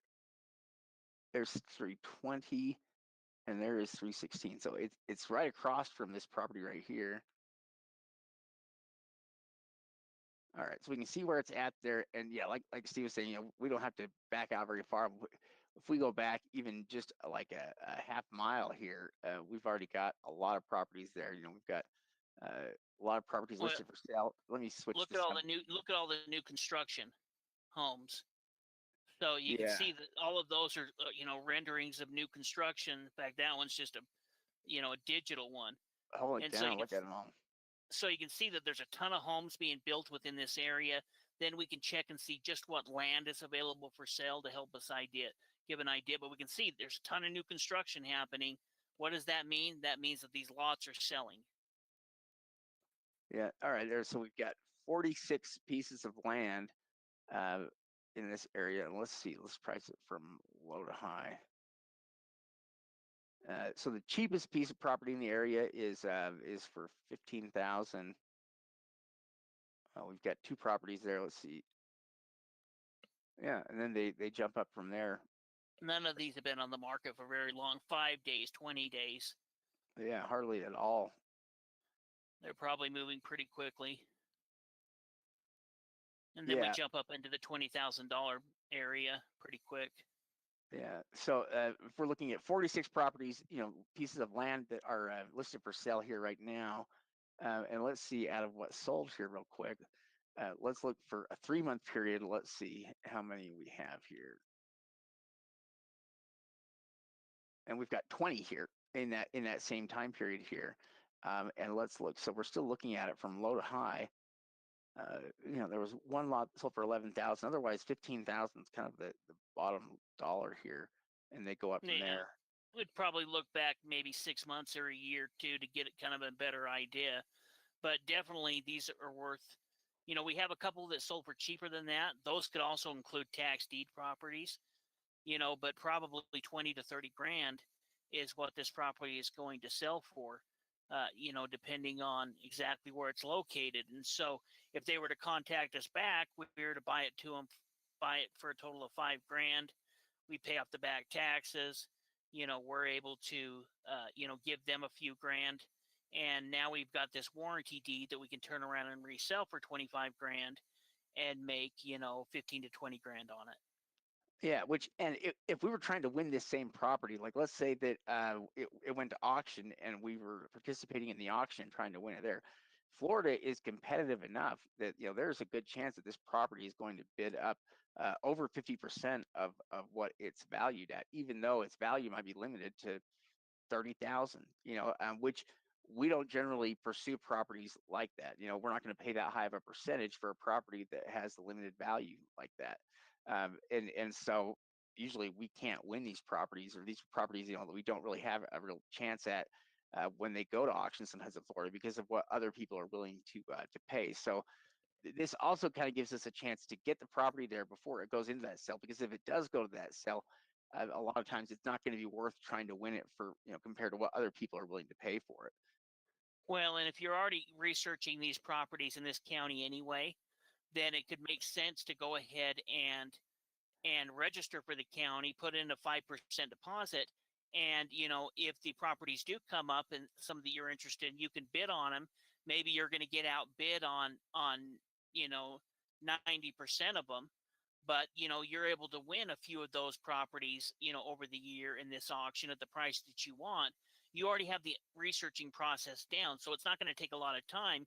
You're going to go back right before the auction, pick out a few of them that you like. And if you already understand the markets there, you've already got an idea of what it can sell for. So you can say, okay, on these properties, if I can win them at auction for 20 cents on the dollar, or maybe even 25 cents on the dollar on some of the more valuable lots, I could still make money based on this market because I understand the market. Yeah. One other thing I was just thinking here real quickly is just auction registration really quickly here. I'm going to talk about is just, so we have this sale coming up here in Monroe. And let's just talk briefly here about auction registration and any information we need to be aware of here. So we can see when registration is set up here. We can see that they've got a deadline here for January 28th for this sale here in Monroe County. And then here we have click here for deposit instructions. And do I have this stored in here? I don't remember if I do.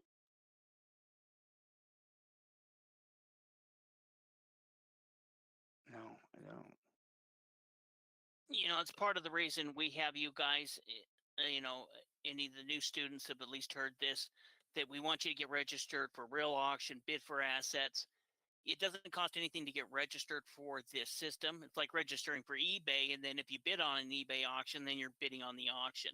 So you're going to get registered for a bunch of these different websites. So at that point, you're going to put in your username and password, and then you can go through the registration process for registering for that auction. So you're going to register for the platform, whether that be Bid for Assets or Real Auction, and then you'll register for the auction that you want to attend as well. Yeah. So essentially, everybody on the call should be registered with Real Auction. They should be registered with Bid for Assets. They should be registered on iltaxsell.com. Well, others here should be. There's some other ones like Gubbies and a few other sites like that. They can also be good to get registered for. Yeah, it doesn't cost anything. It just takes a few minutes. You're going to use kind of all the same information, so it's worth it to get registered for all of them, so that when the auction comes up, you've got a username and password. Plus, sometimes a username and password is going to give you access to additional information. So, for example, Zeus Auctions is a website that we'll use to bid at some auctions occasionally, and to even look at the list, you've kind of got to be registered for the auction, or at least not registered for the auction, but registered for their system, so you can even go in and see what's available. Yeah, that's true. But yeah, other than that, the main thing that we usually have for registration is if there's a deposit required, and then sometimes they have paperwork that we have to submit. But generally, that hasn't been very difficult to do. Yeah, and every auction is going to be a little bit different. When we're doing opportunity-based auctions, we'll need to go through the registration process. But if we're already registered, so let's say that you picked one of these counties in Florida or Texas or somewhere, you can essentially just kind of participate in the auctions month after month after month, and kind of play a longer term approach. So like when we were buying properties or homes in Florida, I would probably only win 1 out of 10 homes that we were bidding on, but in that kind of scenario, we got the homes that we want at the price that we want. So, it kind of every other auction, we were able to acquire one out of the list that we were interested in. So over the period of 6 months, maybe we acquired 2 or 3 homes, but we got them at the price that we wanted, and we were willing to let properties go above our preset limit. Yeah. Well, let's see. I don't know if there's any others we want to check out here. I think that kind of gives you a good idea, but what we'll want you guys to do is to go through some of these counties. You can look in Florida is a great opportunity. There's, especially for the land strategy, we can look at any of the counties in Texas. And one thing to remember, we don't have to do online auctions with this as well. We can use this strategy in areas that don't have any online auctions. Like, let's say Delaware, for example. Let's say you live over in the East Coast, you live close to Delaware. Well, they have auctions that take place, almost every single month in a bunch of their counties. They only have 3 counties. Well, you could go out and send pre-foreclosures in those areas. It doesn't have to have an auction. In fact, if it doesn't have an online auction, that's a way to be able to buy property in that area without attending the live auction there in person. So if I can't attend, an auction in Atlanta, Georgia, but I'd like to buy property there, and I don't want to travel there, the pre-foreclosure is a great way to be able to do that. Yeah, really, it does. It opens up opportunities in a lot of areas that may not even work for tax sales in general. The other thing about it is because you're dealing with warranty deeds, and if this is before the foreclosure has taken place, structuring a deal is going to be a lot easier as well, because it's not going to be disqualified for all these things that that happen after it goes through the foreclosure. So yeah, we can really reap the benefits here of having a motivated seller, and still also get the benefits of a warranty deed, which is hard to get. Yeah, so hopefully you guys found this information useful. We want to work with you guys over the next 30 days so that you can get in a couple of these practice properties, and start going through the process as you start looking at more complicated, bigger deals, as you start gaining that experience. And so by the time you get to the buying tour, you've got a couple of properties that have come in, and you're working on building your pipeline. Really, we've got to look at it like a business. And when we're talking about tax sale investing and some of the strategies we talk about, we're talking about creative ways to be able to buy property. And so the better you're able to structure it using these multiple streams of income, whether that be pre-foreclosures, opportunity-based auctions, and location-based auctions, we're giving ourselves a chance to do deals in multiple different areas. Yeah. Not a bad property there either. No, these are pretty good. We've got that commercial property there. There's a house, right before that. And one thing that was kind of odd about the house is the value is like, they have the adjudged value at 34,000, but Redfin is saying it's worth 300,000. That's a pretty big discrepancy there. Yeah, that is. Would probably look into the parcel number and make sure that, it is the house and not the lot behind the house or something. Yeah, but then the commercial property there, they've estimated to be worth about 95,000. They have with a $20,000 opening bid amount, which doesn't look too bad. Let's see what this is real quick. We've got another one here that's at 151. We were looking at just the results here from the Texas online auctions here over the last 12 months. And you would be amazed at how many good deals, came out of the area. How many properties? There were lots of properties that sold for opening bids or didn't get bids. That were decent deals. There's quite a bit of it here in Texas. Good opportunities. Well, and one thing to mention as well is that sometimes the counties, like in the case of Florida, or maybe the law firms in the case of Texas, might have the list before they put it out on the online list. So in Florida, for example, you can go to the clerk of the court's office, and many times you can look up the tax deeds that they haven't posted on Real Auction yet. So we could look 2 months, 3 months in advance, pull up those lists and start contacting those property owners sooner so that we have more time to be able to actually work out a deal with them. If we get a list 60 days in advance, we may send out a letter at 60 days and send out another letter at maybe 40 or 30 days before the auction takes place, saying, hey, did you see my first letter? You're going to lose your property soon. Give me a call. Let's work out a deal so I can make you a little bit of money, so you don't lose everything. Yeah, it's a good point. Well, and one of the things that we were talking about earlier there with land is if you get somebody that responds back to you with land, we can work out a deal probably much faster than you could do with a lot of homes.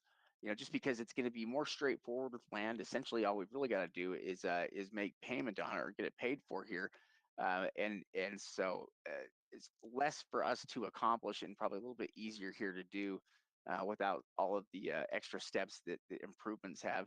So a home's going to take a set amount of time just because there's certain people you have to get involved. You're going to need at least 3 or 4 weeks on it. But with something like a vacant piece of land, you can do a deal in less than that. Yeah, exactly. Well, and if you do get structured property, if we can get the hard money lender set up in that area, if we're using somebody else's cash, for those investors that have the cash to be able to do the deal cash-wise, that can help speed along the process as well. The reason we need some time with something like a structured property is we've got to do the inspection, the appraisal, the title company. We've got to do all of those things before the sale, in addition to finding a hard money lender that'll loan on it. So we need some time to be able to do that. That's an awesome lot too. That's beautiful. Yeah. Yeah. Well, and that's what we would call a developed lot. You can see it's new development. You can see that I saw a little electric box out front. So we've got utilities there on the lot. Yeah, that's nice. In fact, it looks like there might be more than one. It's got to be 2 lots probably. 2 or maybe 3. Yeah, it could be 3, or 4. There are, but they look like there are pretty nice lots here. There's a whole bunch of properties on their list that would potentially work here, or that would be worth sending out letters on. And you never know, these people are all motivated here to do something with the properties. Yeah, and it's really just a numbers game. There's going to be some people that are going to be interested, especially if we're targeting this to areas like this that may not have that you may be the only person that sends them a letter. In more competitive markets, maybe they get a couple of them, but we think that there's a huge opportunity to this, especially as we do a more targeted approach. Yeah, what we absolutely. don't want to do, the reason the targeted approach is important is because we don't want to spend the time sending out a letter to somebody that we can't even do a deal with. That's the reason we're going to spend a few minutes looking at the property details and the records before deciding which ones we're going to include on our list that we're going to send out to. That way, if they do contact us back, we've got a lot higher chance of actually being able to do a deal with them than for us to contact them back and say, well, actually, there's it's worth $100,000, but there's $100,000 mortgage on it, where we could go ahead and check that owner's name in the records quickly and see if there's anything that's glaring. Yeah, I think those are good points too. Way to save some time here, and just to make sure that all the letters you do send out are people that if they respond back, you've got a chance at a deal. Yeah, definitely. But like we said, you send out 200 letters and you only get one person to respond, 0.5%. That's a pretty low number. That's 6 deals a year, making over 6 figures a year, and your total expense is less than $1,000. Yeah. Or around that. Yeah, it wouldn't be that difficult for that to be worth it, and to become a new finding method where you essentially always have more opportunities coming in as a result of these letters you're sending out to people. Well, and you could send out letters, or you could even send out, you can buy 1,000 postcards for $100, and that's going to last you all year. And all you'll need to do is just print out labels to put on the address and return address, and it'll have your phone number, everything on there. I think that there's advantages to both of them. I think there's advantage to somebody getting a letter, and opening it up and reading it. But then there's also an advantage to a mailer, because even if they're just going through their junk mail, they're going to see that mailer and see, hey, don't lose your lot to the tax sale, and be able to at least see it without opening, because sometimes people will just go ahead and throw it away. So I think there can be an argument made for either sending a postcard or a letter. Yeah, that's interesting there. That and it looks like it's actually a fairly common or popular thing to do here is to have lots set up for your trailer, and to have, I guess you've got access to the water there behind. Well, it looks like they're afraid of flooding, maybe. Oh yeah, well definitely, definitely floods here.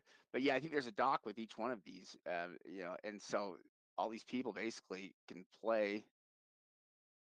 Yeah, they each kind of have their own like little docks back there that they can use to get out.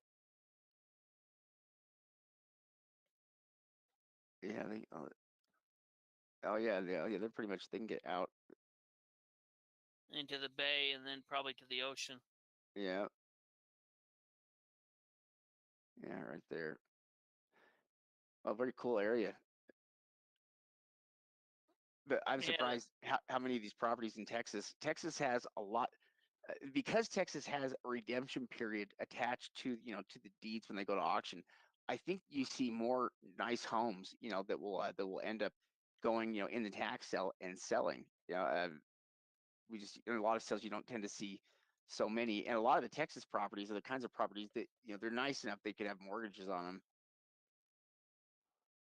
Yeah, the lucky thing about tax sale, at least there's less mortgages than you'd normally think, just based on the fact that it's a tax sale.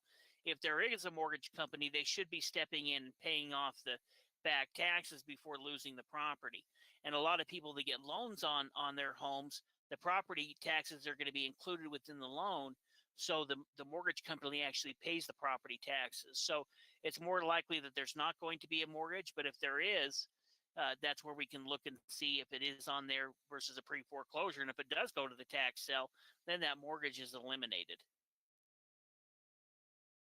I wonder, it looks like these things are almost valued out, kind of like they are with homes.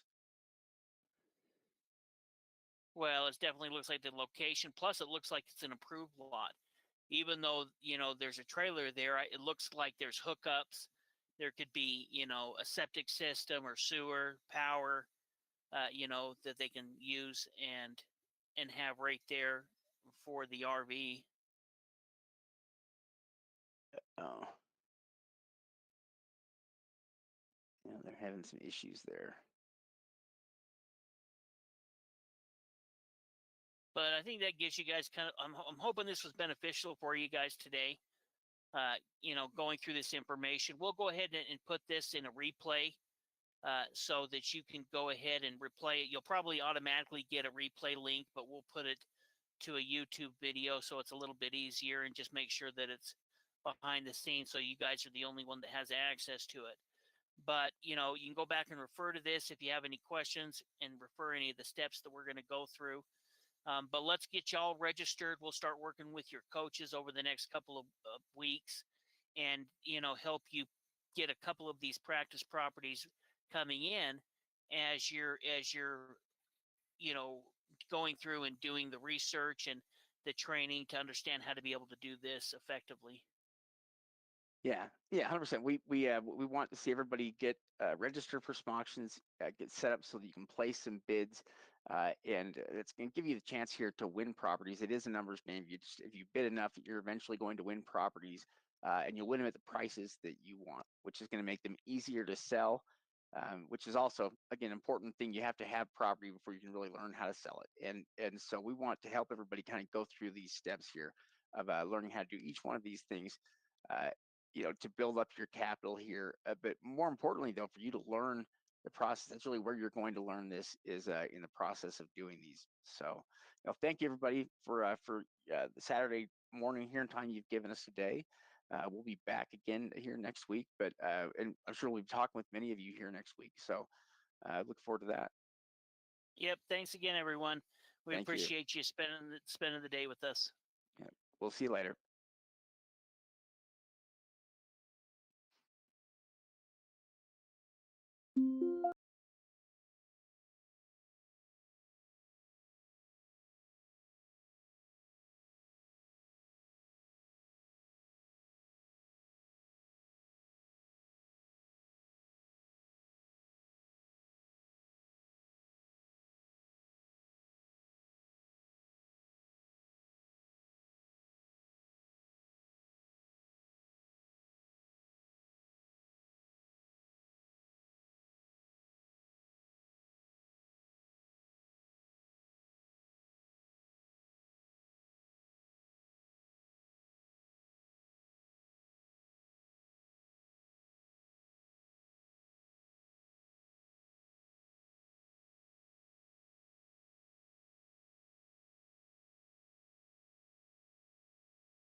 hope y'all took some value from that.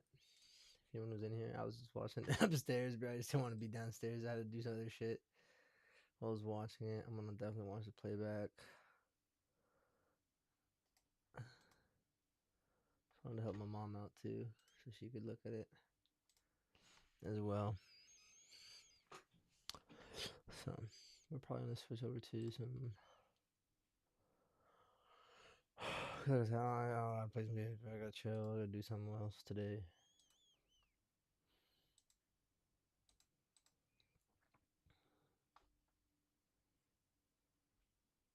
Still got that bitch open somewhere.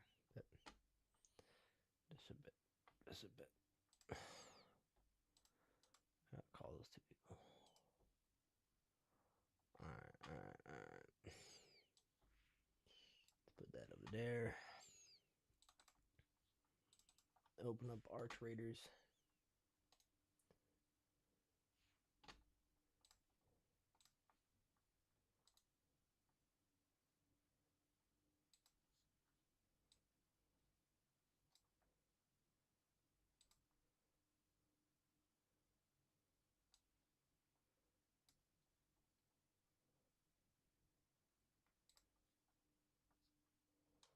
Don't need that. Don't need that. There we go. Chilling.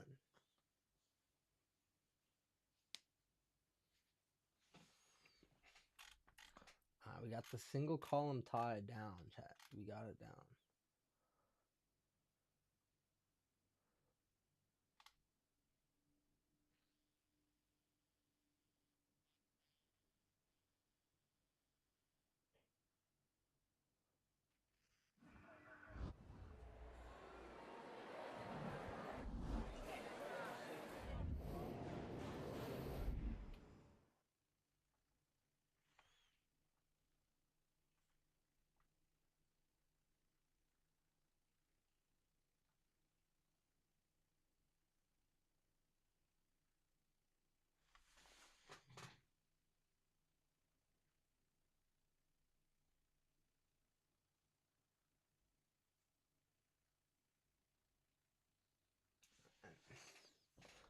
The half hitch is important. Tie a taut half hitch. Loop the end of a rope around a post under itself. Tuck the end of the rope.